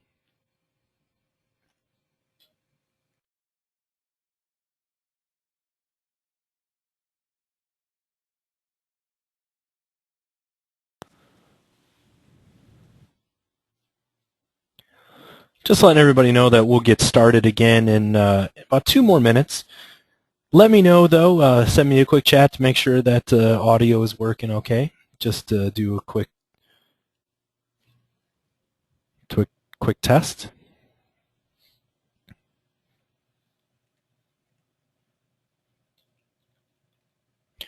Great. Looks like we're getting some people that are saying the audio is working. While we're getting ready to start up again, someone had asked, how do you bring up the render history dialog box? And that's a good question because we just actually figured out that that is a new tool to VRay 2.0, and it's a great addition to the repertoire. Instead of making all these copies of renderings that I was doing before, what we can do is, if you look at the VRay frame buffer, at the very bottom you'll see this H button, and the H will actually load up your history. And what you can do is, when you have an image that's rendered, if you hit save, it will drop it into your set list here. In the options before, if you click on options, you can tell it where it should save those VRay frame buffer images. And then you can also tell it a maximum amount of disk space to a lot. What I hadn't realized, and I really appreciate, is that the thumbnail views here show us our render times. So you can see that one of our previous renders that we had created was 2 minutes and 22 seconds, and the latest one that we had just done was 4 minutes and 53 seconds. What I had done then is I'd selected my first image and I set A, and when I set A, you see the letter A pops up. And when you select the second one, I hit set B. And when I go to my frame buffer, if I choose an A and B split, I can swap the two, or I can do compare horizontal or compare vertical. And it's more noticeable, I think, if I switch into one of my other passes here. So you can see that we can quickly determine the difference between one versus the other. So if you look right on that horizontal line, you can see how we've cleaned up our GI solution since we had started before on one of our earlier renditions. So that's a good great feature of VRay 2.0, and we'll go ahead and we'll continue to use that as we're looking at our images. So before we move on away from irradiance and light cache, and again, tomorrow we're going to be looking at some production scenes. We'll revisit some of these settings, as well as tomorrow afternoon we talk about some animation settings, what properties of irradiance and light cache you want to use for those. But right now, I want everyone to understand from a concept standpoint of, you know, what some of the values and things change, and how to go about evaluating those values and adjusting them so that they'll do what you want it to do.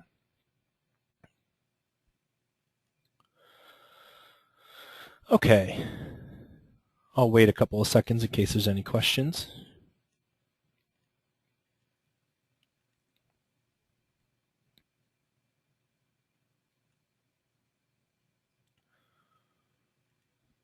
One of the things that we're going to look at is, up until now, except for when we jumped into HDRI for a little bit, we've been using the VRay Sun and Sky system. And I've done that on purpose. I wanted us to look at the irradiance and light cache values when VRay has to work hard at them. And that's one of the reasons that I put the sunlight in this particular angle.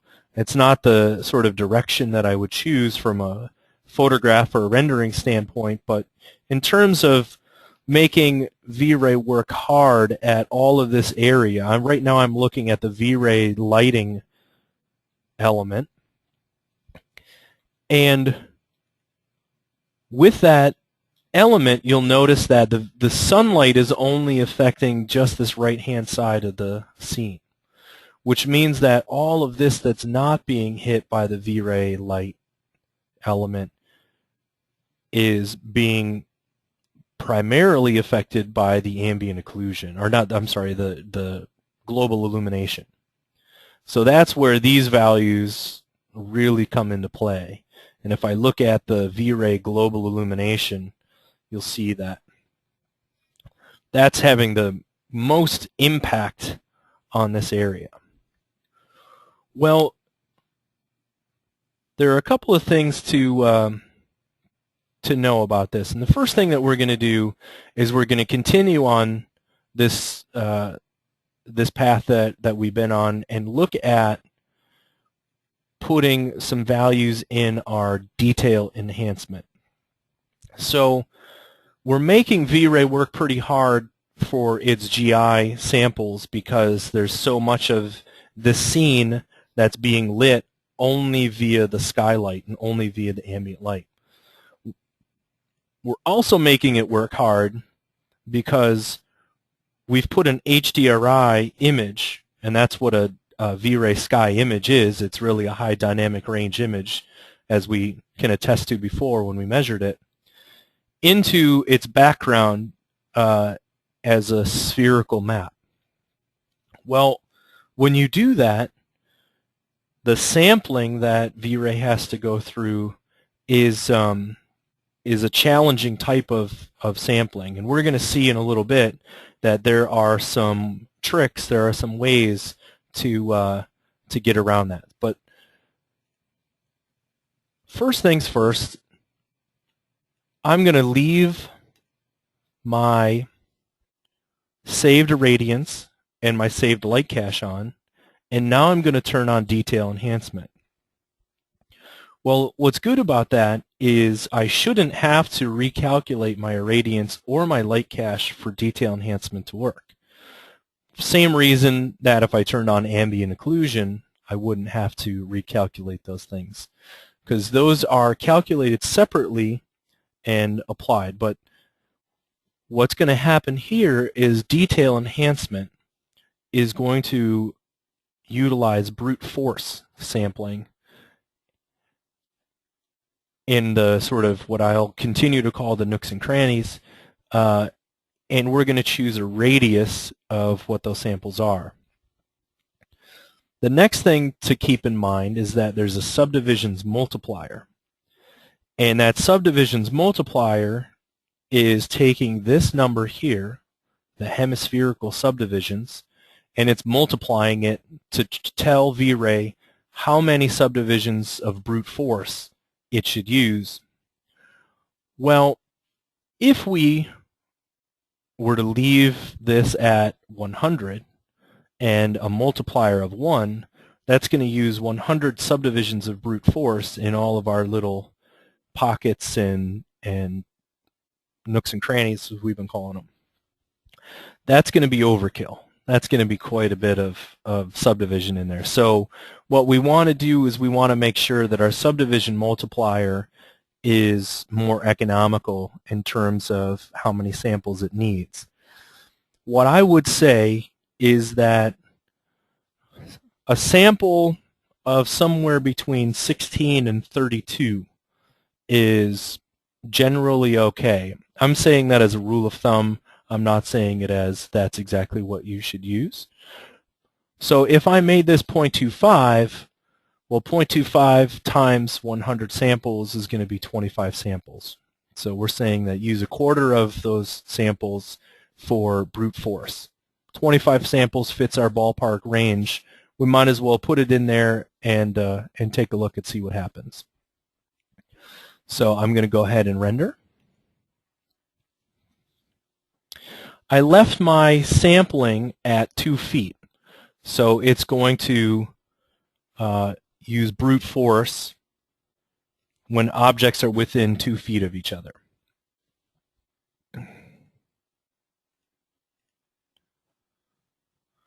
And what we'll notice is if I zoom in, I'm in my raw GI pass.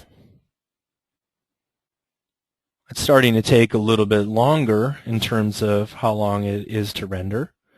But you'll see that we're getting samples wherever objects are close together. Now, the difference between this and ambient occlusion, which we touched on before, is that this is accurate. This is not a fake. The ambient occlusion that we were looking at is just a fake. It goes in and it doesn't evaluate how much light is actually hitting these surfaces. This is giving us accurate brute force calculations.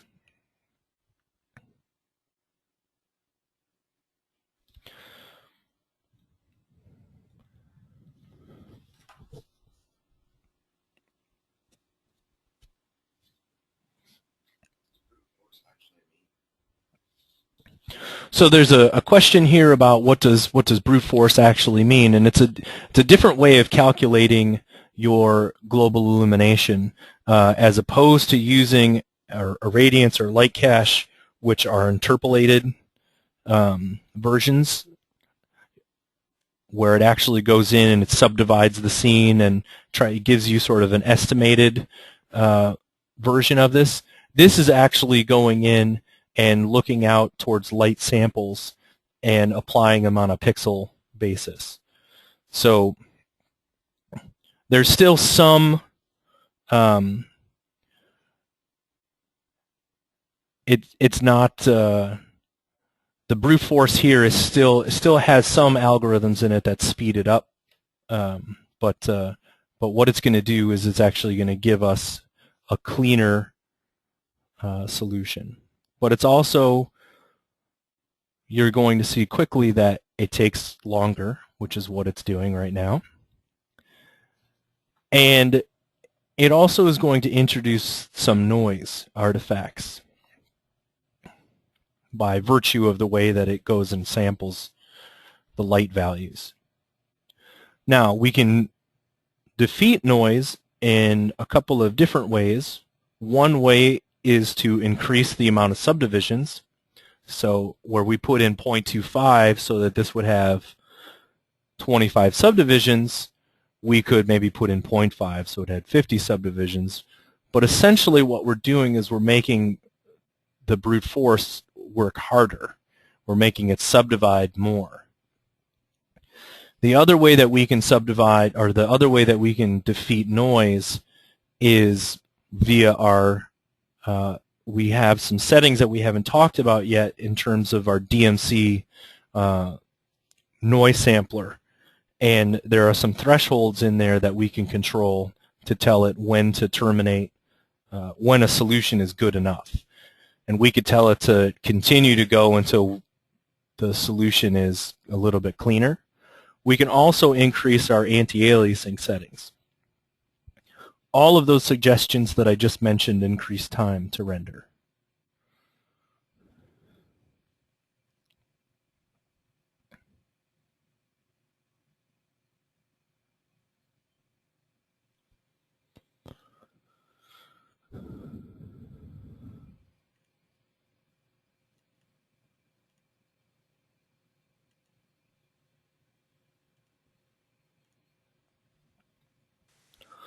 So we'll let this do its thing here for a couple minutes, and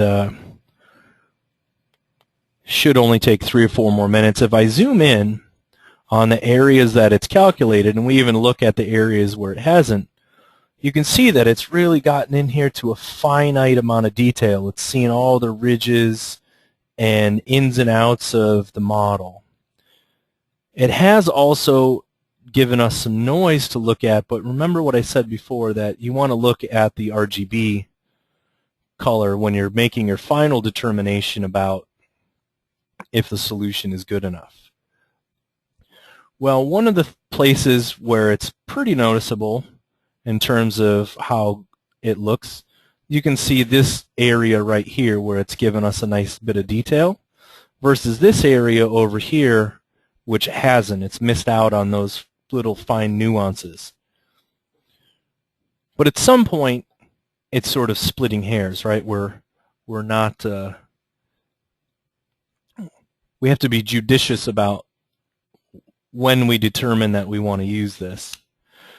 And because this is taking a little bit longer to render, you can see why the solution of maybe using an ambient occlusion, if you wanted to pick up some of these details, albeit they're fake, because it's a faster solution, you could see why it might have some popularity.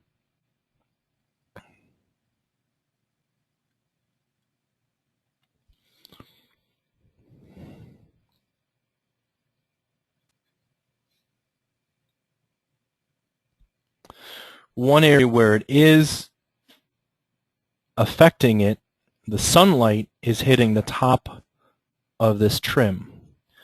And that sunlight on that object, because that's a light object, is actually bouncing off there, which we were missing before, right? We were getting a little bit of it here, but we weren't getting it to this degree where that global illumination is really noticeable.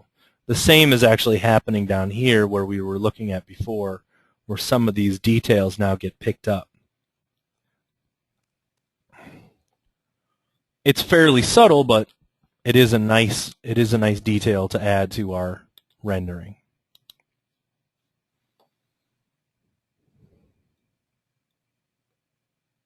You can also see that this light is bouncing up off that surface and illuminating the underside of this. So we're getting a bit of a cleaner result in places where bright sunlight is occurring.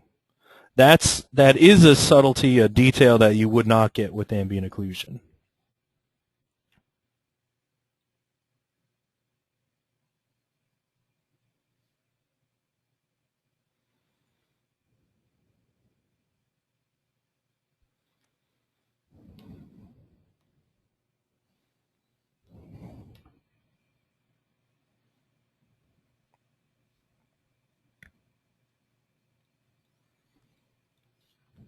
One other area that we get is we get good contact shadows around where edges touch surfaces. So these contact shadows actually look like they're seated on the ground, whereas irradiance and light cache can sometimes just blur that detail out and you miss it. So that is one nice thing about brute force. One suggestion that I make about brute force is, and we're going to look at what would happen if we rendered this out completely with brute force and not just detail enhancement. But what detail enhancement is doing is it's allowing us to keep our solution in these big open expanse areas. You can see there's no additional noise on those in these big flat areas. It's using our previous solution of our light cache and irradiance, and it's only adding brute force in at these small little pockets where objects are close to each other and grabbing those details, which is nice. That's a nice optimized solution. If we use brute force on the whole thing, it's going to give equal calculation to all of these flat surfaces as well. Okay, so that's pretty nice. I'm going to take my RGB and I'm going to save it in my render history. And you can see that our render time has gone up from 4 minutes 53 seconds to 8 minutes and 36 seconds, and that is already with a saved light cache in irradiance. But let me set this as A, and let me set our original one as B.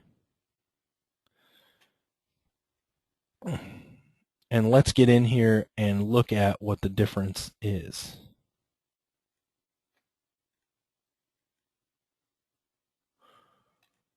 So let me zoom in. All right, well, you can see the left-hand side is where it brought in all of that additional GI information. So you see it up in here and in these areas versus our previous one. Let me set this other one as B. There we go. This one was our previous solution, because we had gotten rid of all of these artifacts. So now you can see, look at all the detail in the doors and all that. And that's just looking in. Here's a good example of what I was talking about, contact shadows. See how it brings in that? But we should look at it in RGB. Well, it was really noticeable in our GI solution, but it's less noticeable in our RGB. It is noticeable, but it's a much smaller percent. So as much as I want everyone to understand, to look at those render elements and use those to make judgments on it, we need to make sure that we don't lose sight of the big picture, because the difference from this far away, the noticeable things are under here and right there and under this window. Those are probably the most noticeable areas. But we're saying that it's maybe a 5% difference. So whether or not it's if it means you making a deadline or not making a deadline, you know which areas to cut out. But it is nice to know that it's there. You can shrink it down. You can reduce the amount of samples if you can deal with noise. But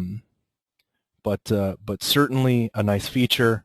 That also has a screen and a world scale similar to what we did with Lightcache before.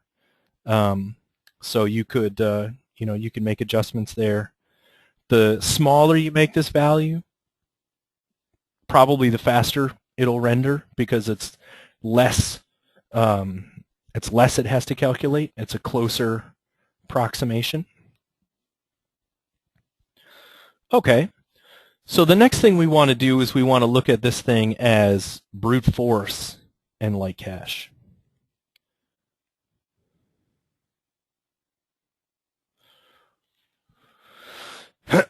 And we're going to keep our saved Lightcache because we've already calculated it, and that was a nice thing to have.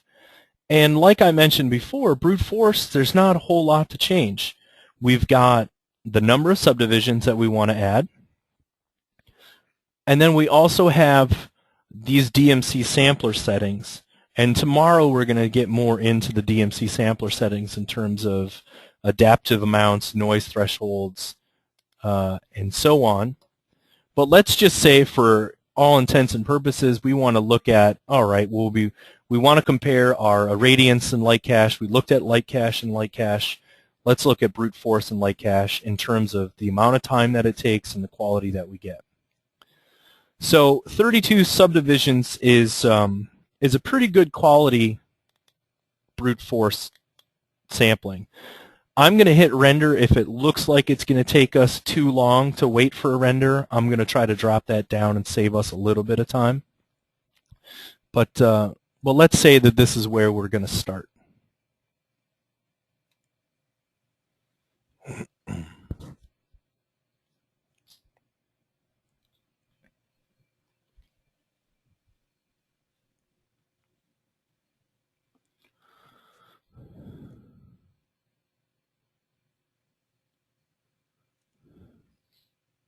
I'll switch over to my raw global illumination. It's a little more apparent what's happening.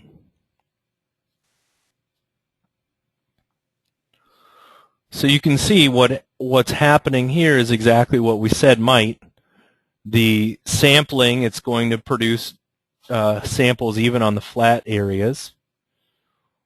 One of the things that you're going to notice here is that we're seeing more noticeable samples in even the areas that were getting brute force before when we were using detail enhancement.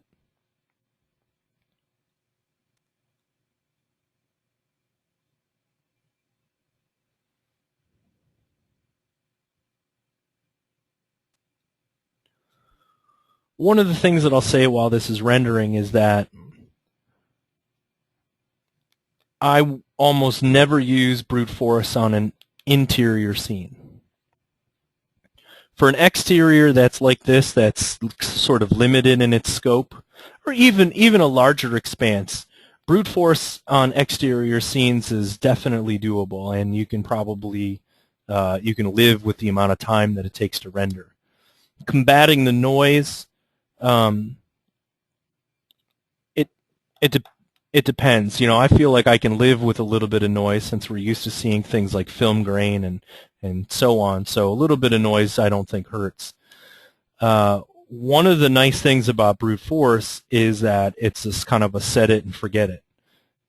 All of the tricks and things that we were learning earlier about irradiance maps, and the Lightcache still does apply to some degree. If you were going to do something that had animated objects in it, though, you probably would not use brute force Lightcache. You would either use brute force and no second bounce, or you would use brute force and brute force. You could do both your primary and secondary GI calculations as both brute force. As you can imagine, having them both set that way would increase your render times.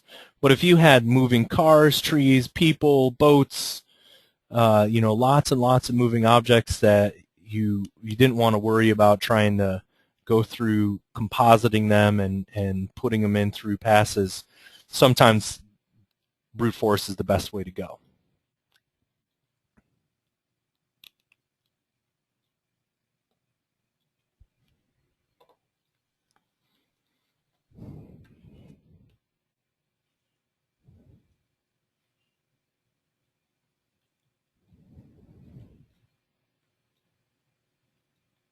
Doesn't look like it's going to take us that long to get this to render. What I want to do is I want our calculations to at least get over here into our furniture grouping and see how well it does over in that section.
What we are noticing, though, is that we're getting some additional brightness in this area. We're getting a nice bounced light in these nooks and crannies, which the interpolated solutions of light cache and irradiance was rendering out a little bit darker. Here we're actually getting a little bit more light into those areas.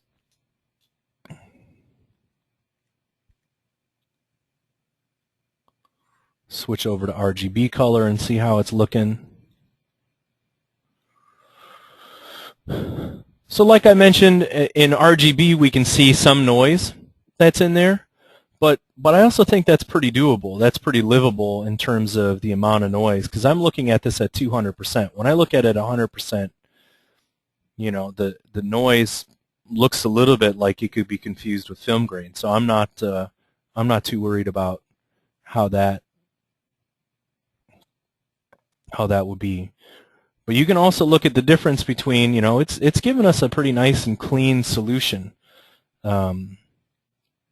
That is the advantage of brute force, and that's why I want to show this as a technique is, this might not take that long. It might only be about a 15-minute rendering instead of an 8-minute rendering, but as we mentioned before, it can be sort of a set it and forget it. Change the one value of that thing and walk away, go grab a glass of water or something.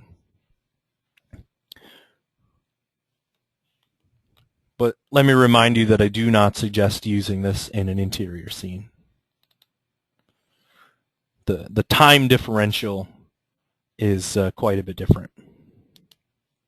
But it's doing some nice things here. We're getting good shadows, extra additional sort of bounce underneath that furniture. It's picking up a little bit of detail back here in these areas.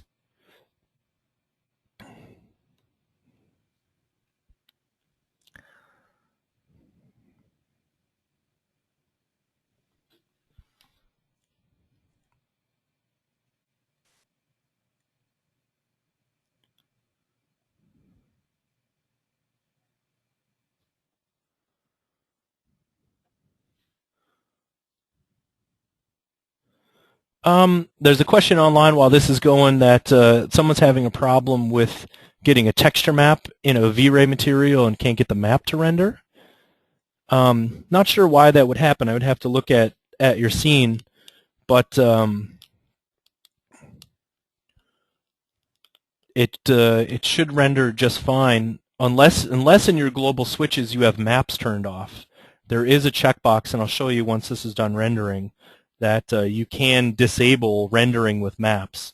So perhaps when we were looking at ways to optimize our render, that got changed.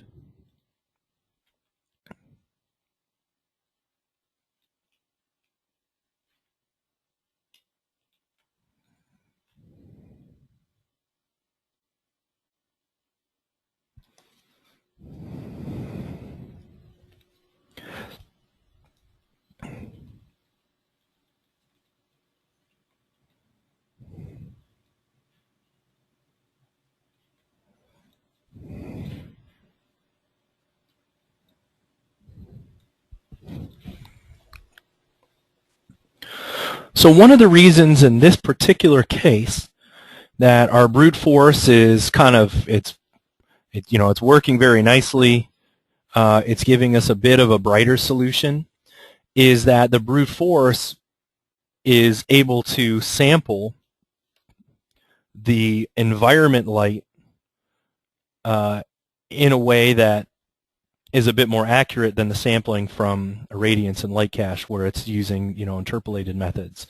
So as well as the light that's hitting some of these surfaces, it's a little cleaner bounce on them. And we're going to look at saving this and comparing it with our last one.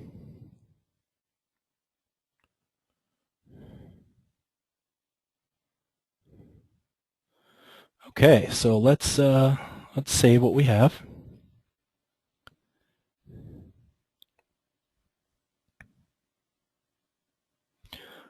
And I'm going to get rid of this 4-minute one. So this is A, 9 minutes 4 seconds. This is B, 8 minutes 36 seconds. And what you're going to notice is this image that's on the screen right now is our image that we used irradiance, light cache, and detail enhancement. This image that I'm revealing across the screen that's brighter is the one that was all brute force. And in this particular case, it only took us about 30 more seconds to render. So this scene in particular is a decent candidate because of its nature of being outside. It's an exterior scene. It's pretty simple. This is a pretty good candidate for a brute force GI. You can see that we've got some noise that's evident, but when I look at it at 100%, it's still pretty negligible. And because brute force in this case is so much, it was pretty fast, and it's better looking than, I would say that it's better looking than our irradiance light cache, then we should be all set. Now,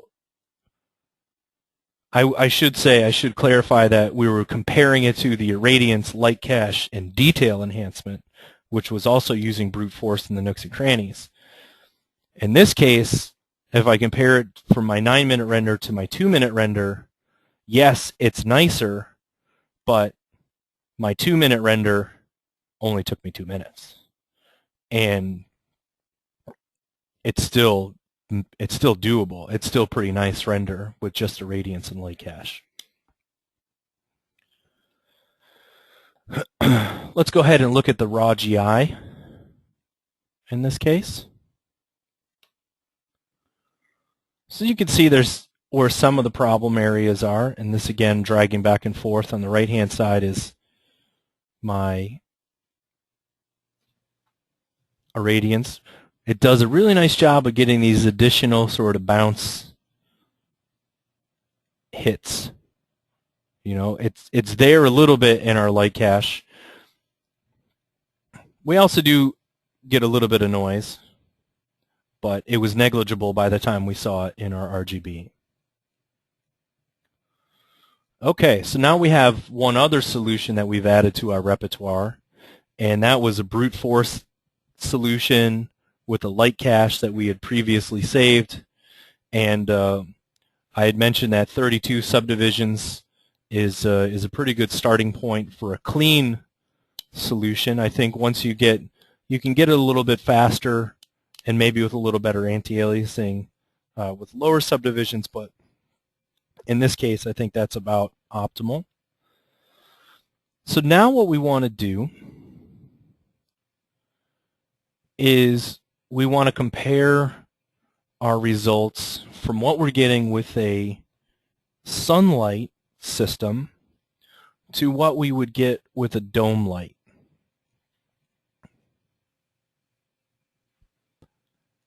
And I'm going to go ahead and save my file so we don't lose our work.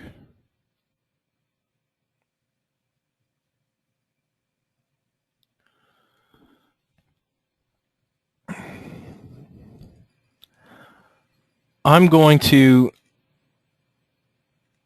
take my environment, my VRay sky, and I'm going to drop it into a material slot. And as I mentioned, this VRay sky map, we had it as our background mapped spherically. But what happens if we actually put that into a dome light?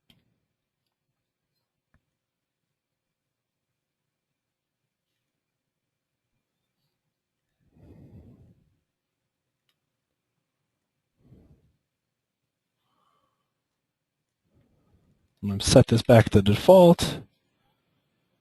I'm going to turn it on.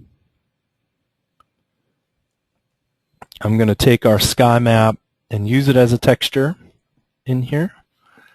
Right now I have it set to 32 subdivisions. We may decide to turn that down if it's too bright. It's not invisible, so we'll be able to see it. And what I want to do is I'm going to switch to my spherical camera that I had set up before. And we just want to make sure that our value, in fact, I'm going to turn off GI altogether just so that we can look at the value of our light. Whoops. I'm going to set it to 2:1. I'm going to go to my VRay camera and switch it to spherical and override my field of view to 360 degrees. And I'm going to render this out quickly and just take a peek at what that looks like inside the dome.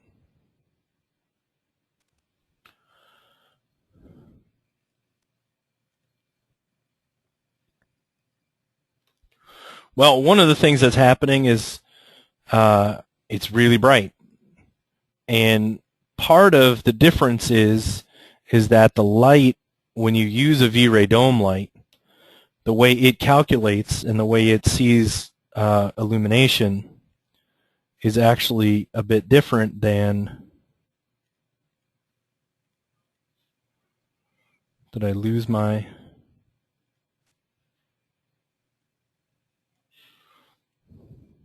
Seems like I lost my window here, which I'm not sure how to get back.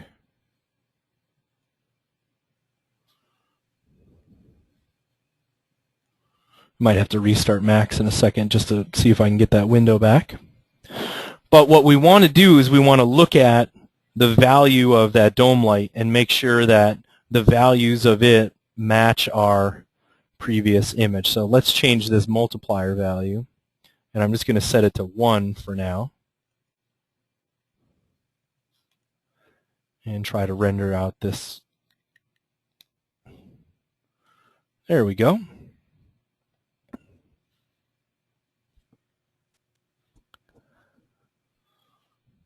So what we want to do is we want this, our multiplier of this VRay sun and sky, to match what it was looking like before when we rendered out just our VRay sun and sky as the background.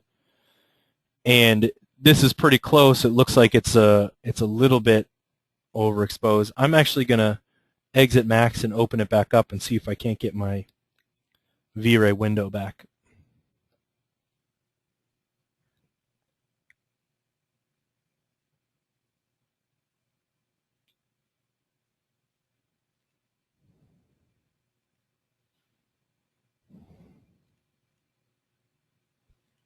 Because what we want to be able to do is we want to be able to adjust our exposure and measure that value quick.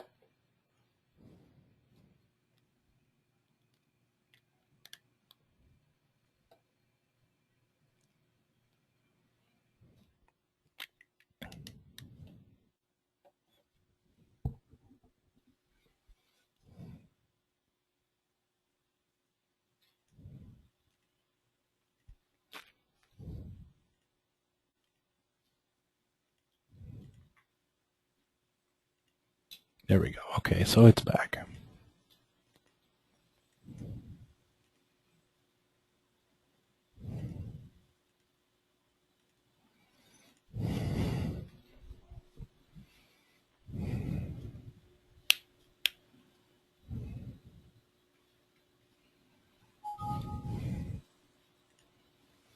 All right. And now when I render this out,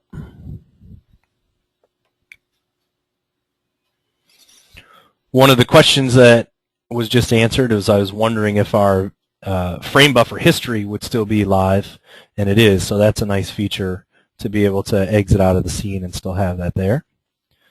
And what I can do is I can drop this back down to a place where I can measure that value out.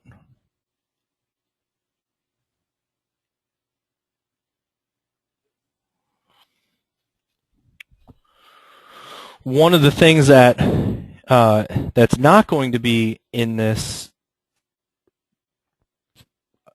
particular image right here is we're not going to have the VRay Sun, because the VRay Sun is separate and that renders out into the environment. So we won't be able to measure that. So I'm just going to get this about close to what I want.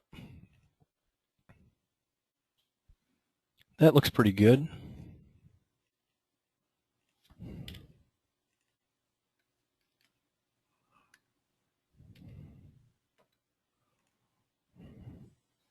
We can always modify it a little bit if we need to. Let's make this, what were we doing, 800 by 1000. Change our VRay camera, turn off the override, switch that back to default. I'm just going to double check that my sunlight is on. Yep, sunlight's on and it's active. And I have this dome light.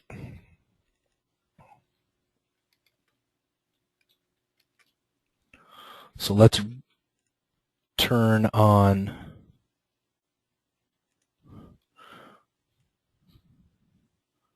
actually, for right now, I'm not even going to turn on indirect illumination. Let's watch what this looks like without any GI whatsoever.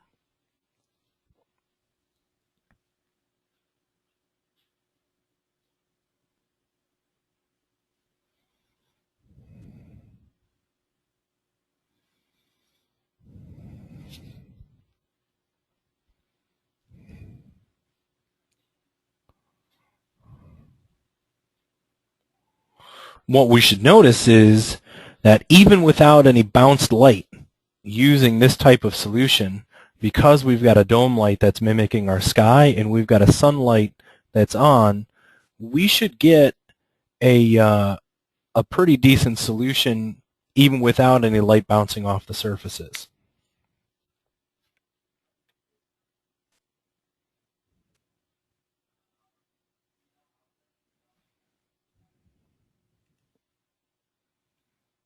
What's not going to happen is we won't get any light bounced off into these kind of nooks and crannies here.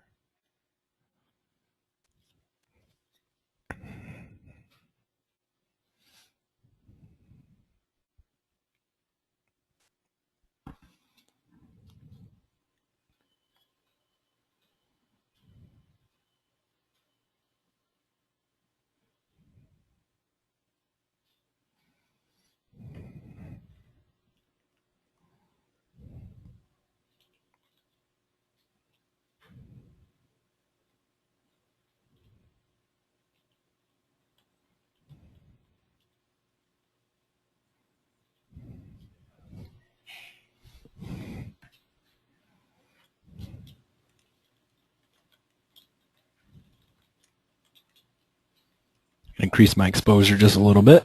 I think that's where we were before.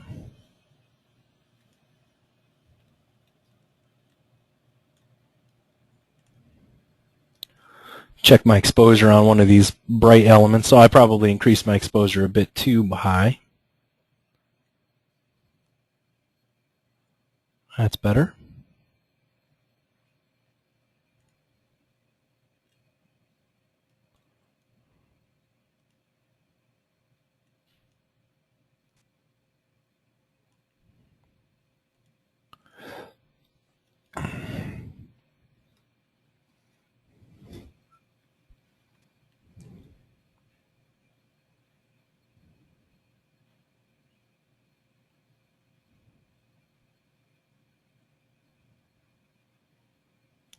Now, one of the things that we're going to get out of this solution is we're going to notice that with the dome light, and I have the dome light set at 32 subdivisions, so that's a pretty high set of subdivides, just like we had our global illumination. With a dome light in the equation, I won't need to work as hard on my GI. And the reason that I won't need to work as hard on my GI is that, if you recall, when I was showing you that VRay, the sky system, when it was in the environment, was having to work hard because all of this stuff was the places where it needed to really do its sampling. And remember, it was really dark when we looked at the VRay lighting. Well, now it's no longer really dark. That is actually getting hit by a light. And so the light is giving it really nice samples on it because that's part of that dome light. And so the areas where VRay's and VRay's GI would need to take over is these areas in here, where it's just these little kind of bounced areas and these smaller zones that would rely on light bouncing up and hitting it. Well, what's great about that is that means if this is controlling 75% of the look of my scene, and GI is less important because we've used this dome light scenario, then in our GI, if we use a radiance and light cache, and I don't need to use detail enhancement for this, and I'll do single frame and single frame, we can use the settings that we used before. In fact, I could probably turn the amount of subdivides down a little bit if I wanted to, because like I said, it's not really having to work that hard. So let's maybe change these subdivides to save us a little bit of time. And, well, in my radiance, I'm going to change my hemispherical subdivisions down. Interpolation samples, the higher those are, the more it needs to blur it out. I'm not even going to, you know what, I might even try -5, -2. Just saying that we're going to use faster calculations on our radiance and light cache with this technique, and let's just see how it looks. Might as well save this image so we have a comparison.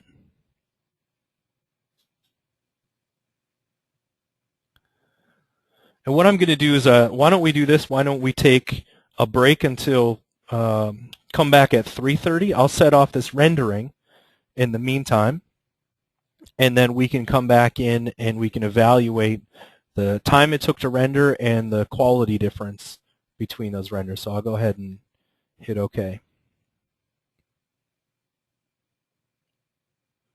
One of the questions is, can you reiterate the difference between using a VRay skylight in the environment versus the VRay dome? I will. I'll talk about that as soon as we come back. So let's reconvene at right at 3:30.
Okay, so we're going to get back to it in just a minute.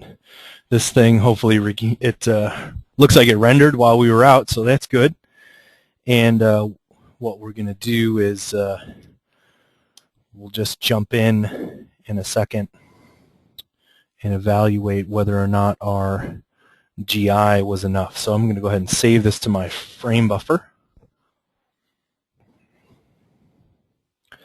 My frame buffer history, that is.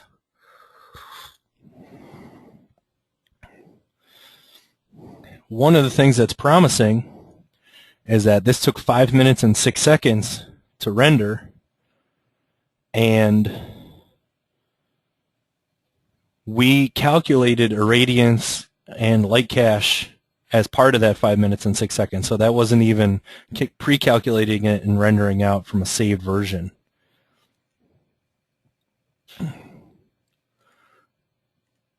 Places where we want to look are in our global illumination. So I'm back in my VRay raw GI, and I'm looking in here, and it's what I would expect, right? We don't have the greatest GI calculation.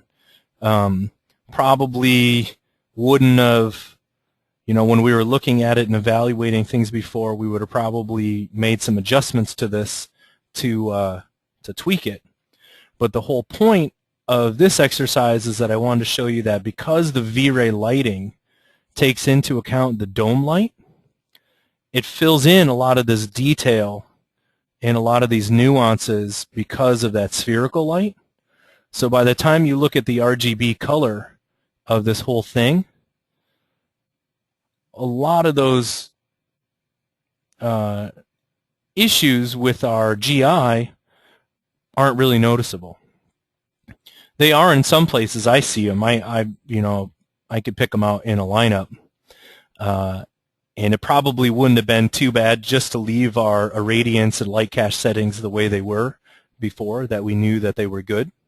But we wanted to see if we could maybe save a little time, and you can see that there's just a little bit of detail that we could get from there. But also keep in mind that with the dome light, in this case, and the sunlight is shining still on this this one side. If our sunlight was on one of the side that had a little bit more detail, then we would have more detail in that in our VRay lighting. So even so, we would need less to happen there.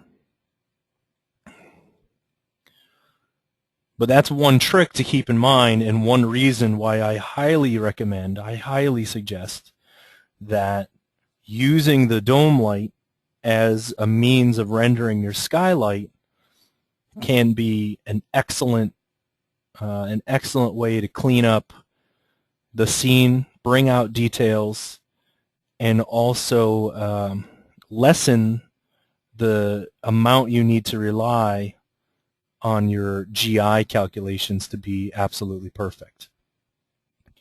So what this means here, though, is this is a technique that is useful when you're doing exterior scenes. For interior scenes, putting a dome light out the window and having it sort of shine in through little pockets and little portals is not what you want to do, because what that's going to actually accomplish is it's going to accomplish putting a lot of noise in your scene. So when you're going to do an interior scene like that has portals and windows and so on, and that'll be an example we look at tomorrow, we're going to use something called the VRay Skylight Portal, and we'll basically put area lights at the windows for us to get the optimal illumination in with the least amount of noise. But in an exterior scene like this, rendering with the VRay dome light is the way to go. Now, one of the things that you can notice right off the bat is if I set this to A, and I set this other image, let's see, which one is it? I set our original one as B. look at the difference in the VRay lighting. So this is the one where just the sunlight is happening, and the skylight was in our environment. So that's the one where we had the VRay sky as the environment. Well, the VRay light just hits and gives you the detail where the sun is, and the global illumination is the one that fills in all of this area over here. But in our case, what we had done, put on the raw light, what we did is we gave it more detail in the skylight, in the ambient light. And so the ambient light and the sunlight are now calculated. They're calculated together, but if we wanted ultimate control over this, we could actually use our VRayLightSelect render element, and we could put the skylight as one pass, and we could put the sunlight as a second pass. And we could actually composite those two pieces together like we looked at in our compositing math. So why don't we do it?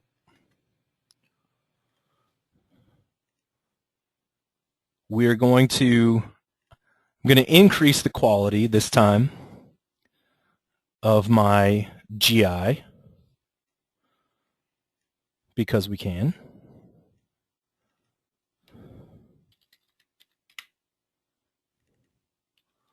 To get us back to, somewhere around the settings that we were using before. It would help if I filtered our light cache. That would be a helpful thing. And in I'm going to go ahead and delete our extra texture because we don't need it. In one of my VRay light selects, I'm going to add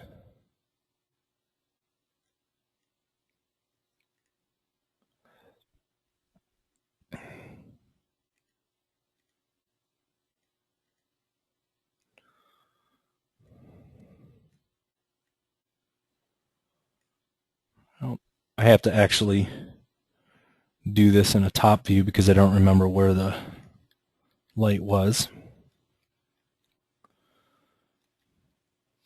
Good reason for naming your lights, something that you'll remember. So I'm going to add this light here. Oh, picked the wrong.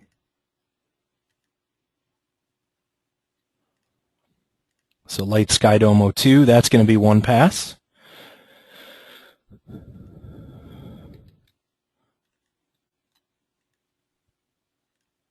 And then I'm going to do another one here, VRay Light Select.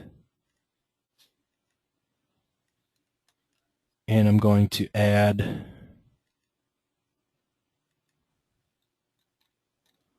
hopefully I can add my sunlight in there.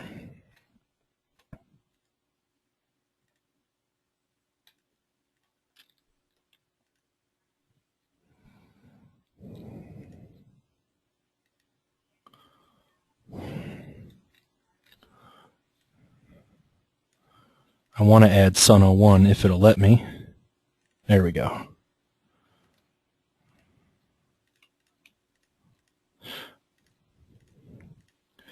Okay. So now I have those two elements, the two VRay light selects. Turn this back on. Save it because we haven't saved in a little while.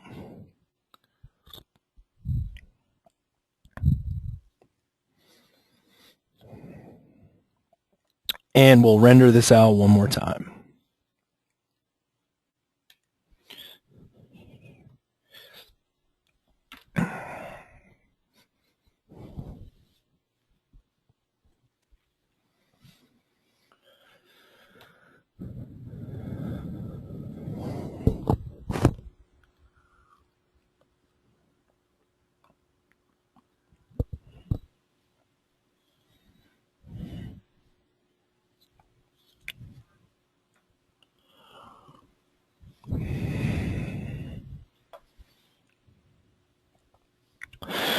So the key difference between using a VRay dome light and putting a map, like an HDR file, in the environment is that the sampling of the dome light is far superior. It's built so that it'll create much nicer, tighter sampling. It does take a little bit longer. It can introduce some noise, but it's generally artifact free, and occasionally you can get artifacts from putting an HDR file in your environment. It's definitely the way to go.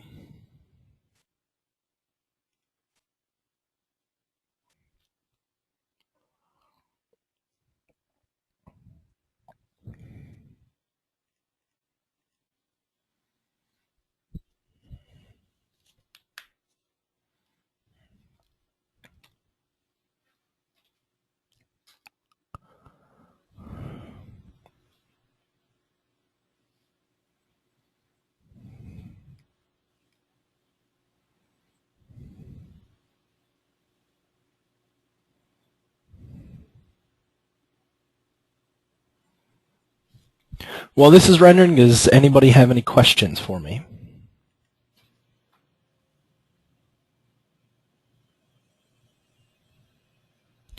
There's a question about what is the skylight setting. The skylight setting, I'll click on it in just a minute. I put in a dome light, a regular VRay dome light. I brought in the VRay sky map and dropped it into the dome light. And I adjusted the multiplier of my dome light so it would match the intensity that it was rendering out. In this case, it was 1 is my multiplier on it. It's set to be visible, not invisible, so that's why we're seeing it in the background of the scene. And I believe I chose 32 subdivisions for it.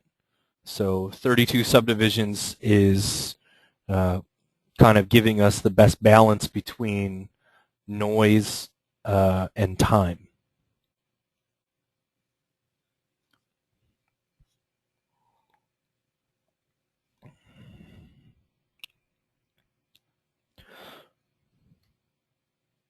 Coincidentally, a similar thing would result if we were to put in our HDR file in here. But if we chose our HDR file, the one that we had modified, that has the sunlight and the sky as one single map.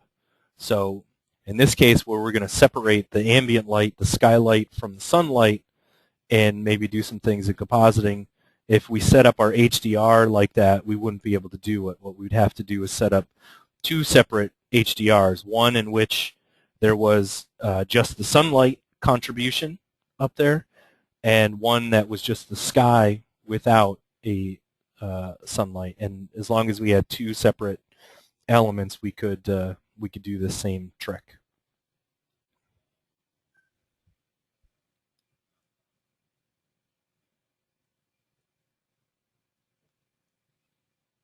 Oh, the question online here about what is our sun setting, and that's a good question. I'll as soon as this finishes rendering, I'll select the sun and we can look at our parameters there.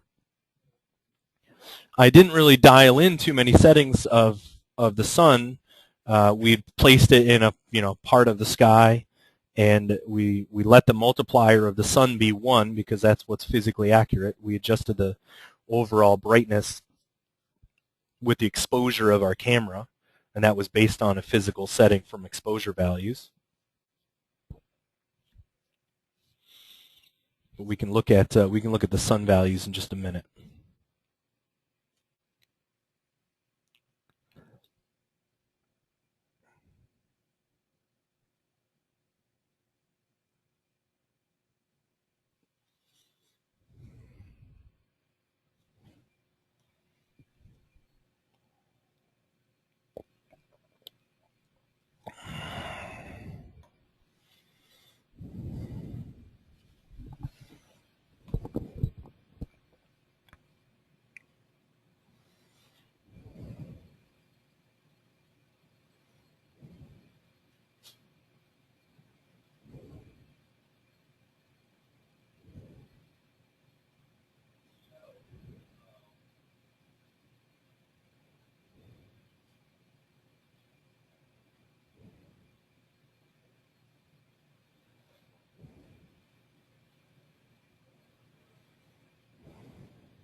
Looking like it's about to round the bend here and finish up.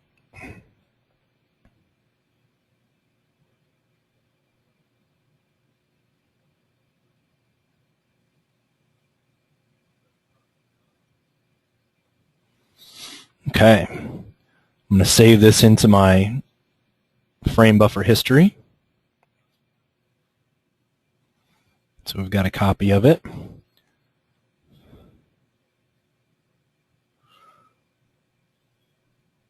This says down here it took 6 minutes and 6 seconds. So it didn't take that much longer to produce a nicer result with our raw GI. We got more detail in there. We cleaned up some of the areas that we were worried about. That's good. Now let's check this out. Here's one VRay light select. That's our ambient light and our skylight. And here's the second VRay light select. That's just our sunlight. And what we can do is, if I save this out, just make sure I should have rendered this to an output, but that's okay. We can save this separately.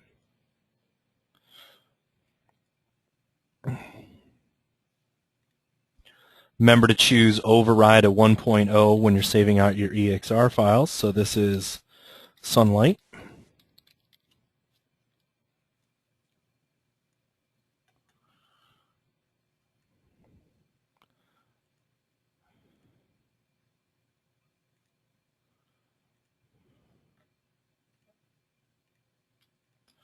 This is ambient.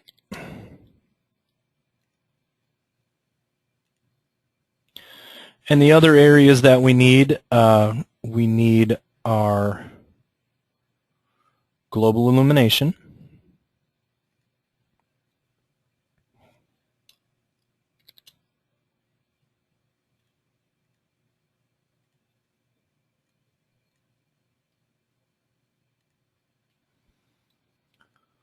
We need our refraction and reflection.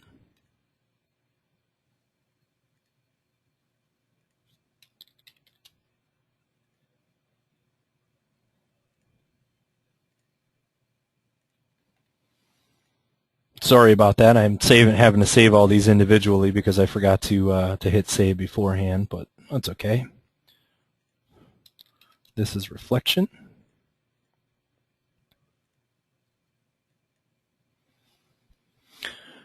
Now, technically, I should also save specular and self-illumination, but in this case, specular and self-illumination don't actually have they're not giving me a whole lot. The self-illumination is giving me the sky, but we're not so worried about it.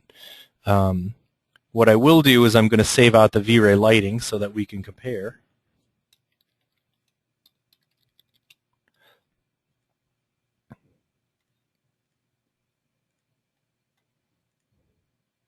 And I'm going to open up Photoshop and bring all those in.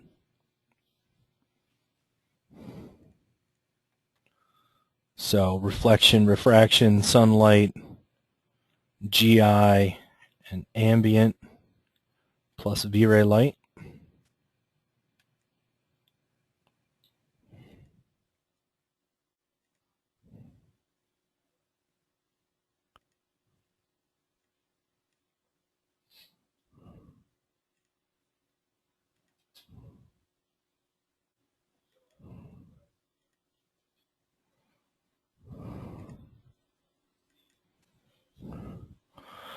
You can start to see why working in an EXR file that has all of the pieces saved out as in one file becomes a little bit of a nicer solution.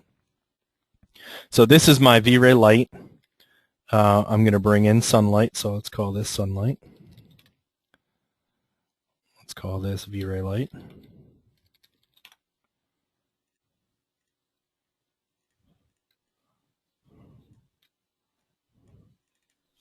This is my refraction. Here's my reflection.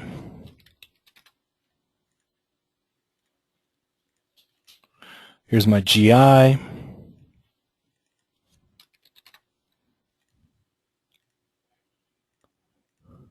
Here's my ambient.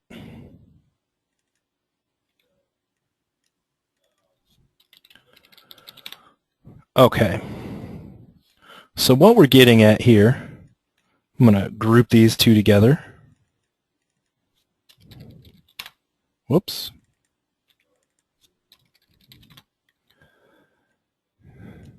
Turn this off. GI is the base. VRay light gets added. Refraction gets added. Reflection gets added. There's my image, minus the sky, because we didn't put that in here, right? Well, this is the rendering as it came out of the frame buffer, right? Put back together. But what we've done is we've gone a step further, and we've taken our light passes and we've said sunlight. If I add that, and I take my ambient light and I add that, now I've created the same look, but I've broken out my ambient light from my sunlight. And here's where, if you decide that you want to maybe adjust, let's say my sunlight was too hot. Well, if I reduce the exposure of that sunlight, right, I could do that. I could start to play games with the balance of,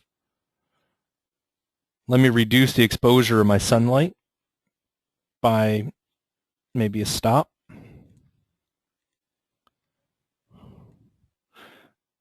You have to make sure that you create a clipping mask so that it's on that. So if I take the brightness of my sunlight down, I may be able to take the exposure of my ambient up, right? So we can start to play with the balance of those two lights separately. We can also adjust the colors. Let's say that I want to adjust the hue of this light or the saturation of it. I'm going to make it crazy just so that we can see it.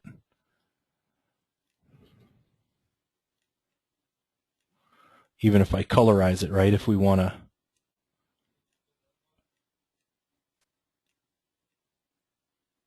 If I want that to get a little bit of a bluer hue to it, I can do that. I can start to play those adjustment games to my image after I render it.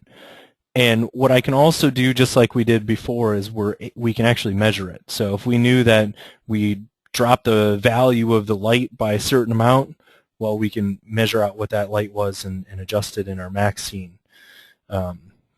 So it's pretty nice to be able to separate out these passes and these individual components when all you're doing now is you're making an adjustment to what that light's contribution is, or what this light's contribution is.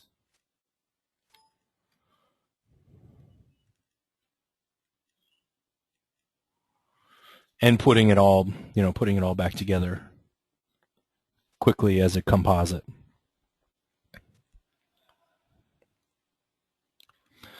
Okay, so I'm just going to I'll save this out. Let's call this VRay Light Select. That's our little demo on the Light Select. And one of the things that I promised before we jumped into Photoshop is that we would open up our sunlight system and we would look at what the parameters of the sunlight are. So let's go ahead and do that. I'm just going to hit Shift-G to hide my geometry. And I want to zoom into my sunlight here. So what you're seeing is that first and foremost it's enabled. It's not invisible, but it's actually not showing up. The only time that the VRay sun is going to show up is if we have this on, the environment map. It's affecting diffuse and specular, atmospheric shadows. The turbidity is at 3, the ozone is at 0.35, the intensity and the size are both at 1. And I'm using the main sort of sky model. We could change it to clear or overcast. We could use different sky models if we wanted to get slightly different results. Of course, ozone controls the temperature, essentially, of the slight shifts in color temperature. So the higher the ozone, which I think the maximum goes up to 1, the higher the ozone is, the sort of bluer quality the light has. The lower the ozone, the sort of warmer it has. The turbidity controls the amount of kind of dust and particles in the air. So the more turbidity that you have, the sort of more dust and hazy the sky becomes. So it also picks up some more of the sort of orange tones as that value raises. Intensity for the sun, a physical value, is at 1. Like we mentioned before, though, everything is on a dimmer. So if you wanted to, as long as you're in the ballpark, I think it's fine to make some slight adjustments. There's no need to set this down to 0.01 or 0.001 or some of those kind of voodoo numbers. The size multiplier is an important thing to understand, because the larger the sun disk is, the softer the shadows are going to be. And if you haven't played around with that at all, let's go ahead and make the size multiplier something big. Let's make it 5.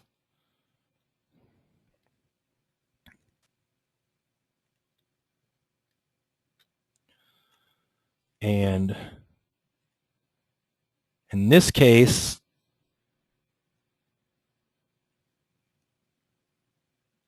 I'm not even going to leave. We don't need to wait for GI to render in this case. And I'm also going to turn off our dome light. Just want to speed up our calculations so that we can see what's happening a little faster. So let's render out our sky with a size of 5.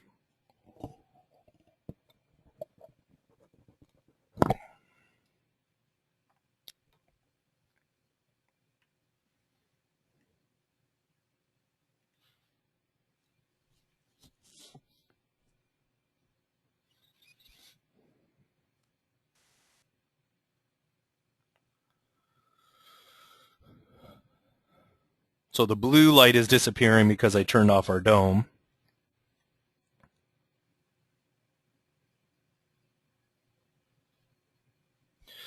And what we might notice is because the shadow casting objects that I have in the scene are so close to each other, I think maybe in order to really see this correctly, because you can start to see how that's becoming an area shadow right there. It's becoming a softer shadow the further it gets away from an object. I think to emphasize this a little bit more, I'm just going to put in an object in my scene that's, let's make a cylinder over here.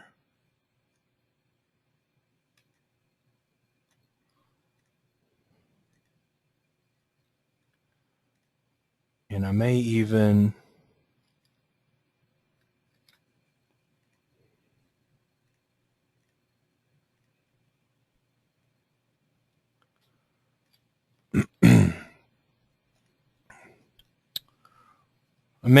move the sun in the sky to make it a little lower in this case. Just because I want to introduce some longer shadows. Swing it around.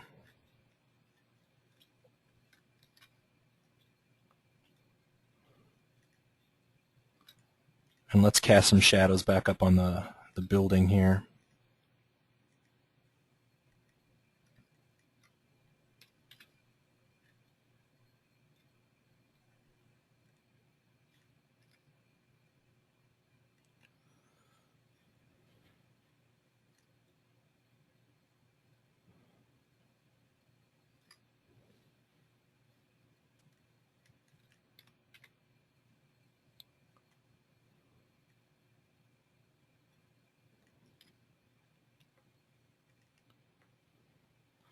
Okay, so those objects with the sun kind of swung around, those objects should cast some longer shadows.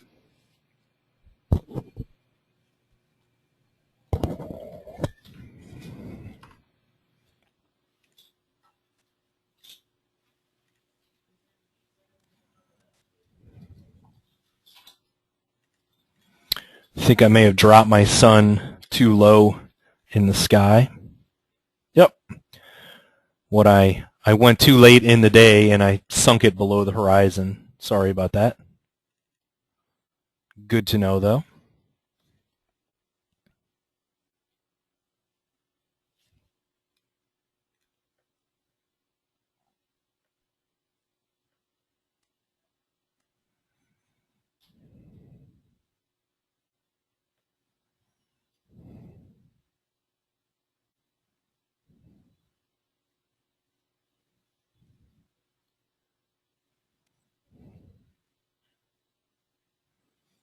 There you go.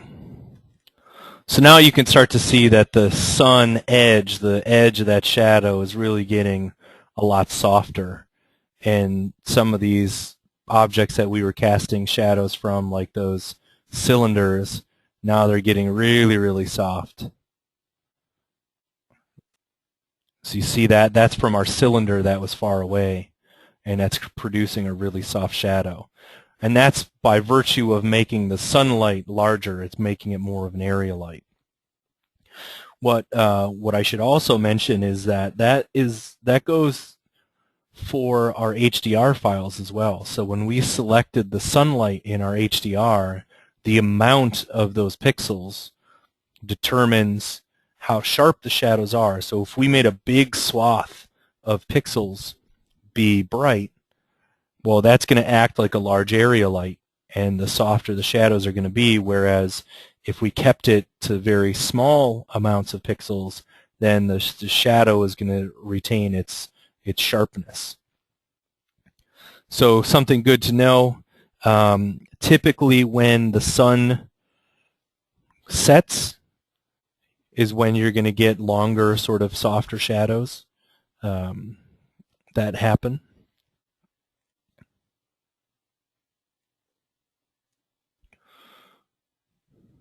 I'm not going to save my scene here. Okay, does anybody else have any questions?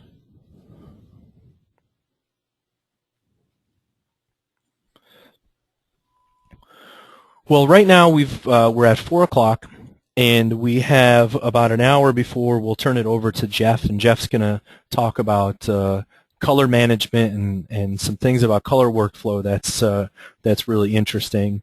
What I want to do before before we start up tomorrow and we look at any of the other examples is I'd love to answer any questions or kind of go over any of the topics that we talked about today in case you wanted to fill something in on your notes, or if you weren't quite 100% sure on something, because everything that we do tomorrow sort of builds on what we've done today. So if anybody wants a recap or have me go over an individual item, just let me know.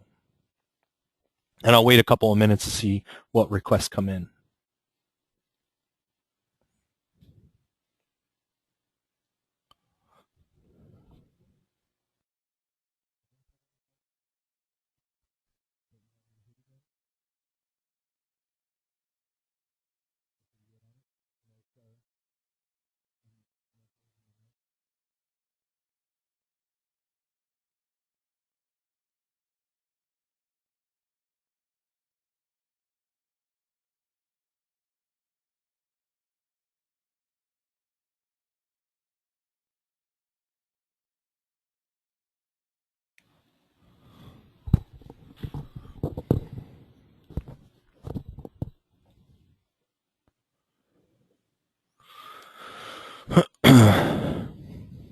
Okay, so there's one question online. It's a pretty simple question about how do you set up a sunlight with a compass, and we can do that quickly. I'm going to hit Shift-G to hide all my geometry again, and I'm also going to hide my original compass, or I'll turn this one off.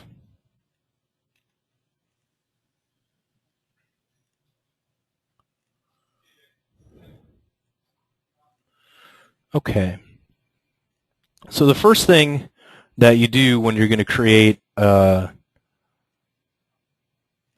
system is you go all the way over to systems. So that's this button right here, and in those systems, just so that everyone is aware, there is a new VRay stereo rig system in here, so that's where you find it. We're not covering that until VRay Advanced Level 2, but just to put it out there.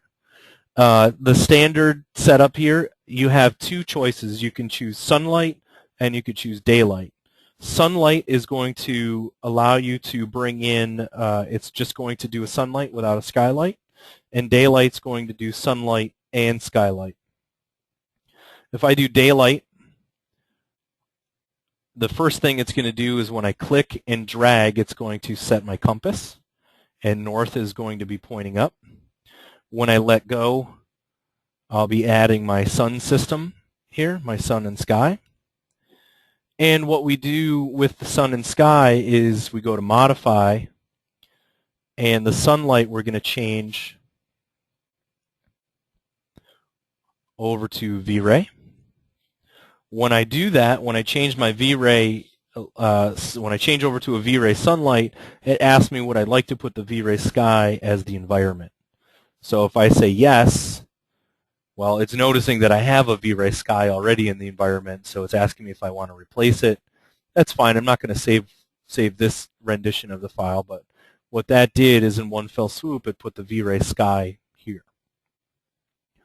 Well, one thing that we don't need is we don't actually need the skylight. We don't want the mental ray skylight, the IES skylight, the max skylight. We don't need it because our skylight is actually here, right? Our skylight is this VRay sky that's in the environment.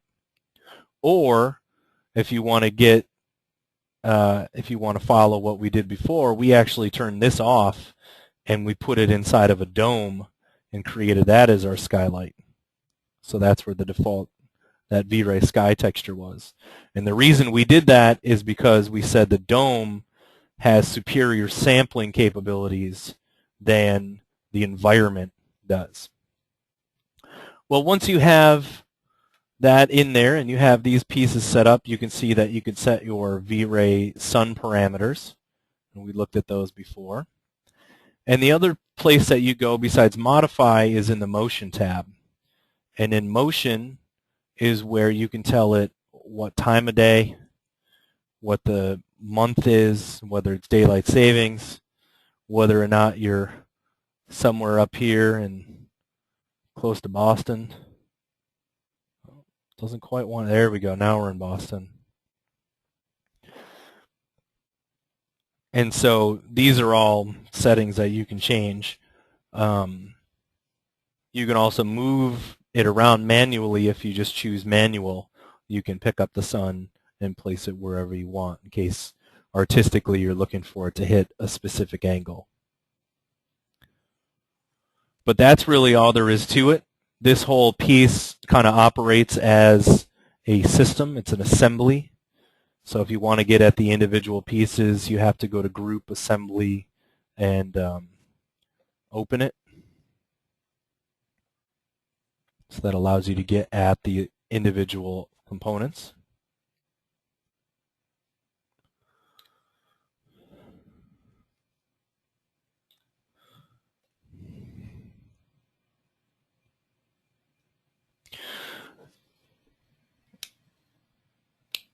Okay, another question online says, I presume you're rendering solely through VRay Cam, and that's a really great question.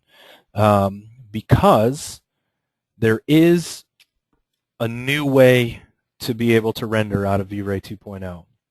So if, for instance, I set up a camera that was not a VRay camera, and I use a standard max camera, and we move this up to where we want to be. Well, up until VRay 2.0, you were stuck. You weren't able to render out your max camera with the exposure settings that you could with a VRay camera. You had to use a VRay camera. That, from a production standpoint, was a little bit problematic in some of our older files that that we might have needed to render. Also, before the new VRay stereo rig came about, I personally was working on some stereo cam. I was working with a script that was using VRay, that was using standard cameras for stereoscopic rig, and it happened that Blotto from VRay was able to send me over a quick fix to allow me to render it, and that's actually turned into a full-blown feature inside of VRay 2.0. So what you can do is you can override your exposure control by using, in the environment effects, you can go to VRay exposure control. And you have the option to, of course, make it active to process your background and environment maps. You can choose a mode. In this case, we could choose from a VRay camera, or we can choose from an exposure value parameter. So you remember our exposure table that we started with at the very beginning, where we were able to quickly go to Wikipedia and look at an exposure value. Hey, that's an exposure value of 15. Well, if we switch this over to exposure value parameter, we can make this value be 15 and match that number. If we leave it as photographic, what we would do is we're able to adjust our numbers here. So if I wanted to adjust and match what I had before, I had a shutter speed of 125th, an ISO of 100, an f-stop of 16, and we have all of these different white balance features that we can use when you're working in a camera, and depending on the lighting and temperature that you want, you can change it in degrees Kelvin, which is this value right here, or you could change the color of your white balance by having it be there. What I tend to do is I tend to leave my white balance settings, and again, this is just a personal preference, but I tend to leave my white balance at neutral when I'm rendering, so that I'm not adding any color tint, and it's very easy to adjust your white balance of your scene sort of in post. You could change some of the temperatures just like you would if you were bringing in a camera raw file or something in Photoshop, where you can adjust some of your white balance. But if you know what that white balance is, or you know what you want it to be, certainly go ahead and change it. And what we can do now is with this standard camera, and I'll just render a small version of it.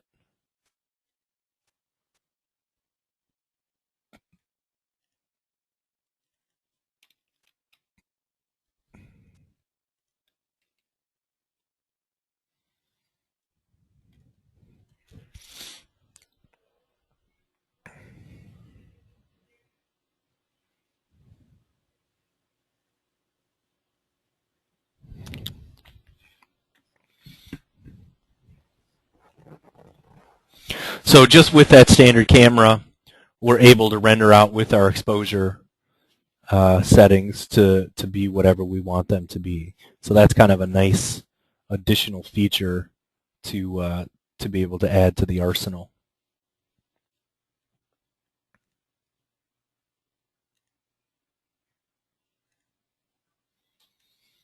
I'm going to cancel that rendering. We have probably seen enough of this scene by now. But the good thing is that we've looked at it in a variety of different ways, and we've tackled how we're able to go through a scene and dissect it systematically and look at the individual component pieces of it so that we're able to make educated and measurable decisions on what we're doing. And you know, the first thing that we did is we dropped in a sun and skylight to this scene, and we said, well, that's going to be a physically accurate lighting setup, so that's fine. And then with the sun where it was in the sky was, pretty high in the sky, we decided that this was going to be a clear sunny day. So we looked at our exposure chart and we found what a clear sunny day exposure value was, which was 15. And when we dropped in our settings for a VRay camera, we were able to see that, from that chart we were setting it to realistic values, a f-stop of 16, an ISO of 100, and a shutter speed of 1/125th, which is what we called our sunny 16 rule. If the sun were to be lower in the sky, like we were just working on a couple of minutes ago where we dropped it low in the sky, let's say it was sunset, well, what we could do is go back to our values, and we see outdoor natural light at sunset is an exposure value of around 12. So if we wanted to be in that ballpark, we would say here, find 12. Our f-stop of 16 was roughly 1/15th of a second. So we could get pretty close to those values just by knowing what it was that we were looking for. And the reason that I stress being able to go back in and look at the exposure charts is I understand that not everybody is a photographer, and some people are a little afraid of adding more variables to the equation, but it's pretty simple, I think, once you get used to it. I can't stress enough how much I emphasize getting people to go out there and shoot photographs and video and get some experience in those realms, because it makes your artwork and it makes your decision making from a 3D standpoint that much better.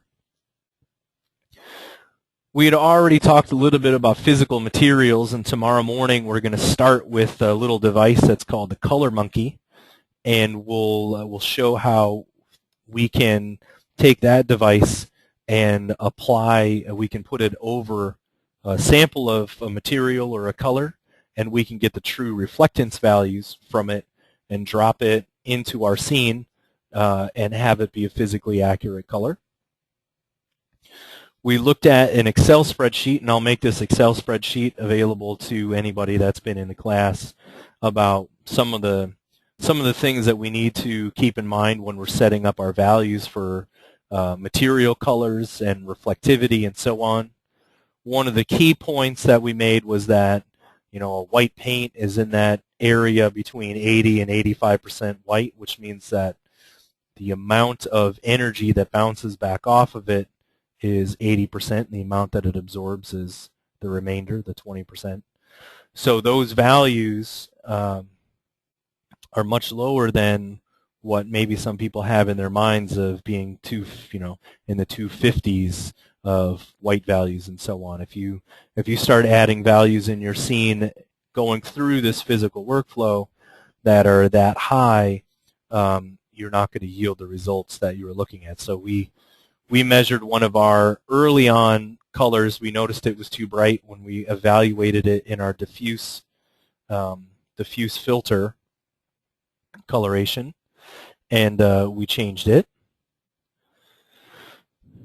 And then we looked at a bunch of different ways to light the scene. One was we used an HDR file that had some sky qualities and a sunlight in it. We were able to render that out with some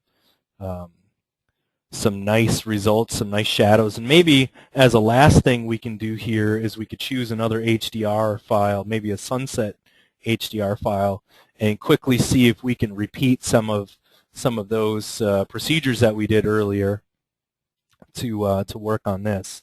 What's nice is that the scene geometry, we spent some time looking at, what it was going to entail in terms of how do we evaluate irradiance, how do we evaluate light cache, looking at those individually and using our elements as I mentioned, our sort of CAT scans or our X-rays.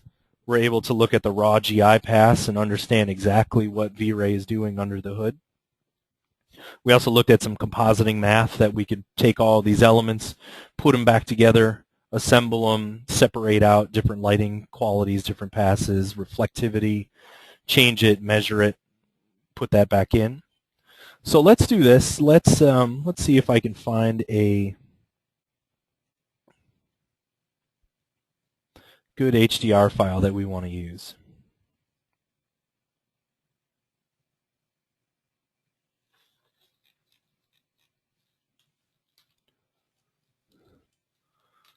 So the HDR files that one of the ones that I was looking at was from Hyperfocal, and this I bought from the through the CG Architect store there. They make really great maps for sky maps, and VHDRI stands for Very High Dynamic Range. So one of the things that happened in these files is they were taken with more stops than a usual sky might be taken with, and therefore when you remember we measured our values that were pretty high, these actually do a pretty good job of capturing those really high values.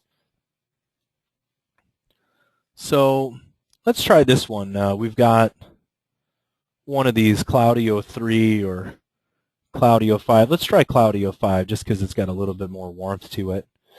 So what I'm going to do is I'm going to go to my VRay HDR files here. I'm going to go to Cloudy 05.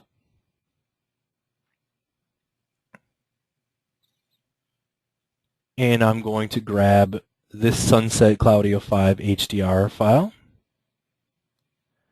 And I'm going to copy it to my Terrace folder.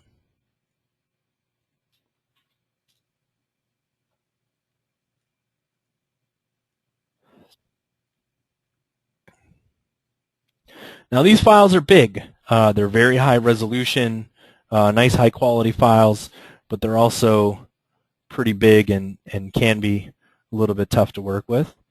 I'm going to open up the last iteration of my pool terrace because we made some changes to this that we didn't need.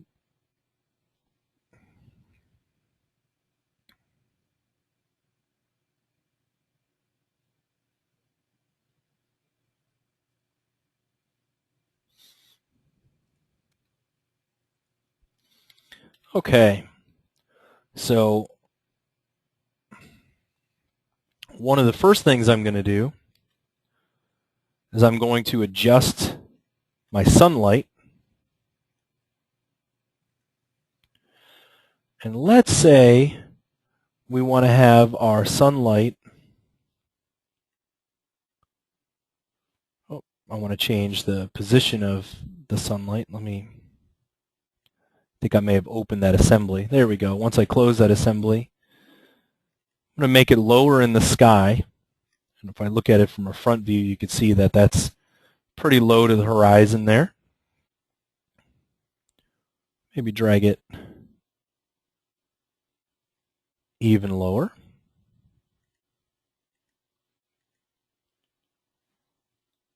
Swing it around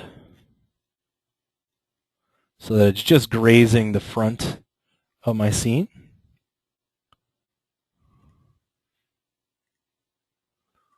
Now, my environment, I'll turn that back on because we want to see what it's doing with the sunlight. Go to my pool terrace view.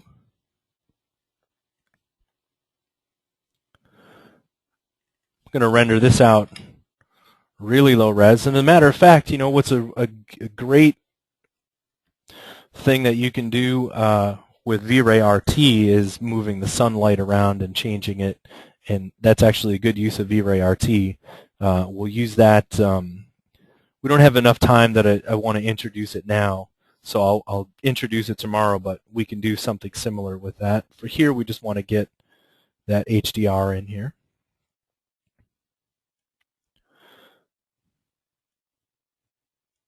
I'm going to set these values pretty low.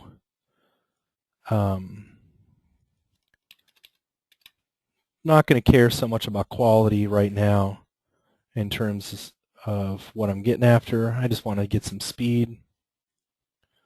So let's make a quick render, see how this is looking. So one of the things that I didn't do in this case is, if you remember, we looked at our exposure value for sunset should have been an exposure value of around 12. Well, I didn't change my camera exposure for this scene at all. But the reason that I didn't is because I'm rendering this out unclamped. And because I'm rendering it out unclamped, I'm able to adjust my exposure in post here.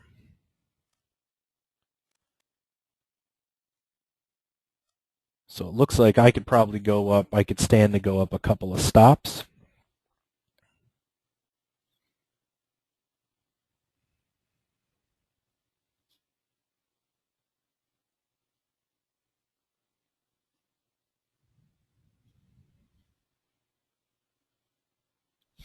This lighting's a little flat because it's hitting it's hitting this surface, but it's still hitting the front surface. Let's get a little more drama in this thing. What I'm going to do is I'm going to grab my north compass. I guess I have to grab my whole setup here and go to motion. And I should be able to change my north direction. So I'm going to swing my north direction around until that sunlight comes from the other side. And let's see what happens here. I just want to get some kind of interesting shadows coming through this.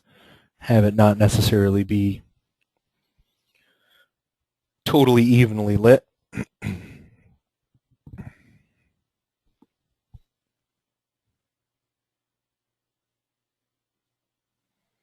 That's at least a little more interesting. We're getting some highlights coming through these areas, a little bit of shadow casting across, a little bit of sunlight grazing the top there. I could live with that. Well, we don't even need to let it render all the way out because I would say this is pretty close to what we want to have just by what we've seen. So all we did last time was we wanted to measure our sky value. And the way we did that is we changed this value, our render value, to be 2:1. We went to our VRay camera and we changed it to a spherical camera, and we hit override. And I hit Shift G to hide the geometry because we didn't necessarily need it.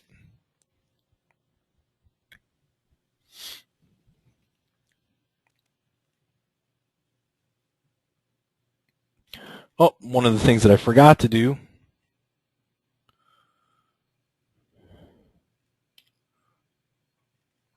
it's easier if you just have a camera that's flat across as opposed to the perspective corrected camera that I'd had.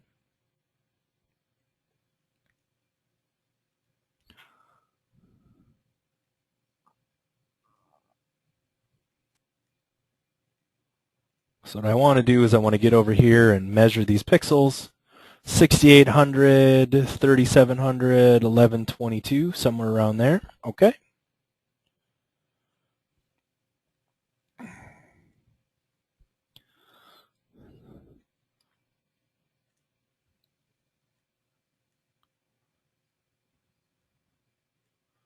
Going to go to our friend HDR shop.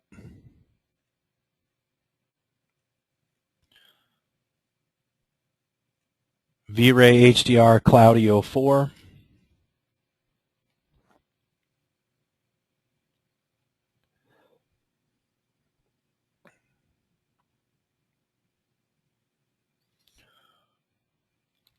Minus is going to drop the exposure so we can see it. Control minus is going to zoom out. Oh, I don't think this was the right one.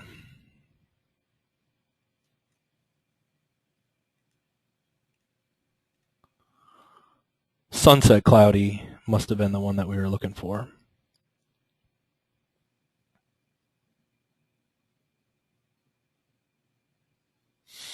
Pretty big file, so it takes a minute to open up. Yeah, that's the one we want. All right, well, we'll put our cursor on that value. It says it's 1340, 1340, 44, and 4. So we're not quite at our 6,000 value that we wanted to have in the red channel, but it's not too far off. So if we go to Photoshop,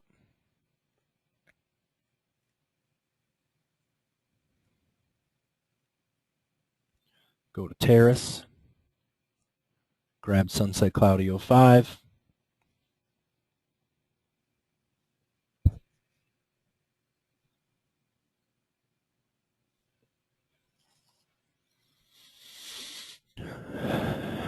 drop the exposure so I could see what pixels I should be working on.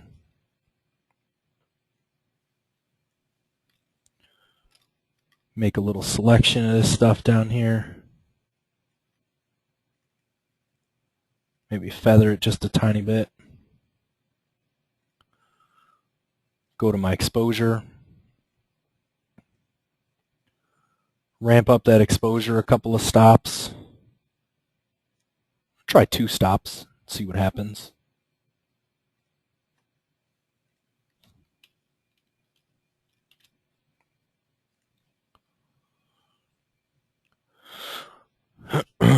Maybe one day I'll understand how Photoshop measures its float colors.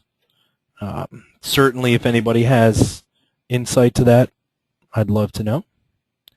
But we'll go back to HDR Shop here and open up our new one, 5A.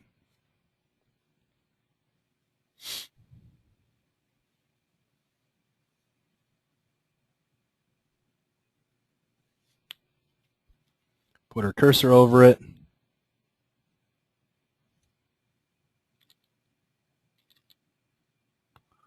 Pretty close. That's 2,700 roughly. It looks like I could go up another stop.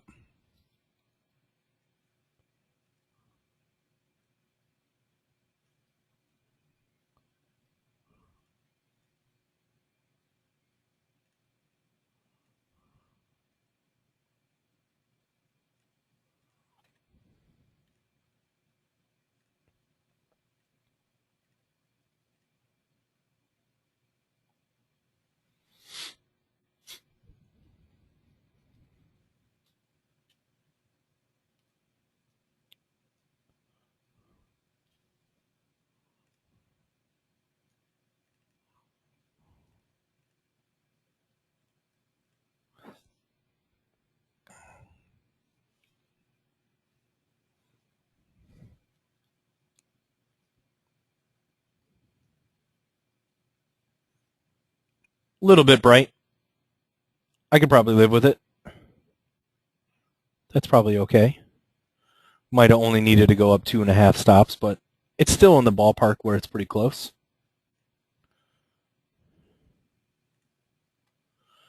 So what I'm going to do now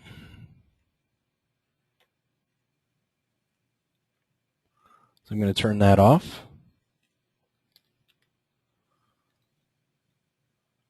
I'm going to turn off my sun.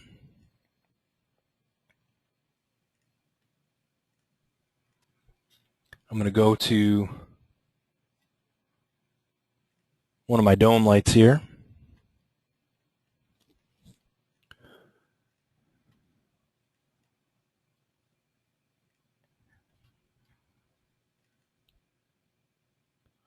Now, one of the things about the dome light, or the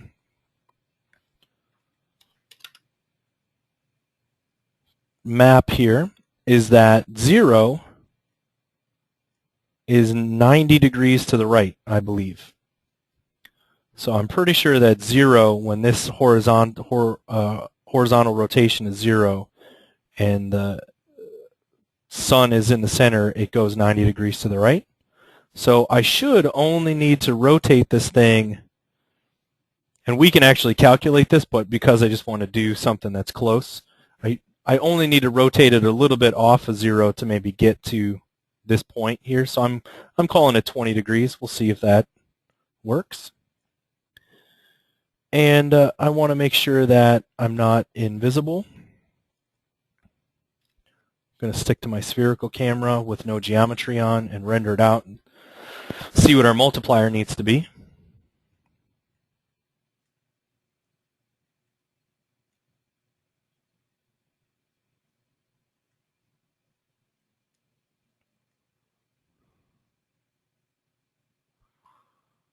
Okay, multiplier needs to go up.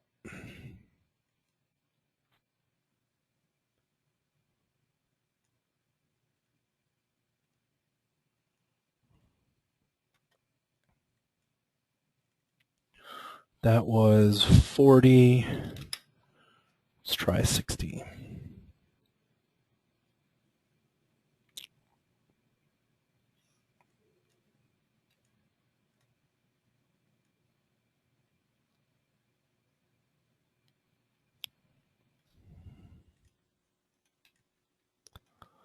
So these pixels here were the ones that we wanted it to be in that range of, it was 6,000 and what we measured in our VRay Sun and Sky.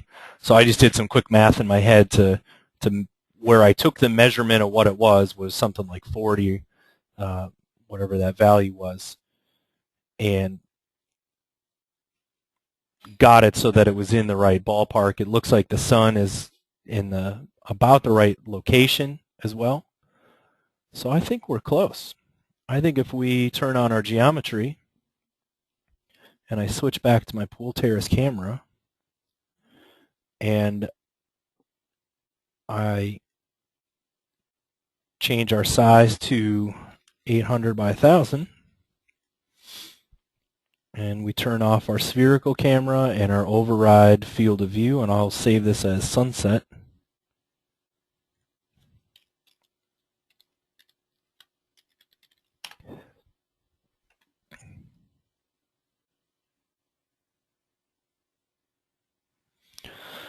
I should be able to go back to our settings. That was what, -3, -1? That was about right. That looked pretty good.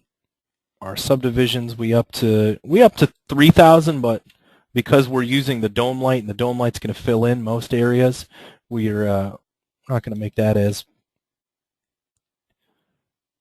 much as we did before. I don't need my light selects anymore because they're not doing anything. Well,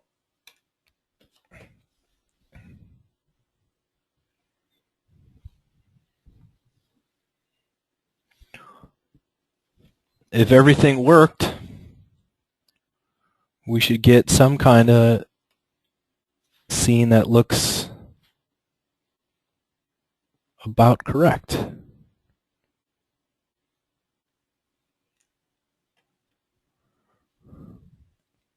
Looks like my multiplier might be just a little bit dim. I thought it might be.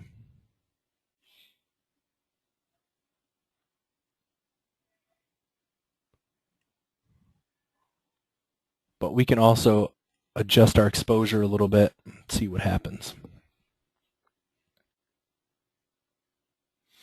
And it was a pretty saturated orangey red at that sunset, and that's why I'm getting all of these pixels here, these really saturated pixels. So we'll see what happens once that actually renders into the image.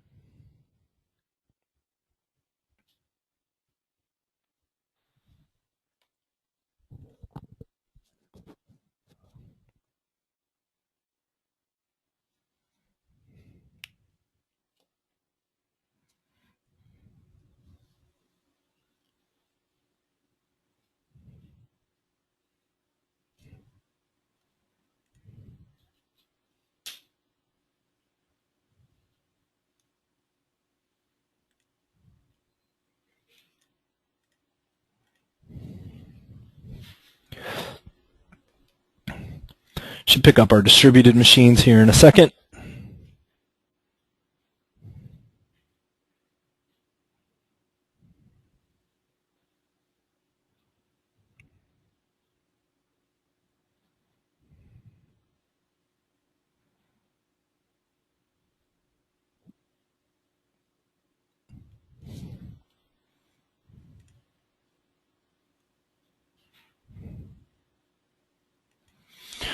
One of the questions, good question, is how do you remove that dome light, make it invisible, and replace it with your own sky?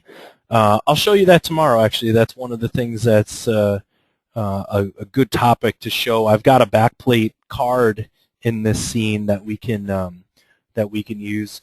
The first thing that you would do is you would take that dome light and you would tell it to be invisible so that it wouldn't render in the background, but it would still render its light and reflections and all of that good stuff that you want it to, but it wouldn't actually render directly into the background. The second thing you would do is you could either paint in your own sky, just drop one in Photoshop, and that's fine. What I do oftentimes is I'll paint a sky and I'll make a backplate card in my scene. And the reason that I do that is for instances like this, where I want my sky and my water and the things that reflect in it, I want that to match. I want that to look like it's real. So I'll take a card and I'll make it a little bit bigger than what the camera sees, and I'll render it out in the scene so that I get those interesting bits and pieces. You can make those cards affect reflection only and not GI, so that they don't push any extra light into your scene.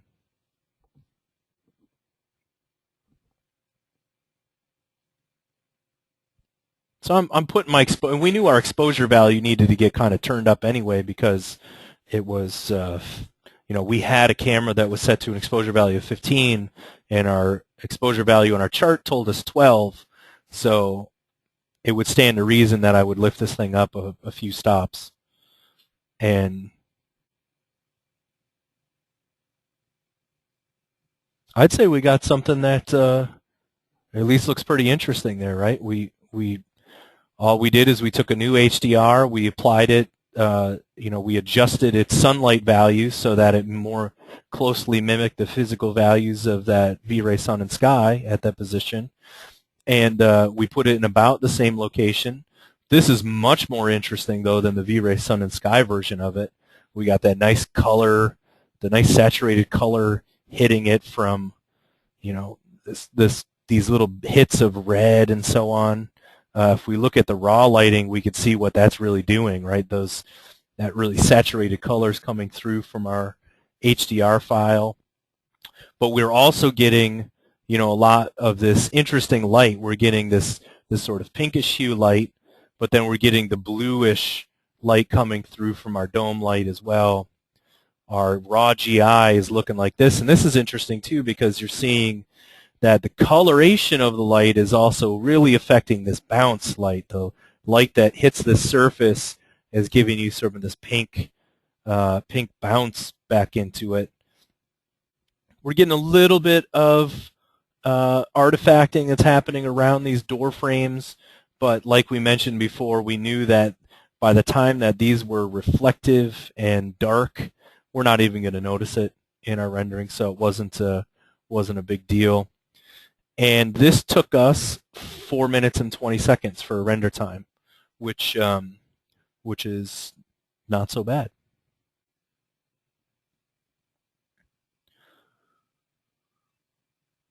Well, I think that's going to wrap it up for what I want to show you guys today. I know it's a lot to digest. We covered a lot of territory, but hopefully we did it in a way that kind of makes sense from beginning to end. If anybody has any questions, feel free to post them now. If you think about something tonight that you want to ask tomorrow, we can start with maybe a little quick Q&A session tomorrow morning. Tomorrow we'll be able to revisit some of these topics. We're going to look at a few production scenes. One is going to be an interior scene, because we haven't looked at that yet, and how to evaluate that. And then another one is going to be what happens when you have a huge exterior scene with a lot of proxy objects and some of those hurdles to cross. I'm going to go ahead and let's take a break until 5 o'clock. And then everybody come back on at 5, and we'll turn the microphone over to Jeff to show some color management applications.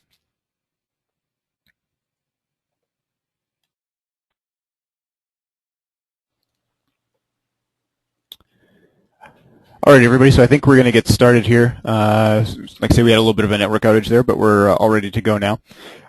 So my name's, excuse me, name's Jeff Model. I'm one of the co-founders of the CG School and also CG Architect. One of the things I like to teach is about color management. It's kind of, I guess, a dirty hobby of mine. It's kind of a geeky thing to like, but I find it interesting. And realistically, everybody in our industry should have a fairly good understanding of color management because in most cases, we want to make sure that the colors that we're seeing on all of our different displays are the same in all of our different devices. So what we're going to be teaching today is a little kind of a crash course on color management. This is kind of I guess a smaller version of the chapter I wrote for the 3ds Max Advanced to Expert book that 3DATS puts out. That was about 55, 60 pages, and that was a smaller version of about 2,000 or 3,000 pages of reading and about 6-7 years of experience with color management. So as you can see, we're not going to be able to cover everything in this class, but what this will give you is a really good understanding of some of the core concepts of color management, and then near the end we're going to get into Photoshop and show some of the techniques in practice.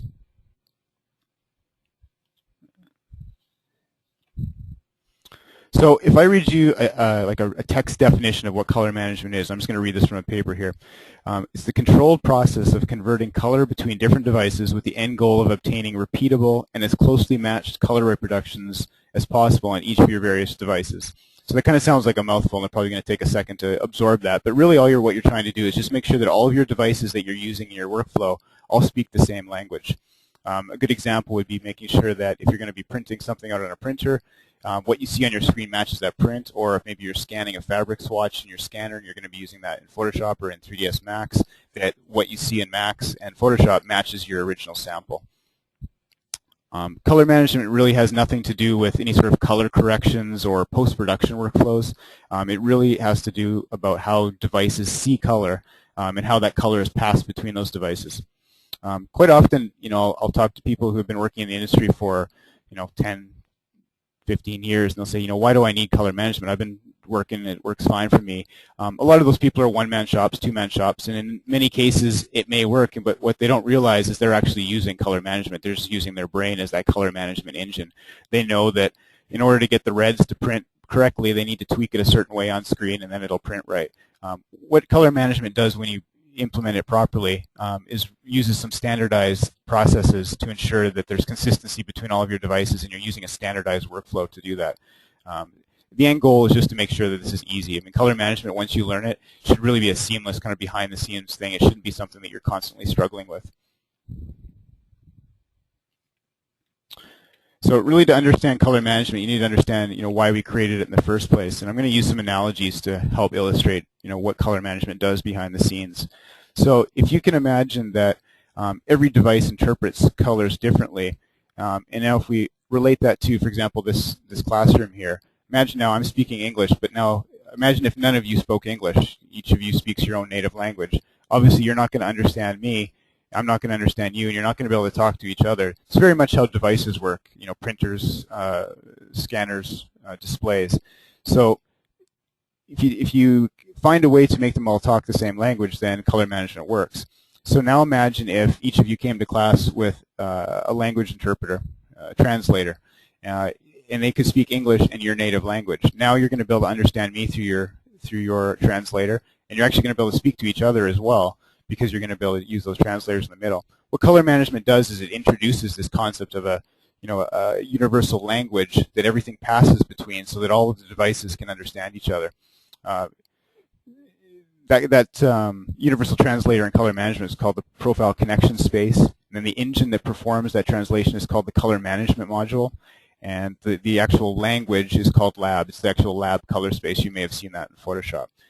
Don't get too caught up in these terms. You'll see them in certain places in Photoshop and when you read about color management, but it's not something that you have to remember for color management to work. It's really just kind of a theory behind the scenes.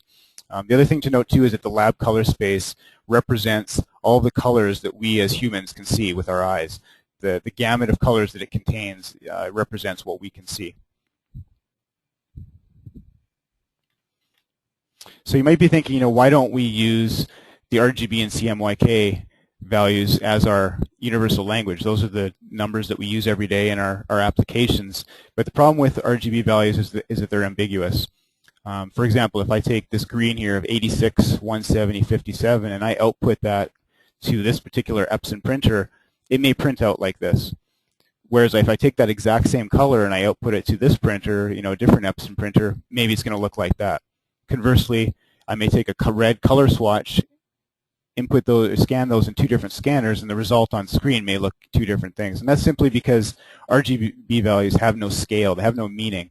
So in order for color management to work, we need to be able to add meaning to our RGB and CMYK values. And we do this with what's called a profile. And we'll get a little bit into profiles in a second, explaining how those work.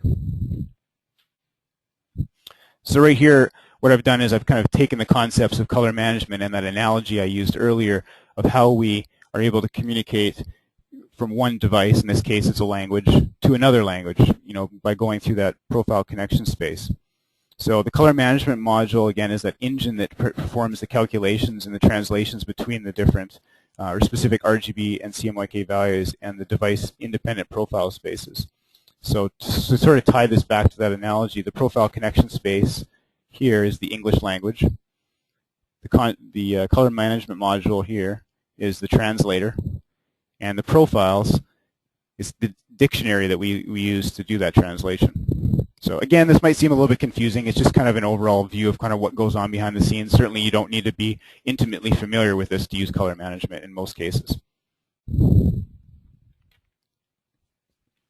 So if we know that RGB values have no scale, and that if we look at them on different devices they look different, how do we go about assigning meaning to them? We do this by plotting them in a 3D coordinate space. Much like you do in AutoCAD or 3ds Max, which the 3 different coordinates represent directions in X, Y, and Z. In a 3D color space, the different directions represent colors in RGB wavelengths. So actually I'm going to pop out here and I'm going to show a quick video illustrating what a color space looks like.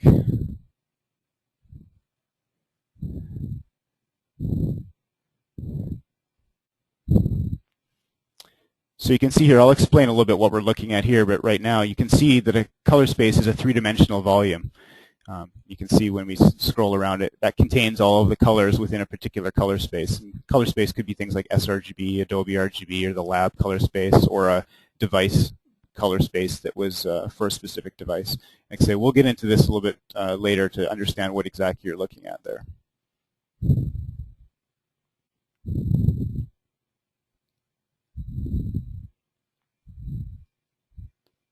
Back in here.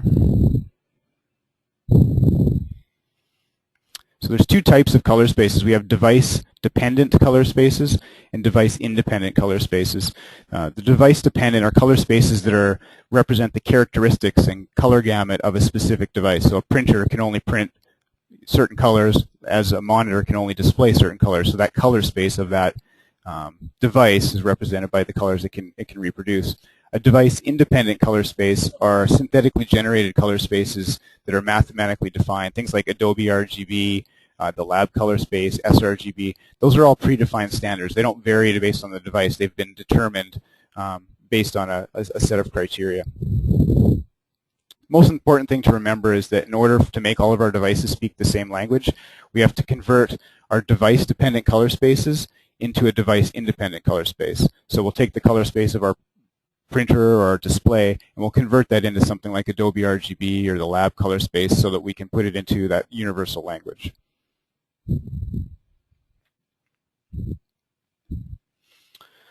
So going back to that diagram earlier, quite often it's useful to plot color spaces as they relate to how we see color, and we do this so that we can understand what happens when we move from one device to another. For example, if what I see on my display looks a certain way, and then I go to print that on a plotter or a printer, you may notice that the colors aren't the same, and that may be because the capabilities of that plotter are not the same as the capabilities and the gamut of color that display displays.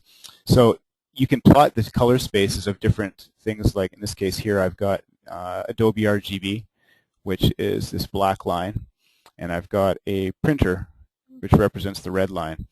And this horseshoe shape that you're looking at here represents all the colors that we as humans can see.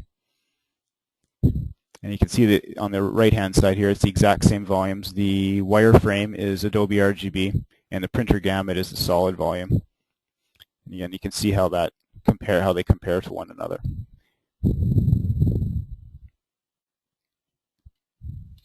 And I guess the other thing to mention here too is when you're looking at this diagram, you're actually looking at a cross-section of that volume at the 50% point in the vertical direction there.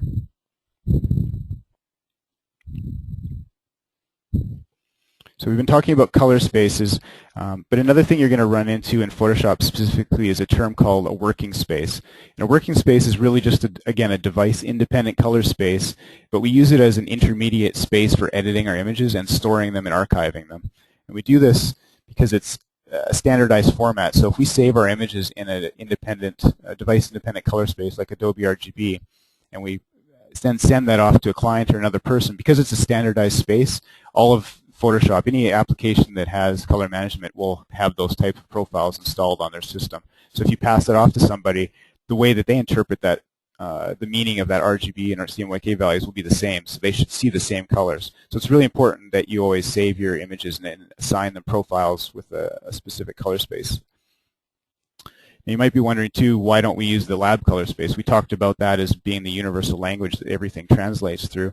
And the reason we don't, although you could, is that lab's not a very intuitive color space to edit in. If you've ever played around with the sliders in Photoshop with the lab mode, it's not very intuitive at all as to how to actually get a specific color. So the reason that they do it, they chose to use a different working space in Photoshop, like Adobe RGB or sRGB, is just that it's a lot more intuitive. So you might be asking now, how do we choose a color space when we're going to be choosing this? And I'm going to pop out here just a sec just so I can quickly show you where you look at this in Photoshop. We'll go through all of the settings in Photoshop where this is, but in the color settings, you will look here in your working spaces. So this is where we're talking about here. So whenever we open images inside of Photoshop, they're going to be converted into this working space, and we can choose from a whole bunch, but the ones in this top section here are the device-independent color spaces that we use. All of the ones below the line are device dependent, meaning that they represent the characteristics of the color space of a particular device. You only ever want to use these ones as your working space. There are a lot of others as well, but these are the ones that come installed by default. So that's kind of where you find that, and that's what we're talking about here.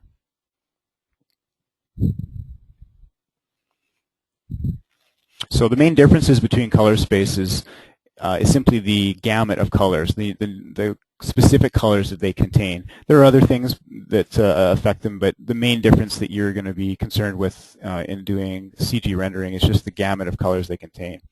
The three most common ones you'll see are sRGB, Adobe RGB, and ProPhoto RGB. And you can see here I've illustrated those two color spaces and how they relate to one another, and also how they relate to what the colors we can see. The sRGB profile was created by HP and Microsoft to match the characteristics of lower-end consumer devices and cameras and CRTs. Before LCD displays came along, color management was actually a lot easier because what we saw in our displays was very close approximation to sRGB, which is, again, a standardized color space. Now we're starting to see a lot more wide gamut displays, which are much closer in gamut to Adobe RGB.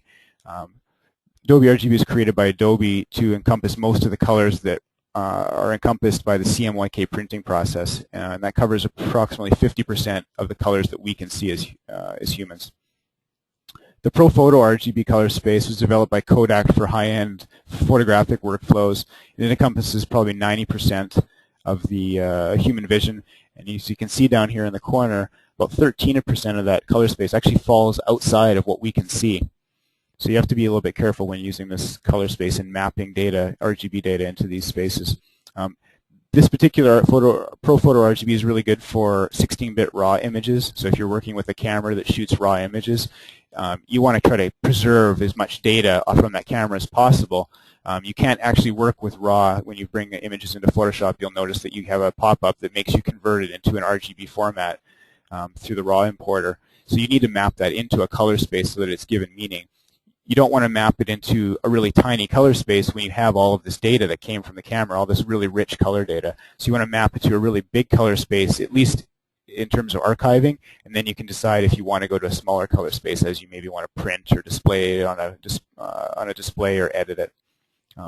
You want to avoid mapping 8-bit images into the ProPhoto RGB color space because you'll actually get a lot of banding. Because there's not a lot of data in 8-bit in this profile is meant for 16-bit, it's going to try to stretch things across that profile, and you're going to start to get banding, chunking of colors.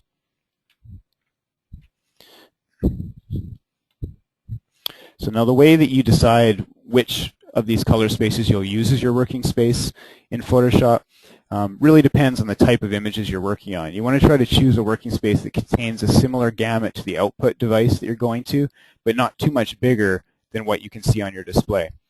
One of the things you have to be careful with is if, for example, your display is only capable of reproducing colors that approximate the gamut of sRGB, which is a pretty, as you can see here, this fairly small color space, and you have an image that you're editing and it's in the ProPhoto RGB color space. Look how much color around here, and even outside of human vision, you can't see. That display is not capable of displaying all of those colors. So you could actually be adjusting the sliders in, say, the blues, really rich blues here, and not see any difference on your screen. You're adjusting it, but you're not seeing any change on your screen, and that's because you're adjusting colors that that display isn't capable of displaying. So you have to be really careful, because you could, I mean, right now printers, most inkjet printers can output approximately the same colors as Adobe RGB, but if you're editing in sRGB and you start to push colors outside of there, you may not see the changes on the screen, but when you go to print them, you will.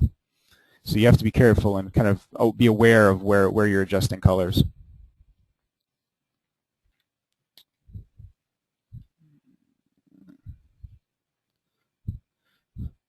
So I was briefly mentioned profiles before. They're a really important part of color management because the profiles describe the characteristics of a particular device. You'll sometimes see them referred to as device profiles or ICC profiles. And they, like I say, they contain specific information about the device, about the colors it can reproduce, and how it converts data from one color space to another. These profiles are created with special hardware.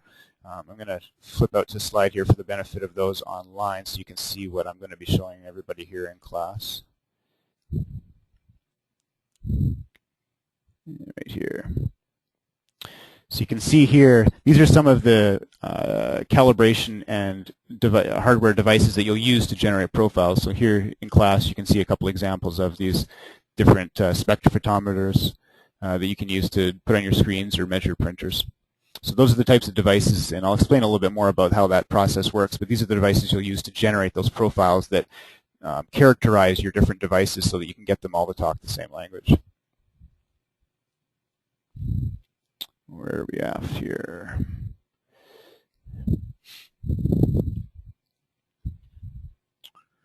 So in this particular diagram here, I've illustrated what happens when you map an image into 3 different color spaces. If you remember earlier, we said that RGB data is ambiguous and doesn't have meaning until we actually plot it into a color space.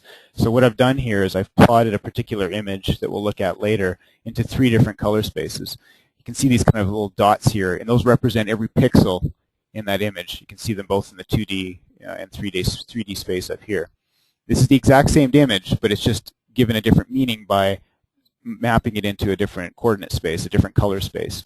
So you can see here, if you're looking in the kind of the blue area, let's just look at this tip right here, and you can see where that is roughly in relation to how we see color. It's kind of right around the middle. Now if I map this into that's the sRGB color space. If I map this into the Adobe RGB color space, look how much further left and more saturated that exact same color in that image becomes. And again, if you map it into the ProPhoto RGB color space, again, it's even further over, so it's even more saturated. I'm going to show you an example in Photoshop. You can see how that's here.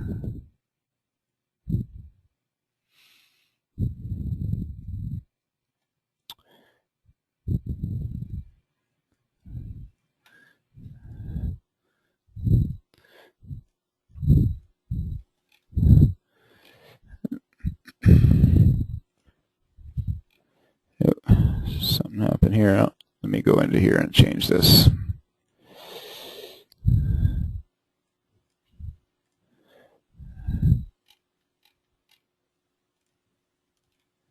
And we'll explain a little bit more what we're doing here in a second.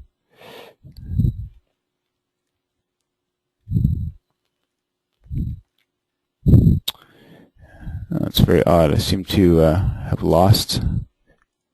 Here we go.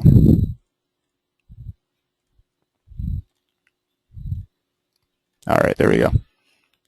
So you can see here, if we map this image into the sRGB color space, and I'll turn off preview. So that's the raw RGB data. And now I assign the sRGB, so you can see how it sort of desaturates. And that's because if you remember when we looked at that, it was quite small. It was the grouping of pixels was quite centralized, so it's much more desaturated. Now if I assign this Adobe RGB, you can see it gets a little bit more saturated. Again, we saw how it starts to, as it maps out, it stretches out and it gets closer to the edges of the colors that we can see as humans, and therefore becomes more saturated.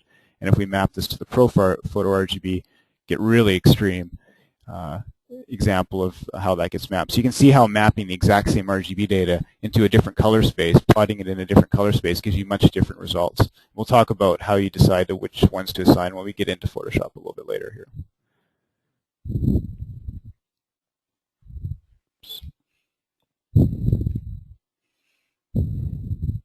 So there's three different types of profiles that you'll run into: custom profiles, generic profiles, and process profiles. Custom profiles are the ones that you'll use a specialized piece of hardware, like we just looked at, to create one that's specific to the device that you're using. It'll represent the exact characteristics of that device. Generic profiles are profiles that a manufacturer will create for a printer or a display that are kind of representative of an average of that particular model. They can be useful in some cases. For example, a printer, which is a fairly stable device, they will create a profile that represents the characteristics of that printer. The characteristics of a printer would be the paper it uses, the ink it uses, and then the printer itself. If you change any one of those individual items in the profile, it changes. You change the paper, then your profile is different. So what they will do, for example, Epson, if you go to their website for whatever model printer you have, you'll be able to browse for Epson paper for whatever printer that you're using, and you'll be able to download that profile, and you'll actually be able to use that in your color management workflow. I've actually compared, I think I've still got a diagram of it here. Oh, maybe I didn't export it. I've actually done some tests comparing the manufacturer profiles to a custom profile created for that exact same paper, and they're almost identical. So the quality of the Epson profiles, at least of their generic profiles, are very good. You will also find generic profiles for displays. That's one case where you absolutely cannot do it. Displays are very unstable devices when it comes to color management. You can get two identical model displays coming off the assembly line, one after another, and if you were to compare both of them, they would be different enough that the profile would be so different you couldn't use it. So having a profile that a manufacturer creates that represents a whole model or a whole model of display just doesn't work. You always have to create a custom profile. So when you get into color management, you may not need to get a really high-end spectrophotometer that can do printers and paper and everything else, but at the very least you need to get one that will calibrate and profile your display. That's kind of like the lowest common entry to get into color management. The last type of profile is the process profile. We won't get too much into that, but those represent a specific process. So for example, the swap profile is used when you are doing CMYK offset printing on a big multi-million-dollar offset press in a printing plant. That represents the colors that particular process is able to produce in that type of printer, and then they will calibrate those printers to that process. But for most cases, when you're dealing in CG, you don't need to deal with that. So I briefly mentioned gamuts, and that's just a term that's used quite often in color management, and it simply describes the range of colors that a color space or a particular device contains. So you can see here again we're looking at two different displays. The wireframe and the black line represents a Dell high gamut display, and the solid line on this side here, and the solid volume and the green line represent a Epson inkjet printer with premium photogloss paper. So you can actually see here that the printer is able to output colors that the display cannot. Conversely, in the really saturated greens, your display is able to reproduce colors that the printer cannot. So that's useful knowing when you do this. The other thing to look at too is because this diagram on the right is simply a cross-section at the 50% point through the volume of the color space, it doesn't always tell the whole picture. I'll show some examples a little bit later once we get into Photoshop when we map stuff in to color spaces, but you can see because there's a volume, there may be spaces up here. Because you're cutting through at the 50% point, there might be stuff that's falling outside of gamut up here, but it's not represented in this. So looking at one of these diagrams doesn't always tell the full picture.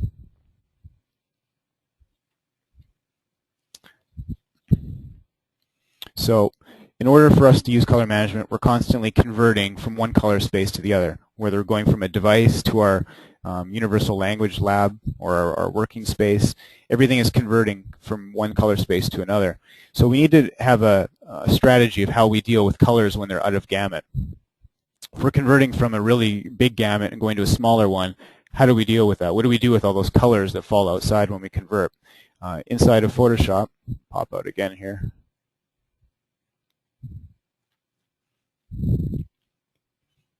We will see rendering intents. These show up in a couple different places in Photoshop, but these simply describe the method in which you want to deal with the conversion between color spaces and how you deal with those out of gamut colors.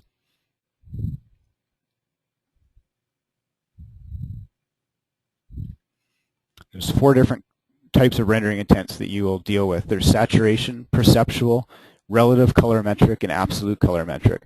And the main difference between them is whether or not they use gamut compression or gamut clipping. The saturation and perceptual rendering intents use compression, whereas the relative colorimetric rendering intent uses clipping. Simply what that means is when you use clipping, it actually crops out all of the colors that are outside of the smaller color space, whereas compression will actually squeeze all of the pixels until they fit inside the other one. The way they do that is a little bit different. So if we look at the saturation rendering intent, this is one that you don't often use. It's usually used for business graphics and charts where saturation is the most important thing you're trying to achieve, not necessarily color accuracy, because what this does during the conversion process is it pushes everything out to be more saturated. You can see here the black dots represent the a random pixel in the source color space, and the white dot represents where it goes once it's converted to the destination color space. So we're going from a big color space to a small color space. So you can see here all these out of gamut colors are all just getting pushed down the hue line to the edge of that color space there. Again, you don't usually use this one for rendering or any sort of photographic work. It's meant for business graphics. The next rendering intent is perceptual. This one can be often used for photographic work. Again, it compresses the data, it scales all that RGB data to fit into the smaller color space.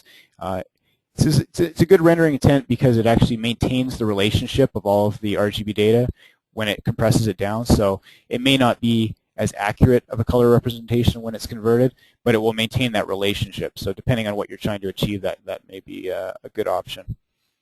The last two are the relative and absolute colorimetric. The relative colorimetric is a preferred rendering intent that you'll use 90% of the time in color management.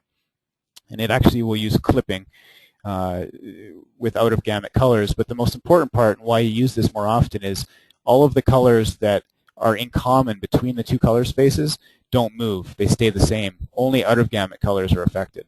So in this particular case here, you can see the out of gamut colors, again, are moved down the hue line to the closest color that they can in the destination color space.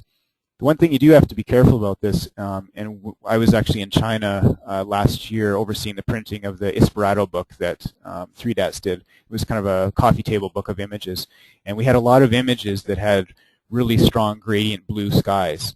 So you can imagine, we were sort of in the blue hue right here.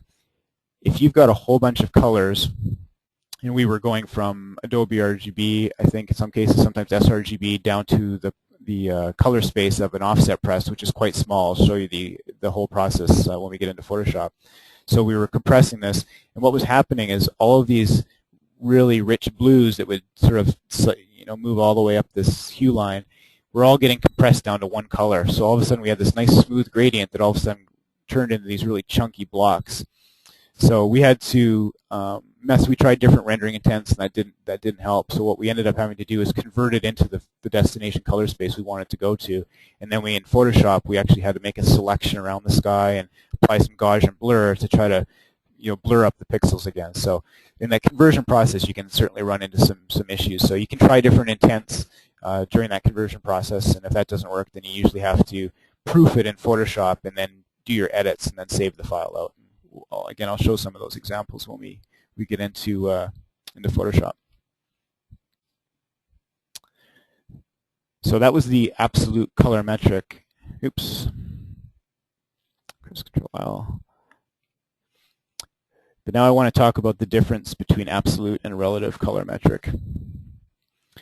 So in order to do that, we have to know that the difference between the two is how they handle the white point. And the white point is simply the intensity of white and the color of white. On a display, it's going to be the brightest white color that all three of those phosphors, RG and B, can create.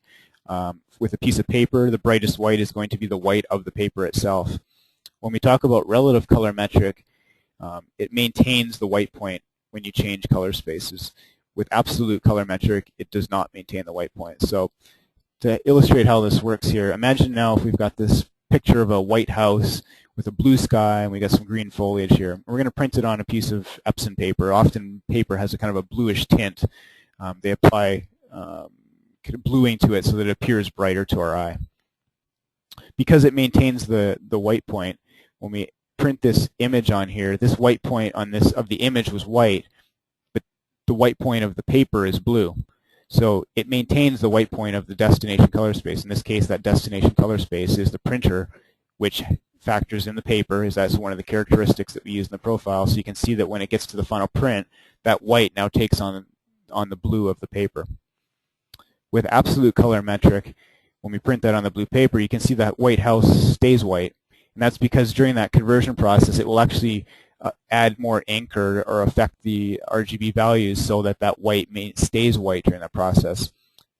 When we use absolute color metric is when we're trying to simulate one device with another. The best example of this, again, this was when we were printing this book in China for this Inspirato book.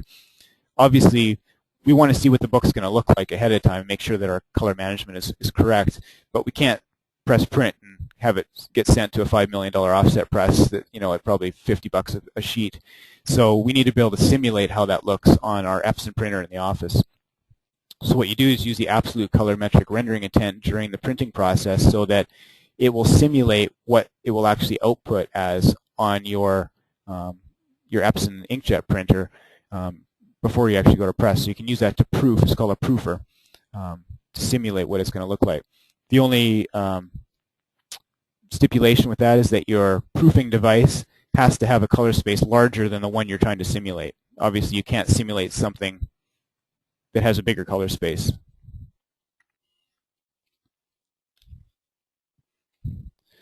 So this is where I'll talk a little bit about how we go about profiling different devices. So again, these are different colorimeters and spectrophotometers. I think this is the Pantone Huey. These are some Spider devices. This is the Color Monkey. This is the device I use for most of my work. This is the i1 Pro. And I think this is a lower-end X-Rite colorimeter. It's just used for calibrating displays. These ones here, the X-Rite i1 Pro and the Color Monkey, can be used to generate profiles for projectors and paper for printers. They can also do screens. They can sample colors. These three here, again, are just used for calibrating and profiling displays. The way the process works when we're calibrating a display is you'll actually hang these devices in front of your display, and they've got a little sensor on there that actually reads the colors that the display is outputting. Then you use some specific software that comes with it, and it will output a set of patches, a set of known color values to the screen. It knows what those color RGB values are, and the sensor will read what the display actually output. It'll compare the two, and through that is able to kind of define a lookup table of what sort of color transformation needs to happen and with the characteristics of that particular device. It's the same sort of process when you do a printer. In this case here, what you'll do is you'll print out a chart to the printer.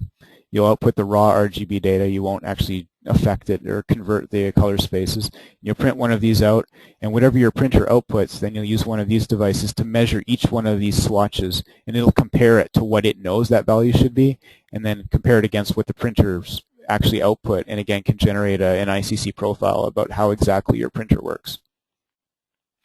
Same way it works with the scanner. Rather than printing one of these out, you'll actually have a target that you'll purchase, you'll put that in the scanner, and then it will actually read the values from the image that gets scanned inside of Photoshop. And again, all of this software comes with these scanner or these pieces of calibration hardware, and you can use that to generate your profiles. Again, the price of these range, from probably $150, $200, all the way up for this set here. You're probably looking around $1,400, $1,500. So they can get quite expensive, but this is kind of the Cadillac of calibration devices, the one I've got right here on my desk. I would personally really recommend, though, the Color Monkey. I'm actually going to be doing a review of this one shortly, but from everything I've read so far, it does a really good job. It does printers, displays, and I think it does projectors, but don't quote me on that. But this one here is really meant for the design process. It's able to sample colors. X-Rite actually just released a plugin for 3ds Max that will allow you to input data into Max using that Color Monkey device. So now what I'm going to do is I'm going to pop into Photoshop, and I'm going to show you all the areas where you will run into color management. The first one is in the Open dialog. When we first, let me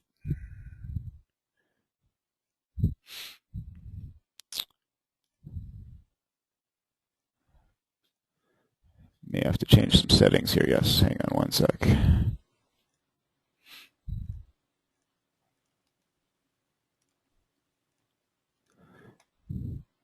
So when we open an image, it will present us with color management options. And if I actually open that one again, when we save as, you'll also see an option down here to embed that profile. We'll go through the process of how and which ones you choose to do that in a second, but you'll see that option down here. Another one, save as for web and devices. You will see the color management options in here. You will see them in the print dialog. This whole section on the right here is for color management, as well as some of the options down here. The color settings, the assign profile, and the convert to profile are all color management settings. And finally, the view menu, the proof setup, and the proof colors are also color management settings. So let's go into the main place in Photoshop where we set all of this up. So by default, it'll probably look like this. You'll have the North American General Purpose 2 default. You'll have your working space set to RGB. Depending on your workflow, you could use sRGB. I find if you're using a wide gamut display, it's better to use Adobe RGB as your working space. So that's what I use. That's what most photographers use. Simply because it's a little bit bigger, and it's not too big like the ProPhoto. So if you're working with 8-bit images, then it's still not going to stretch it all out. So that's usually the best option.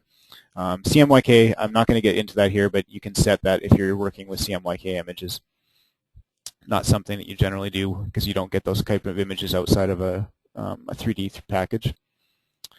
The next section here are the color management policies. And simply what we're doing is we're setting here what we want. We're telling Photoshop how to handle images when we open them up.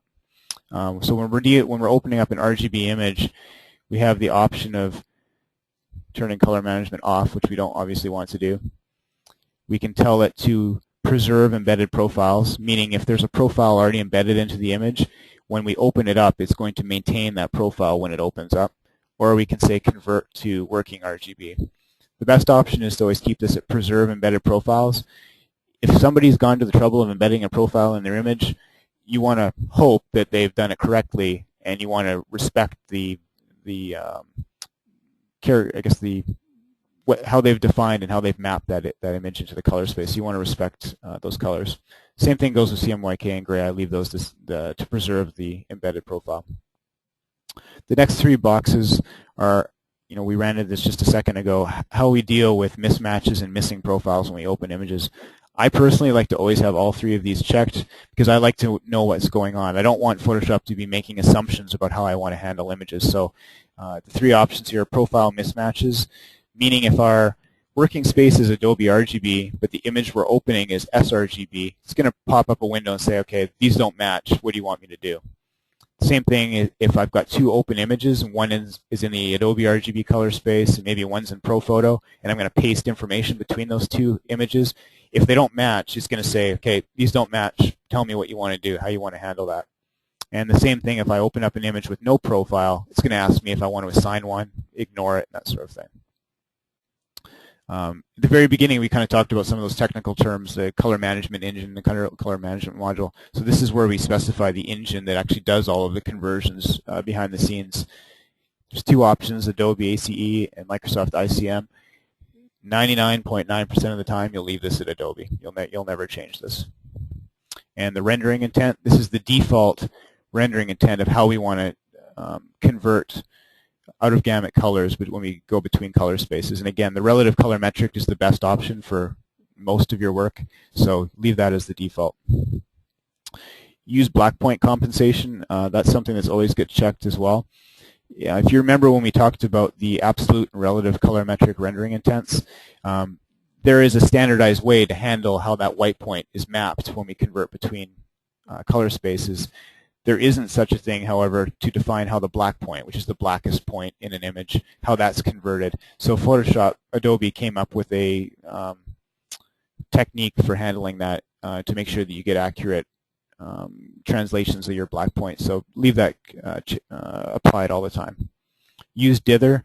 This just simply reduces banding and artifacting that you can get when you're dealing with 8-bit images and converting between color spaces, so that you'll leave on.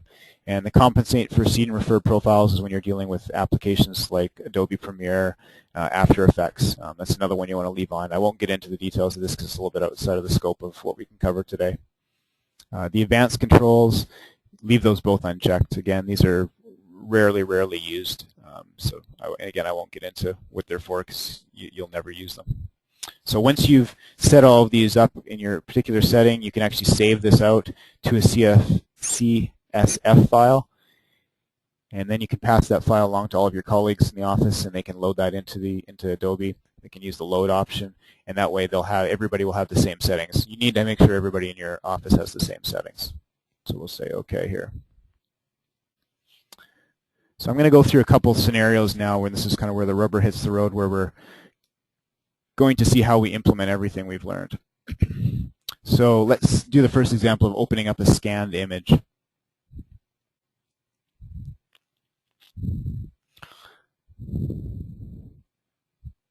All right, so let's suppose we had a fabric swatch or we had a photograph. We've put that in our scanner. It's scanned the raw RGB data. It's created a RGB image file. Now we're going to import it into Photoshop, but we need to give that RGB data some meaning. And we do that by assigning a profile of the characteristics of that particular scanner. So we will have used one of our calibration profiling devices to profile our scanner, create an ICC profile, and we load that into Photoshop, and then it will show up in our list here. So in this particular case here, I've got, where did it go here? There it is, the Cano scan. It's kind of a low-end scanner that I've got at home. So that's the ICC profile for that scanner. So if I scan that image in that scanner, I want to assign that profile to that image so that I give it meaning as to how that particular scanner sees images. And if I do that, when I open this up, and assuming my display is also profiled and calibrated, the image that I see on my screen will look the same as what I scanned. And I open that up, and we will see this image should look how we saw. Now something else down here, by default, I believe it's in the bottom here, I think you see document sizes by default. If you pick this little arrow here, you can actually click Document Profile. Again, Document Profile right here. This will then change this bottom here to represent the profile that's currently assigned to that image. The really important thing to remember is we never want to edit an image in a device-dependent color space, meaning the color space of a particular device, because they're not linear. You could go in and start adjusting red sliders or green sliders, and at the same time, even though you're only adjusting green, be adding blue or red to your image at the same time. So you always want to edit your images in a device-independent color space. So that means that we need to convert into our working space. So we would go convert Adobe RGB. Again, you'll see some of those same settings that we saw in the color setup. This is simply if you wanted to override those. You can see we've got the Adobe ACE, the relative color metric, black point, and dither. We'll leave those all the same, and then we click OK, and then you will see that that image has now been converted into the Adobe RGB color space. And that's now where we'll edit and save our image. Now there's a different way we can do this, a little bit faster. If I open the same image up, again, assign my scanner profile to that image. Now there's a checkbox here that says, and then convert to the document working RGB. And that working RGB we set up already in our color settings is Adobe RGB. So this just saves us a couple steps by clicking OK. And you can see it's already now in our Adobe RGB color space. So that covers scanned image. Here's the tricky one here, opening up an image that we created in 3ds Max, for example. So we get to this section here where now we're going to need to assign a profile. 3ds Max obviously is not color managed. We can't create a profile that defines how 3ds Max sees color. But if you think about this, what exactly, when we're adjusting colors in our frame buffer in 3ds Max and in our viewport, where are we viewing that color? It's on the monitor. So that's the characteristics of what we're seeing in the frame buffer. So although you would generally never assign a monitor profile to anything, in this particular case for a CG workflow it actually works quite well. All of our color decisions were made based on the characteristics of our display, so it makes sense to then apply the profile of our monitor to that image temporarily during this process. So you will notice if you've profiled and calibrated your display and named it properly, you'll see, for example, a Dell monitor display here. So I'll pick that and I will assign it to my image.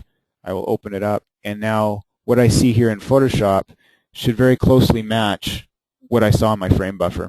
And this is really an important step if you're using a high gamut display, because quite often what you see in the frame buffer in a non-color managed environment again approximates the characteristics of that display, which is very close to Adobe RGB. If you don't do that, then quite often this will look very different. Now, you'll see here in the bottom that it says Dell monitor profile is assigned to this image. Again, we don't ever want to edit an image, especially not have an image in a device-independent color space, much less the monitor. So we need to convert that to our working space. And then we can edit our image. Again, we could also open our image here, assign our monitor display, and then convert automatically to our device, our working space. Now the trick with this is that you need to make sure that your display profile is up to date. Displays, again, are very unstable devices, and they tend to shift over time as they age.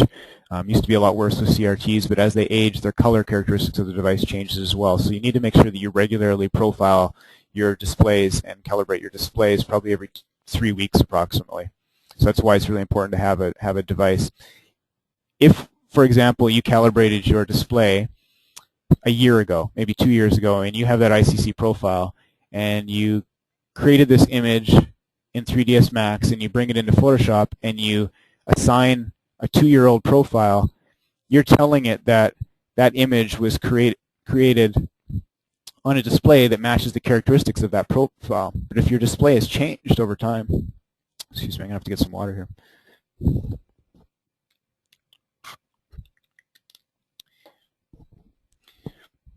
So you need to make sure that the profile that you use is very recent, because again, you're telling it that the characteristics of the device are very similar. So we're just going to take another break here so I can grab another water.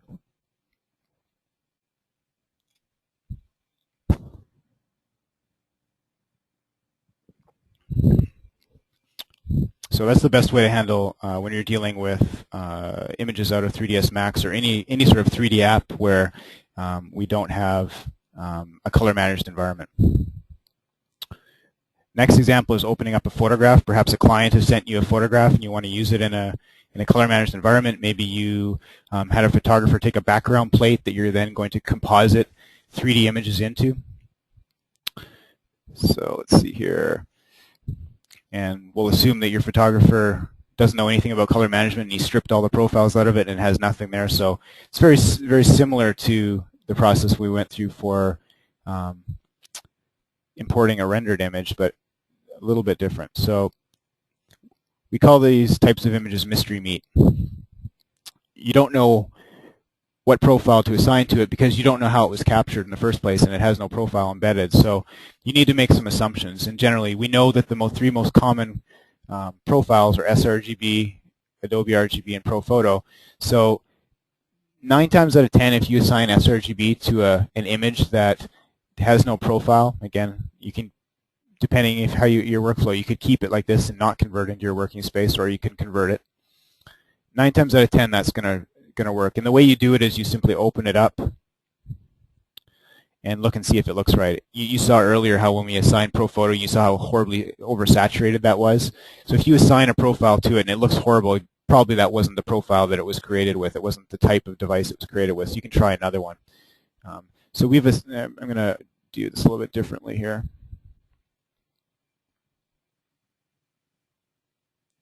I'm going to do this. So you notice I didn't convert it to my working space yet because I don't know if it's right. So I don't want to bake that into the image. So maybe I assign sRGB, it's not right.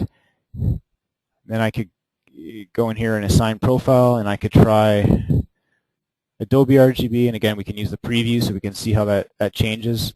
And then I say, well, maybe that's not right. Maybe I'll, color match, that's something that comes from a Mac. If this image was created on a Mac, then it may be the color match RGB. We could try that. Maybe that does look right. Or we could try ProPhoto. Again, definitely not the case right now. So we sort of experiment, see which one looks best, and then assign that profile, and either keep it or convert it into your working space. Next example is opening up an image that does have a tag embedded into it. So in this case here, I'm going to open up an image that has an sRGB profile embedded into it. And if you remember, our working space is Adobe RGB. So because we set those settings, it's going to give us a mismatch warning. So here we go, embedded profile mismatch. So we've got 3 options of what we want to do here, and it's telling us the embedded is the sRGB, the working is Adobe RGB, and what would we like to do? We can use the embedded profile instead of the working space. We can convert it to the working space, or we can discard it altogether and just don't color manage. Obviously, the last one's not the option. Again, like I mentioned before, if somebody's gone to the trouble of embedding a profile into their image, you should try to at least assume that they knew what they were doing, so let's respect that and keep that embedded profile. And if you decide that you want to convert it into your working space, you can do that. Otherwise, just keep it in the profile space that they created in. If you open up an image and you see something like Epson printer or Dell display, they know nothing about color management and they've horribly messed up the profile, in which case you can go in here, assign profile, and say don't color manage, strip that profile off of it, and then go in and assign one that you think may have been the case. Maybe it should have been our sRGB instead of some camera or printer or monitor profile that they may have accidentally assigned.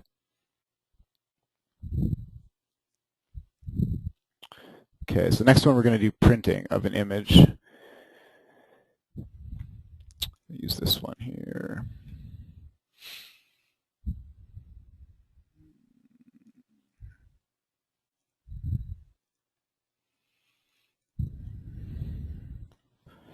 Oops.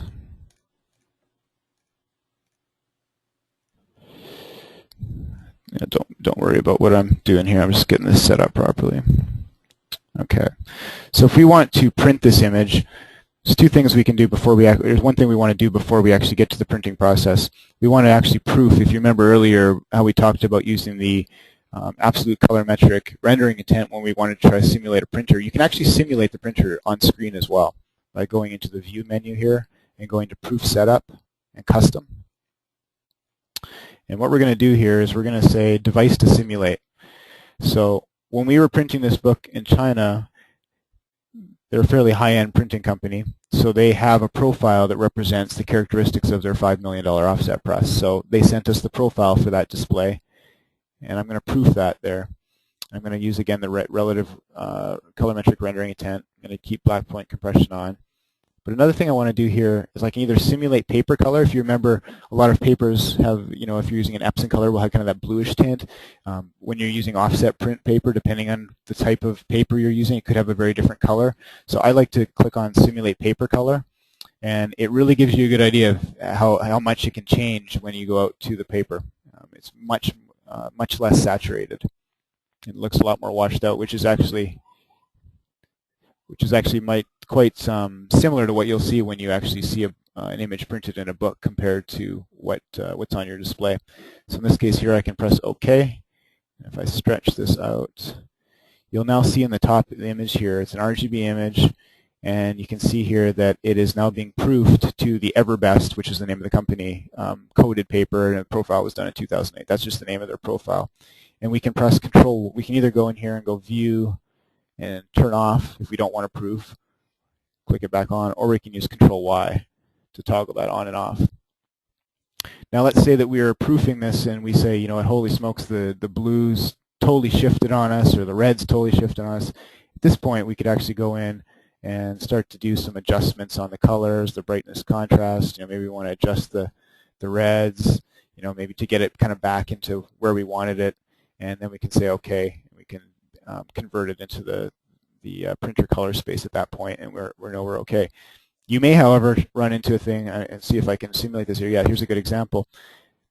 When we go into a offset press, it's not able to print really, really saturated reds and blues. So you can see here, even though maybe I want this red really, really saturated, look what happens when I move this red. Nothing's happening.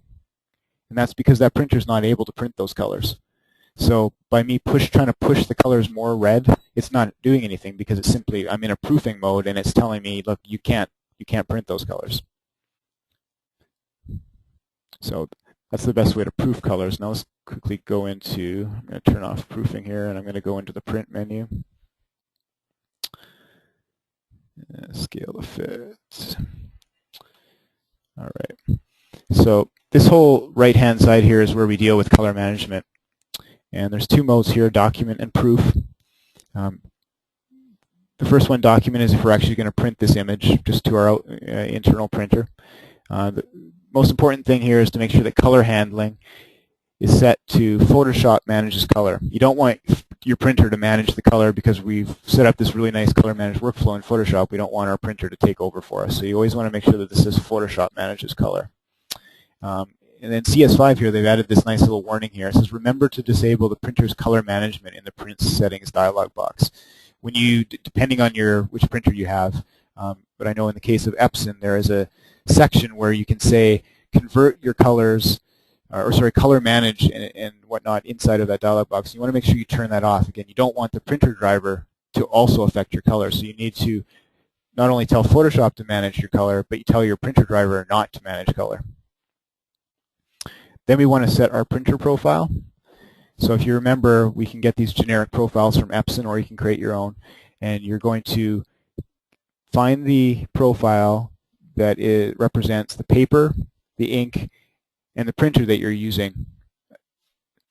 In this case here, I've got a whole bunch of different profiles for Epson.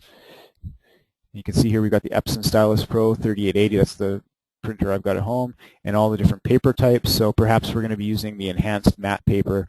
We'll pick this profile, and that's going to represent the characteristics of the paper and printer that we're going to use. And the rendering intent here, again, best to always use the relative colorimetric, black point compensation. And now if we press print, what we now saw on our screen should very closely approximate what actually gets printed. Now the other option, I'm just going to quickly put this into proofing mode here. Okay, you can see we've got that turned on. Now let's say that we now want to use our Epson printer to simulate what it was going to look like on that offset press. So we'll turn on the proofing, and we'll go back into our print menu, and we'll set this to proof. And you can see here now it's going to proof that EverBest offset printer. Again, we want Photoshop to manage color. We're going to set the printer profile and the paper profile here. And we'll leave this at current custom simulate. We'll say simulate the paper color, something really important. And then we press print. And now the image that we see printed out is now going to very closely approximate how it will look when it actually gets printed on the offset press. So that's how we deal with printing colors. Next thing here is viewing printed images. I'm going to pop back into here and show you this image here. Where do I have my little light booth? There we go. Okay, so this is the same image that you saw at the beginning of the presentation. I've got an image here that I've printed out, and I've got the same image on my screen, and I'm viewing this rendering here on this printout in natural daylight. And you can see how close I've been able to get them. I mean, I'd say that's probably a good 90% match. The one really important thing in color management is that you always view your proofs. If you're going to be trying to match something on a display to a print, you need to make sure that you're viewing it in proper lighting conditions. Behind the scenes in color management, everything is assumed to be D6500 Kelvin, which is the white point of the light. So you need to make sure that you're viewing your images in that same lighting. If you have this image on your screen, which is calibrated, when you calibrate your display, you can pick the white point that you want to calibrate to. You always use D6500, D65. But if you're viewing this in, I don't know, some crazy tungsten lighting or fluorescent lighting that's a much bluer color, what you see will never match what you see. What you see on the print will never match what you see on your screen. So it's really important to have the proper lighting when you're comparing the two. So if you're going to go to a client's office, you're not obviously going to have a special little booth like this up here where you can control the lighting and view it. And these are actually quite expensive. They can be a couple $1,000s. If it's really important that you have accurate color and you're being able to bring your clients on site, then this is a perfect solution. Otherwise, if you're going to a client office, bring them to the closest outside window, kind of midday. Hopefully, it's not not direct sunlight. And if you view it there, that's where they should look at your sample images that you've printed out, and you'll be able to get a fairly good, accurate idea of what the color looks like. If you're in a closed office where there are no lights, there's a really good cheap alternative. This company called Solux, S-O-L-U-X. They sell fairly inexpensive bulbs that very closely approximate natural daylight. They cost maybe $5, $10 each, and you can plug that into a normal halogen light socket, and you can use that in a little task lamp on your desk, and you can kind of shine that on your image or up on a bulletin board next to your display, and that will work really well as well. So that's one really important thing to remember is when you're using color management, if you need to match any sort of like a fabric swatch or an image that you've printed to what you're seeing on your display, you need to make sure that the lighting and the luminosity of both are the same. Luminosity, I mean the brightness of the light, intensity of the light. The last thing I wanted to show is sending images to clients. So as many of you probably know, most of your clients are not going to be working in a color managed environment, and you can't control how their screen works, but you can control one part of the process. Rather than sending them a JPEG image or a TIFF image, if you save your image out, and let me just open up a different image here. I'll just open up one with an sRGB profile, and I will, there. So when I go to save this image, save as, I'll make sure that I click the ICC profile, and I want to say, in this case, yeah, I want to embed the sRG profile. I'll save it, and that's now embedded in the image. Now if I drag that image into Adobe Acrobat, not the viewer, but the actual application, Adobe Acrobat is actually color managed. It has a color management engine in it, so it will know how to interpret that profile that was embedded in that image. So anybody that, when you now send that PDF file to the client with that image embedded, it will look properly. Now you can't control how their display looks, but you've just now removed one variable in the process. Now you don't have to worry about whether or not they have a color managed environment if you send it in a PDF. So that's the best way to send images to people, is in a PDF if you're not going to be printing it out. In saving images, again, kind of briefly covered that there. Go in here, press Save As. and make sure that this is always checked, and this will be the profile that you embed into your images. You never, if you're working in a color managed environment, you never want to save an image without having a profile embedded. So that, actually, you know what, I'm going to show the one last video, and that's going to wrap us up for today here. And this is going to kind of summarize everything that we've looked at here. So what we're going to do here is we're going to look at the process that we went through with this particular image when we went from the sRGB color space to that Everbest space when we printed that book. So right here we are looking at a representation of the gamut of the sRGB color space. And I'm going to map that image into it. And you can see how it maps all of those RGB pixels, how they map into that color space. But I need to convert this into the printer color space. It needs to get converted into that space so we can have it printed there. So I'm now going to turn on the size of the color space for the offset press. Now you can see here, I'm just going to go back here. You can see, as we're looking at this solid space, how much smaller it is than the sRGB color space. So there's a lot of colors here in the yellows, the reds, the blues that are already outside of the offset press. So we're going to actually lose saturation, and that's why when we did that proof paper color and whatnot, that's why it lost so much color, because we're actually, you know, those certain colors that just can't be reproduced. And then you can see here in the top view how they look, which are again the reds, the blues. This is the offset press here, the color space of the offset press. This is sRGB that the image has been mapped into.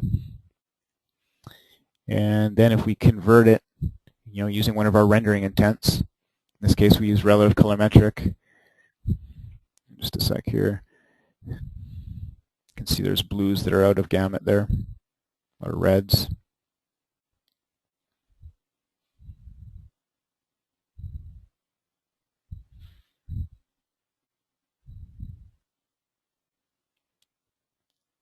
And now here's that same image now compressed into, or rather clipped into the destination color space. So you can see now, here it is here, we've clipped it, we've used our rendering intent to deal with those out of gamut colors, and now it's in the destination color space.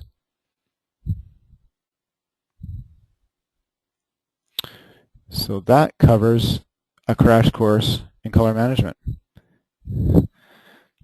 So I don't know if anybody has any questions here in Boston, or if anybody online, if you've got questions online, just type your questions into the question box and I can answer them. Yeah, go ahead.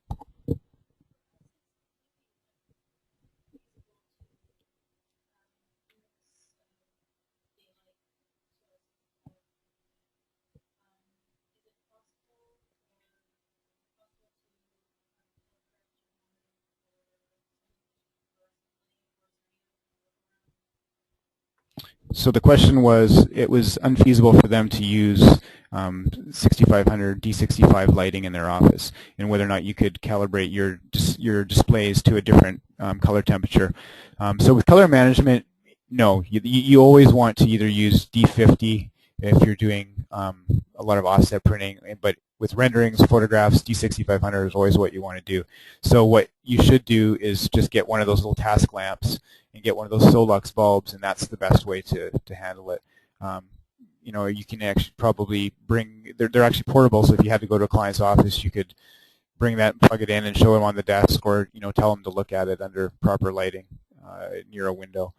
They could look at it under fluorescent lighting. I mean, it's not going to be drastically different. It all depends really on the color temperature of their fluorescent bulbs. But as far as calibrating your displays, you always want to make sure that it's D65, D6500.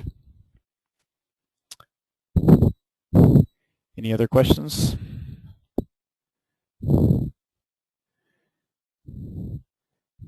Okay, it doesn't look like, oops, let's go here. It doesn't look like we have any questions, so I think we're going to wrap it up for today. And tomorrow morning we'll be starting at 8 a.m. Eastern again with day 2, and we will talk to you then.